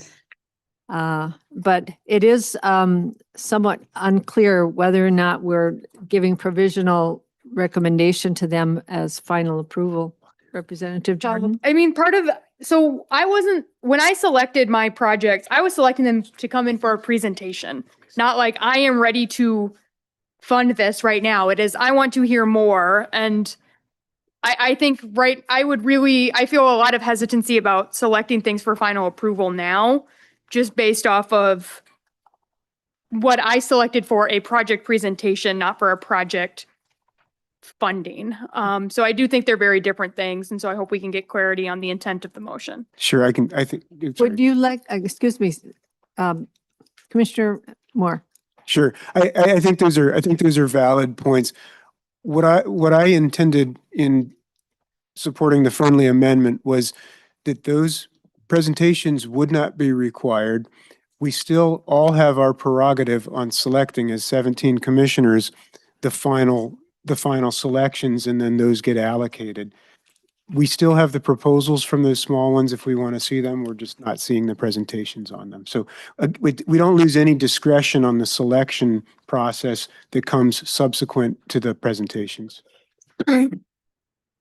Thank you. Commissioner Beaman? Okay, so just to be quite clear, after the presentations, even if we don't hear the small projects, we will do what we did the last time, which is we have a dollar amount and we rank them until we hit that dollar amount.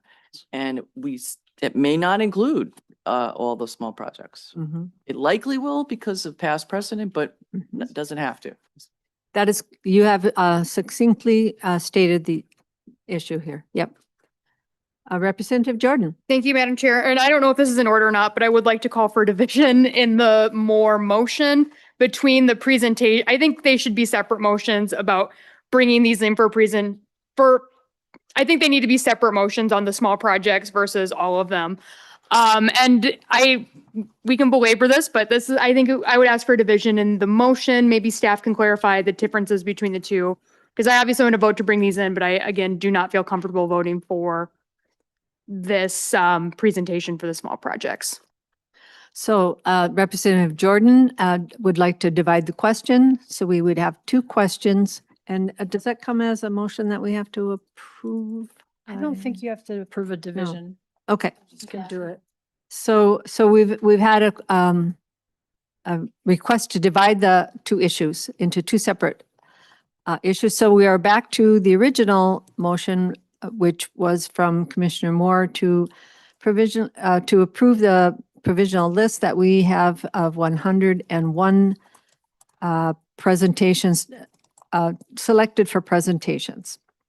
And to that question, I am going to I'm sorry, Michael Varian has a question? Is that plus the caucused ones?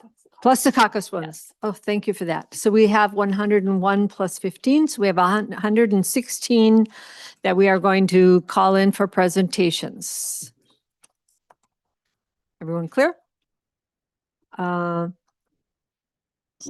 So I'm going to ask Diana to take the roll call on that. I'm sorry, Commissioner Beaman. So I'm unclear then, if somebody doesn't want the small projects to come in, that motion would say they are coming in for a presentation? Yes, unless we have a follow-up motion that, Well, shouldn't we vote on the original motion plus the amendment first before we decide on whether we divide the motions into two as reflected by? there are two separate questions. The request is division of the motion into two separate questions. And because there may be someone who would support one side and not the one of the questions and not the other. And so that allows them to, Oh, her mic is on. I'm on, sorry. So that allows them to vote one way or another on either one. So I'm going to go ahead. Senator Westrom, do you have one final comment? So which part of the divided motion are we voting on first? We're voting on Commissioner Moore's motion to move the list that we were presented plus the 15 and the 1 that we added today. So that's the first vote, and then the second vote will be that we exclude the projects under category G as we've discussed. Exactly. Thank you. Okay. Diana, go ahead and take the roll. Albrecht. Yes. Albrecht, yes. Her, yes. yes. Jordan, Yes. Jordan, yes. Beaman, Yes. Beaman, yes. Faber, Faber, aye. Faber, yes. Gilman. Green is excused. Hedstrom, Yes. Hedstrom, yes. Heinzman, Yes. Heinzman, yes. Langseth, Langseth, yes. Langseth, yes. Lilly, Lily, yes. Lilly, yes. McEwen, Yes. McEwen, yes. Moore, More yes. Moore, yes. Putnam, Yes. Putnam, yes. Scrabba, Graba, yes. Scrabba, yes. Westrom, Yes. Westrom, yes. Currently, there are 14 yes, 0 no. Thank you. That motion prevails. Senator Westrom, did you have a motion? Madam Chair, I think if she divided it, it's technically still on the floor. It's just we're Okay. voting on it in two parts. So yeah, it'd be the same. So the motion is to remove the small projects category G from the presentation schedule. And yep. Seeing no hands up. Oh, I see Jen McEwen. Sorry, Senator McEwen. Thank you very much, Madam Chair. I just have a question. I appreciate that this division of the two questions. But to this question, I'm a little bit uncomfortable because we had different discussion about, would these smaller projects be almost preliminarily approved? But then we had further discussion saying, no, we actually are going to have the final say about whether they are approved or not, and sort of empathizing with the people who are trying to see these small projects through. If I were one of the proposers of these small projects and never got an opportunity to even present my project and then it was not voted for, I would feel like I had really been treated unfairly and not given my full opportunity to present to our commission. So I just wanted to put that out there, that that's a concern that I'm having thinking this through, that these small projects, if we are, it would be one thing if we were taking a position of sort of preliminarily approving them, like we don't need to see them presented because we're already moving toward approving them. But if that is not our position, then I think we owe them the opportunity to present to the group. Thank you to that comment to the motion. Can I just ask staff, how many presentations are we planning to see per day? Madam Chair, in December, the members agreed that presentations will be scheduled from approximately 8:30 a.m. to 5 p.m. Each of those 4 days, although longer days as late as 8 p.m. may be scheduled to accommodate. That would allow for approximately 32 to 48 presentations per day. And we had the regular projects would be 15 minutes, 5 minutes presentation, 10 minutes Q&A, and the smaller ones would be 5 and 5. So there's a smaller amount of time allocated for those smaller ones. Thank you. Commissioner Faber. Thank you, Madam Chair. Director Nash, So if we pass this motion and say that the 27 G projects are not going to be required, that's what they're going to be told, that they're not required, yet they're still in the pool. You don't just say they're not, that they're eliminated. So again, knowing from my experience, I don't think they care if they give a presentation. If they know they're still going to be in the pool, final pool, they just were not selected. I think they can probably figure it out somehow, and I just don't think it's necessary. So I'm in support of the Senator Westrum's amendment to the original motion by Commissioner Moore. Thank you. Thank you. Any other comments or questions? I have Commissioner Langseth online. Yeah, thank you, Madam Chair. I am kind of just thinking further out. I do think, setting this sort of precedent might be good, just as the fund continues to grow. And if we are able to start including more projects for evaluation, especially the larger projects, and we just say, you know what, the small projects that are initially voted on and pass that threshold should just automatically get funding. I think that would allow us to start hearing more projects in the future. And just, the ones that are under $300,000, if they did a good job writing their proposal, I feel comfortable with the ones that we voted on, just moving those through and them knowing that they've got the funding right away. But that's my personal opinion. It's something that we could think about further out as our money grows and we can accommodate more projects. I think it'd be good for the growth of this commission. Thank you. So are we ready to vote on the issue? All right, let's have a roll call vote, please. Albrecht, No. Albrecht, no. Her no. no. Jordan, No. Jordan, no. Beeman, No. Beeman, no. Faber, Faber, aye. Faber, yes. Gilman, Green, Hedstrom, Yes. Hedstrom, yes. Heinzman, Yes. Heinzman, yes. Langseth, Langseth, yes. Langseth, yes. Lilly, Lily, no. Lilly, no. McEwen, No. McEwen, no. Moore, More yes. Moore, yes. Putnam, Yes. Putnam, yes. Scraba, Yes. Scraba, yes. Westrom, Yes. Westrom, yes. Currently, there are 8 yes, 6 no. That motion prevails. So to the question about whether or not they could opt in for a presentation, did you want to take that up at all, or are we just going to move on? Ready to move on? Okay. The next item on our agenda then is, Madam Chair, yes, I have amendment to make, and I did stay earlier to see how you could help, or the members or the staff can help me craft the amendment or the language to my motion to add Phyllis Whitley to tour presentation. And Phyllis Whitley and also the camp Catherine Parson has applied for this grant number of time, and it's been denied. They did receive the grant one time several years ago. And I've been asked, as I said earlier, I've been asked before by one community member out of finance that do we have any African American project in the proposal in the LCCMR grant proposal, and I couldn't give the right answer because the answer is no.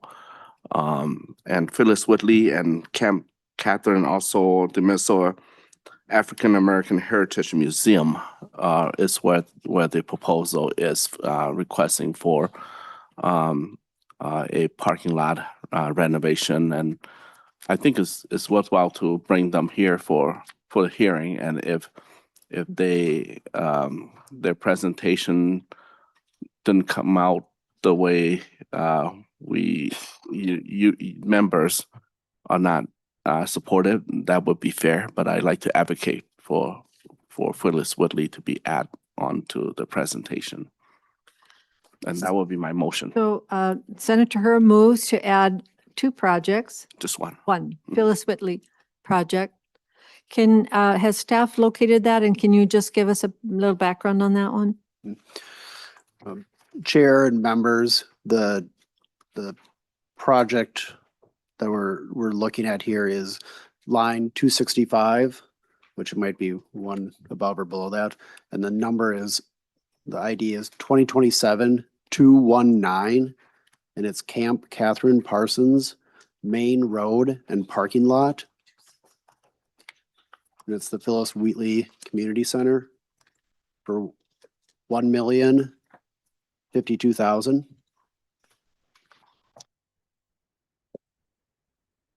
Thank you. Are there questions for Senator Her on the motion or comments on the motion? Senator Westrom. Madam Chair, maybe now is the time. Is there anybody else that has kind of a close second hopeful opportunity? Maybe now would be the time to speak up. I have one that's rattling around in my mind, but I'd be interested in other people's thoughts. But secondly, Mr. Varian, what are the staff comments on this one? It seemed like maybe there's some good aspects to this proposal, but again, it didn't make the cutoff and didn't get added in here. So we're kind of getting to the final close. But any staff comments, good or bad, on this one? Michael Varian.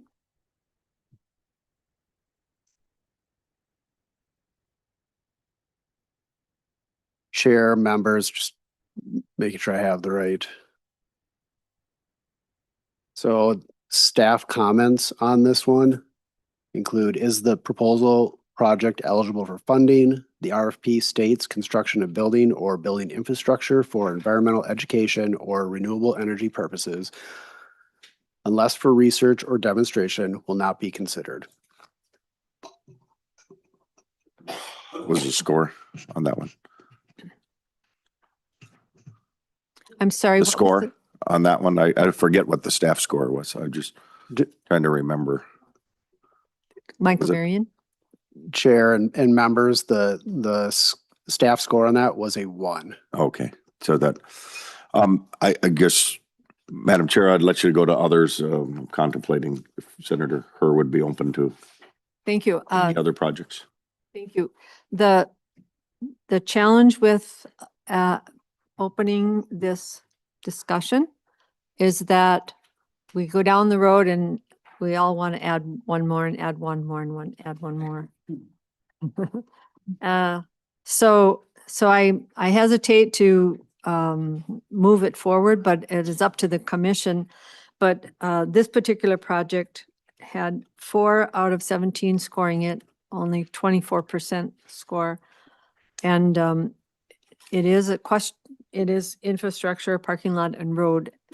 While I recognize, Senator Her, your concern and desire, I think we all have that desire to broaden the kind of applicants and the kinds of projects and the organizations that we support.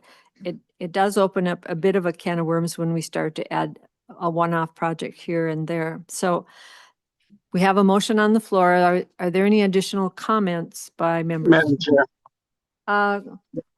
Representative Heinzman. Oh, and I'm sorry, I'm falling down. Yeah, Madam Chair, thank you. I would just echo the comments of yourself, Madam Chair. I too will have several motions if we're going down this path, because there are many worthy projects that I certainly view as those that should have been included and that were ranked with not enough votes to move forward. So we certainly will be here for quite some time if this is going to be the path forward. Nothing against Senator Her's advocacy for this project, but we all, I believe, have a number of other projects that we would like to advocate for. We've gone through today's process and we're at the point where we could move forward. And if this is going to be a new sort of backdoor way to start doing, kind of a sort of an ad hoc cleanup that I'm sure we'd all personally like to be able to control and advocate and have our projects heard. We're going to be here a while would be my guess. Thank you. To the motion, any other comments to the motion? Senator Her, any final comments? Yeah, Madam Chair, I certainly understand that I don't want to open a can of worms here, but I just want folks to also think in the long term as well. And there's 2 points here. The point that's going forward, last year we already set precedent by making amendment to our LCCMR bill, and I'm sure that when this whatever package we agree on send forward, some members in caucus, whether it's the House or Senate, might want to add on because they felt that it's not inclusive enough. And inclusion is my point. I voted for regional project, north and south, east and west, and I supported them. That's why the whole list here. But one aspect that we miss in this committee is the inclusion of diversity, and so that's why I'm here to make sure that we are conscientious of that front, because the community color of our so-forth posse had no advocates or have no lobbyists that approach us, remind us all the time. So when I saw this project been scored very low and has been noted before when I took this bill to committee and it was asked a hard question that I can't answer. I like to get way, but I don't want folks to be uncomfortable at this point, and also don't want to open a can of worms. I'll withdraw my motion, but do consider that even organization like Phyllis Whitley or Camp Catherine Parson or Minnesota African American is African American run organization. The independent and the control, the destiny is theirs, but they're service to all, just like all the other organizations that we fund. It does open door to serve all, but it's dictated by white majority, I would say. So I withdraw my motion, but I just want to make a statement that we should be conscientious of that as well. In this moving this committee forward, regional is important, but racial inequity or equity is also important. Whether it's tribal or whether community color in our environment justice table and community is also, equally important or even more. Thank you, Madam Chair. Thank you, Co-Chair, for your comments, always eloquent on this subject, and we appreciate that you continue to remind us to do better. So that motion has been withdrawn. So I'm going to move on to item number 12 on our agenda, which is. Madam Chair, microphone, please. I'm sorry. Oh, I'm sorry. Oh, your microphone. Microphone. I'll say once again, because it deserves to be heard. Senator Hurd has always spoken very eloquently on the subject of equity, and we appreciate his perspective and welcome him bringing that forward to us at all times. He has withdrawn his motion, so we're going to move forward on item number 12, continuation of proposal evaluation and recommendation process, and I'm going to send this over to Director Nash for her comments. Great. Thank you, Madam Chair. So this is, there's a memo in your packets. This is making a decision on how the process is going to play out from here on out. Proposal evaluation and recommendation process part 2. So let's see if I can just jump to the next action. There are 2 actions we're hoping you can take today. This is in essence just ratifying that we'll use the same process this year as we did last year. The only change is that's been made is actually a change that was voted on in December 2025, which was to tabulate scores differently based on conflict of interest. Now we are listing proposals in order of percent of members that selected a proposal. In this case, for at this step for further consideration and presentation, rather than the number of members selecting that proposal. So we talk about that a little differently now, but other than that, it's the same. So for evaluation number 2, each member will allocate the available ENRTF dollars to their proposals of choice using the LCCMR adopted evaluation criteria. Allocating funds to a proposal indicates that the member supports funding for that proposal and the funding level they believe is appropriate for that proposal. When a member has allocated all the funds available, their evaluation is complete. The following conditions apply to evaluation number 2. Number 1, no more than the requested amount may be allocated to a proposal. Number 2, only the full requested amount may be allocated to a proposal in category G, which is those small projects, $300,000 or less. Number 3, allocations for all other proposals may not be less than $300,000. So that is no proposal requesting more than $3,000 may be allocated less than $3,000. Number 4, there will be a $50,000 buffer for mistakes made during Madam the Chair, process. Yes. did I misunderstand that, or did you I heard you say nothing under 3,000. Did you mean 300,000? I am so sorry, 300,000, just Yeah, a few more okay. zeros than that, That's what I thought, but I Yeah. just wanted to make sure. give or take. There will be a 50,000 buffer that is confirmed, 50,000 buffers for mistakes. If the buffer is not needed and the commission may either allocate it to another proposal, allocate it to the emerging issues account, or recommend that it carry forward to the next RFP cycle. Allocations will be rounded to the nearest $1,000. Members may allocate available ENRTF dollars to the emerging issues account or to a legislative direction line, which means that ENFTR trust fund dollars for the legislature to solely determine how to appropriate without a specific recommendations from the commission. Number 7, members may also leave funds unallocated. It would be understood that any unallocated funds would be considered a recommendation to carry them forward to the next RFP cycle. Finally, 8, the LCCMR's administrative budget, LCCMR legacy website, and the DNR contract will be included in the recommendations at the requested amount. So staff compile members' evaluation number 2 results into a report to be used for allocation decisions. The compiled results show the proportion of members allocating funds to a proposal and the average amount allocated by those allocating funds to the proposal. So again, blanks and non-allocations will not be included in the allocation average calculation. In other words, if a proposal receives a funding allocation from a member, it is considered support for funding by that member. The proposals will be ranked high to low according to the proportion of members supporting funding. We're just asking for a motion from you to adopt this evaluation number 2 and results compilation process as is described in the memo.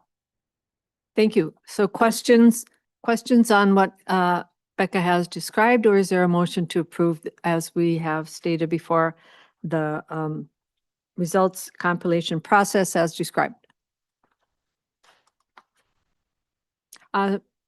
Commissioner Faber. Thank you, Madam Chair. I don't see that there was much movement towards discussion or changing things, so I would make a motion to approve the memo as stated here by Director Nash and staff, that we approve this agenda item 12A as stated.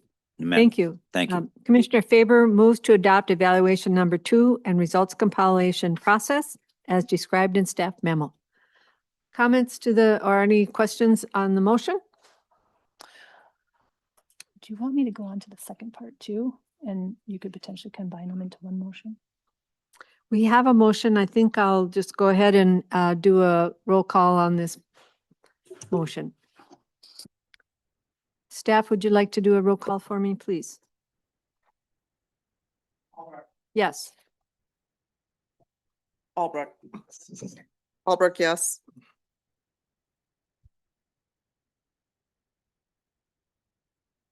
Her yes. yes. Jordan. Yes. Jordan, yes. Beeman. Yes. Beeman, yes. Faber. Faber, aye. Faber, yes. Gilman. Green is excused. Hedstrom. Yes. Hedstrom, yes. Heinzman.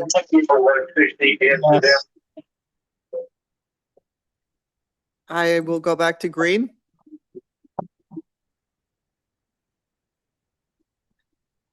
Langseth. Langseth, yes. Langseth, yes. Lily. Lily, yes. Lily, yes. McEwen. Yes. McEwen, yes. Moore. More yes. Moore, yes. Putnam. Yes. Putnam, yes. Scrabba. Yes. Scrabba, yes. Westrom. Yes. Westrom, yes. Currently, there are 14 yes, 0 no. That motion prevails. Thank you. Madam Chair. You see that? What was that? 14-0? Just wanted on the record. Thank you. Back to Director Nash for part 2 of this Okay. agenda item. Thank you. So, Madam Chair, action number 2 is about initial agreement on recommendations. An initial agreement on a recommendation package will be created by going down the list of compiled evaluation number 2 results ranked high to low until the total amount available for appropriation is spent based on the average allocation amounts. In the event funds running out in the middle of a proposal or in the middle of a group of proposals supported by an equal proportion of members, the cutoff will be handled in the same way as the selection step associated with evaluation number 1, where the tied proposals will either all be included or all be excluded, whichever results in initial agreement closest to the total amount available. This may result in an over or under allocation. In the event of an over and under allocation resulting from the initial agreement, staff will provide options for member consideration at the allocations meeting once the results of the initial agreement are available. Thank you. So we are looking for a motion to adopt the process for achieving an initial agreement on recommendations as described in the memo. Senator Westrom. Madam Chair, I'm open to moving that, but not quite yet. Just a question. Becca, sorry.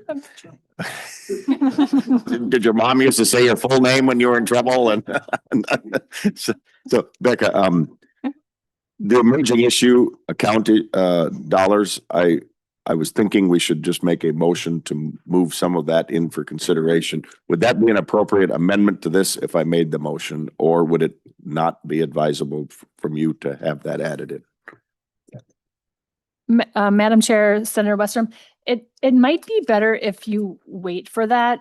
One other thing that's in play right now is that we don't know what the final amount available is. Right now, we're estimating that's 121 million, but the actual amount will be determined on on June 30th. At the end of it's whatever the balance of the fund is at the end of the day, June 30th. We don't know, there might be a crash on that day, might go down, and, might go way up. But if you're looking at since December, when we estimated that number, it has gone up. So you might want to wait to see what that final number is before you take action on the emerging issues. And I guess where I was thinking of the motion would be something like, and we establish $500,000 in the emerging issue account. And so basically everything else would go into the general fund. Right now we're at about 2 million. But I'm open to options. That's why I'm asking. I just don't want to kind of forget about it because I do think we should. So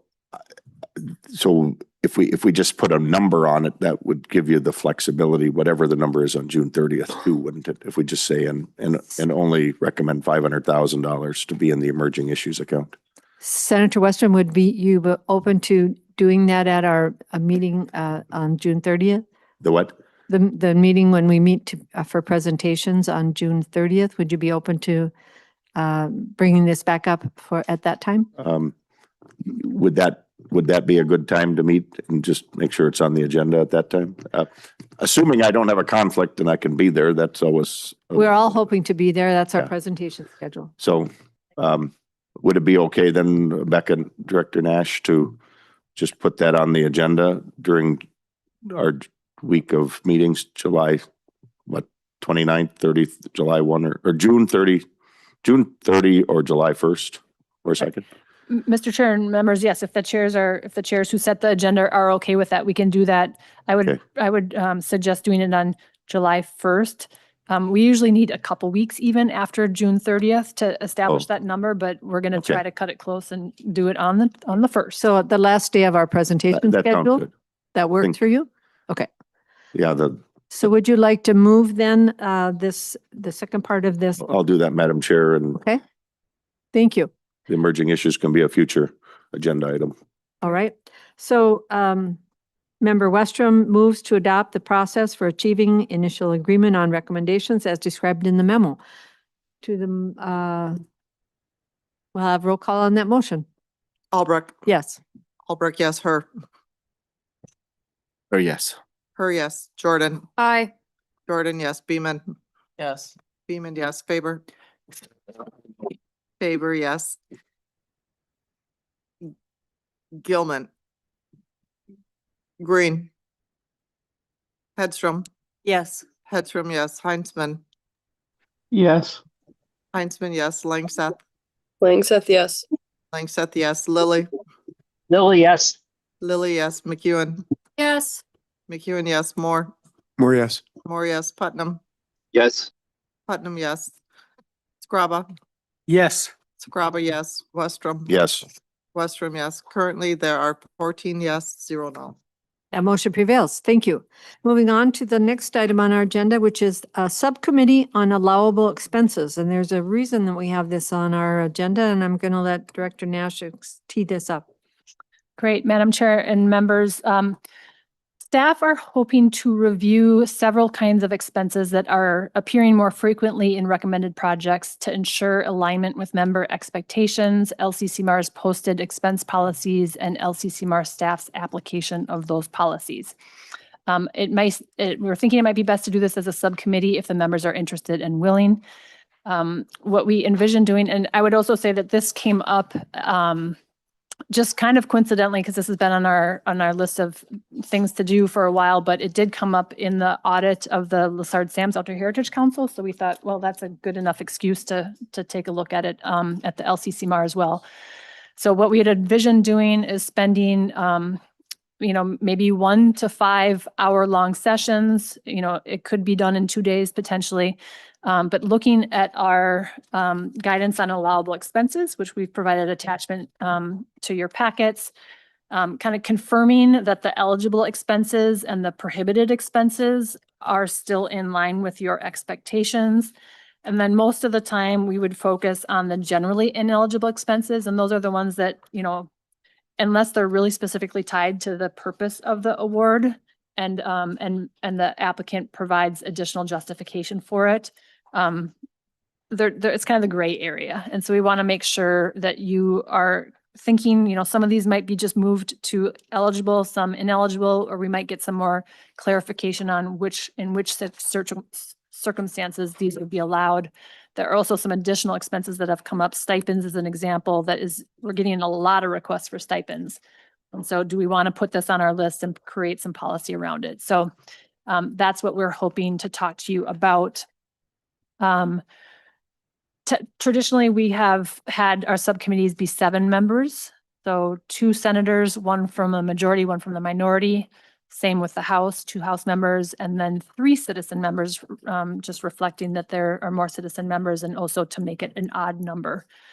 And those, I think if people would want to volunteer for that, otherwise I think that the chair maybe would, I don't know if you'd go so far as appointing I don't somebody. have any names on my list now. I'm hoping that, thank you. People left, and so they'll be at the top of the list. Thank you, Director Nash, for that explanation. So if you're concerned about what people are asking for in their proposals, this might be a good place for you to get on board. So are there any House members that would like to self-identify for this? I need 2 House members.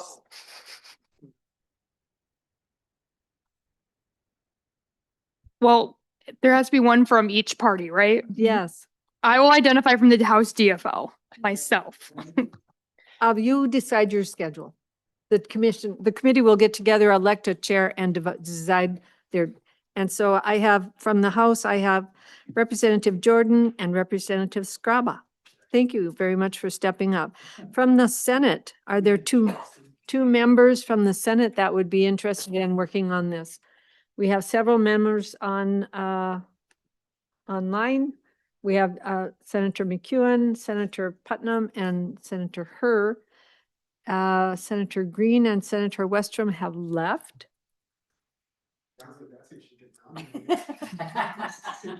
Senator Herr, Do we need to be partisan or? we were hoping to have one from each caucus. Okay. And how much time do you think? That's it could be two meetings or 3 or 5. Mhm. We're suggesting that it might be, an hour 5 times, or it could be less than that. And there's not a deadline. Is there a deadline, Director Nash? The deadline is just that we would want to update these in time to publish in the next RFP. Right. So by the end of the year. So this could happen not during the summer session necessarily, but into the fall after guiding is over perhaps, or apple picking is over. I don't know. It's all about campaigning right now, not guiding yet. After the November election is over. Yeah. So Then I'm gone. Just kidding. Senator Herr, are you able to? I like to.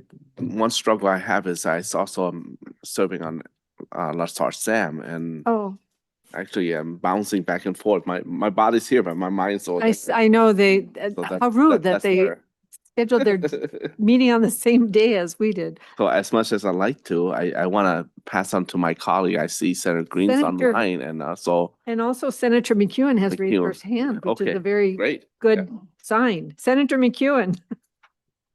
Thank you very much, Madam Chair. Can I just ask, because I had to step away for a quick moment, can I ask specifically what the ask is again? Okay.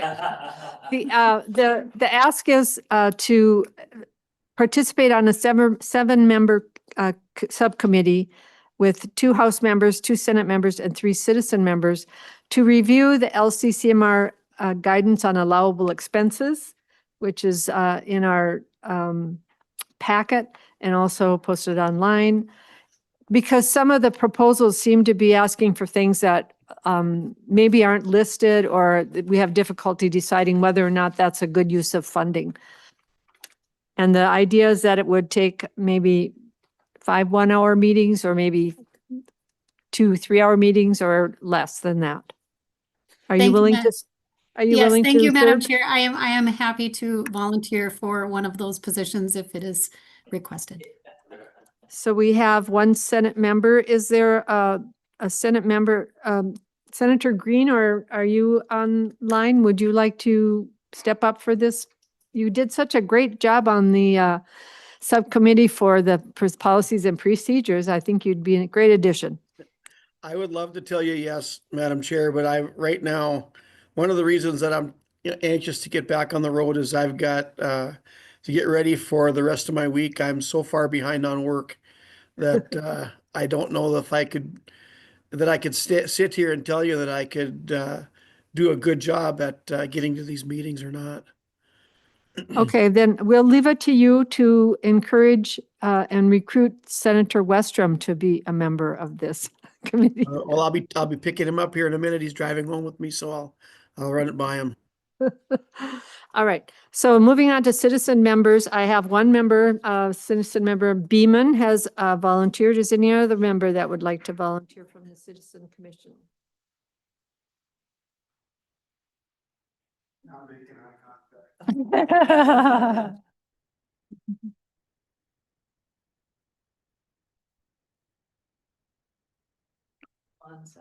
Madam Chair, I'm in phased retirement. Thank you. You're in phased retirement. Does that I mean am you're in available? Yeah, that means he's available. Well, I will self-appoint myself, but we would like 1 more member. And we're all here today, I think. unless you want to do one fewer senator and one fewer citizen member. We could do that and then we would have 5. Let's go for that. So we have, Oh, no, that's, yeah, 1, 5. 2, Yep, 3, that's 5. If the Senate is okay being underrepresented. yeah. Alrighty. Let's call that a day on that one. And so we need a motion to establish this subcommittee on allowable expenses and to appoint Jordan, Scraba, McEwen, Beeman, and Albright to the subcommittee. So moved. I have a Madam Chair. motion by Commissioner Faber. Thank you. Any discussion? All in favor, please say, oh no, we have a voice vote. I'm sorry, we're online.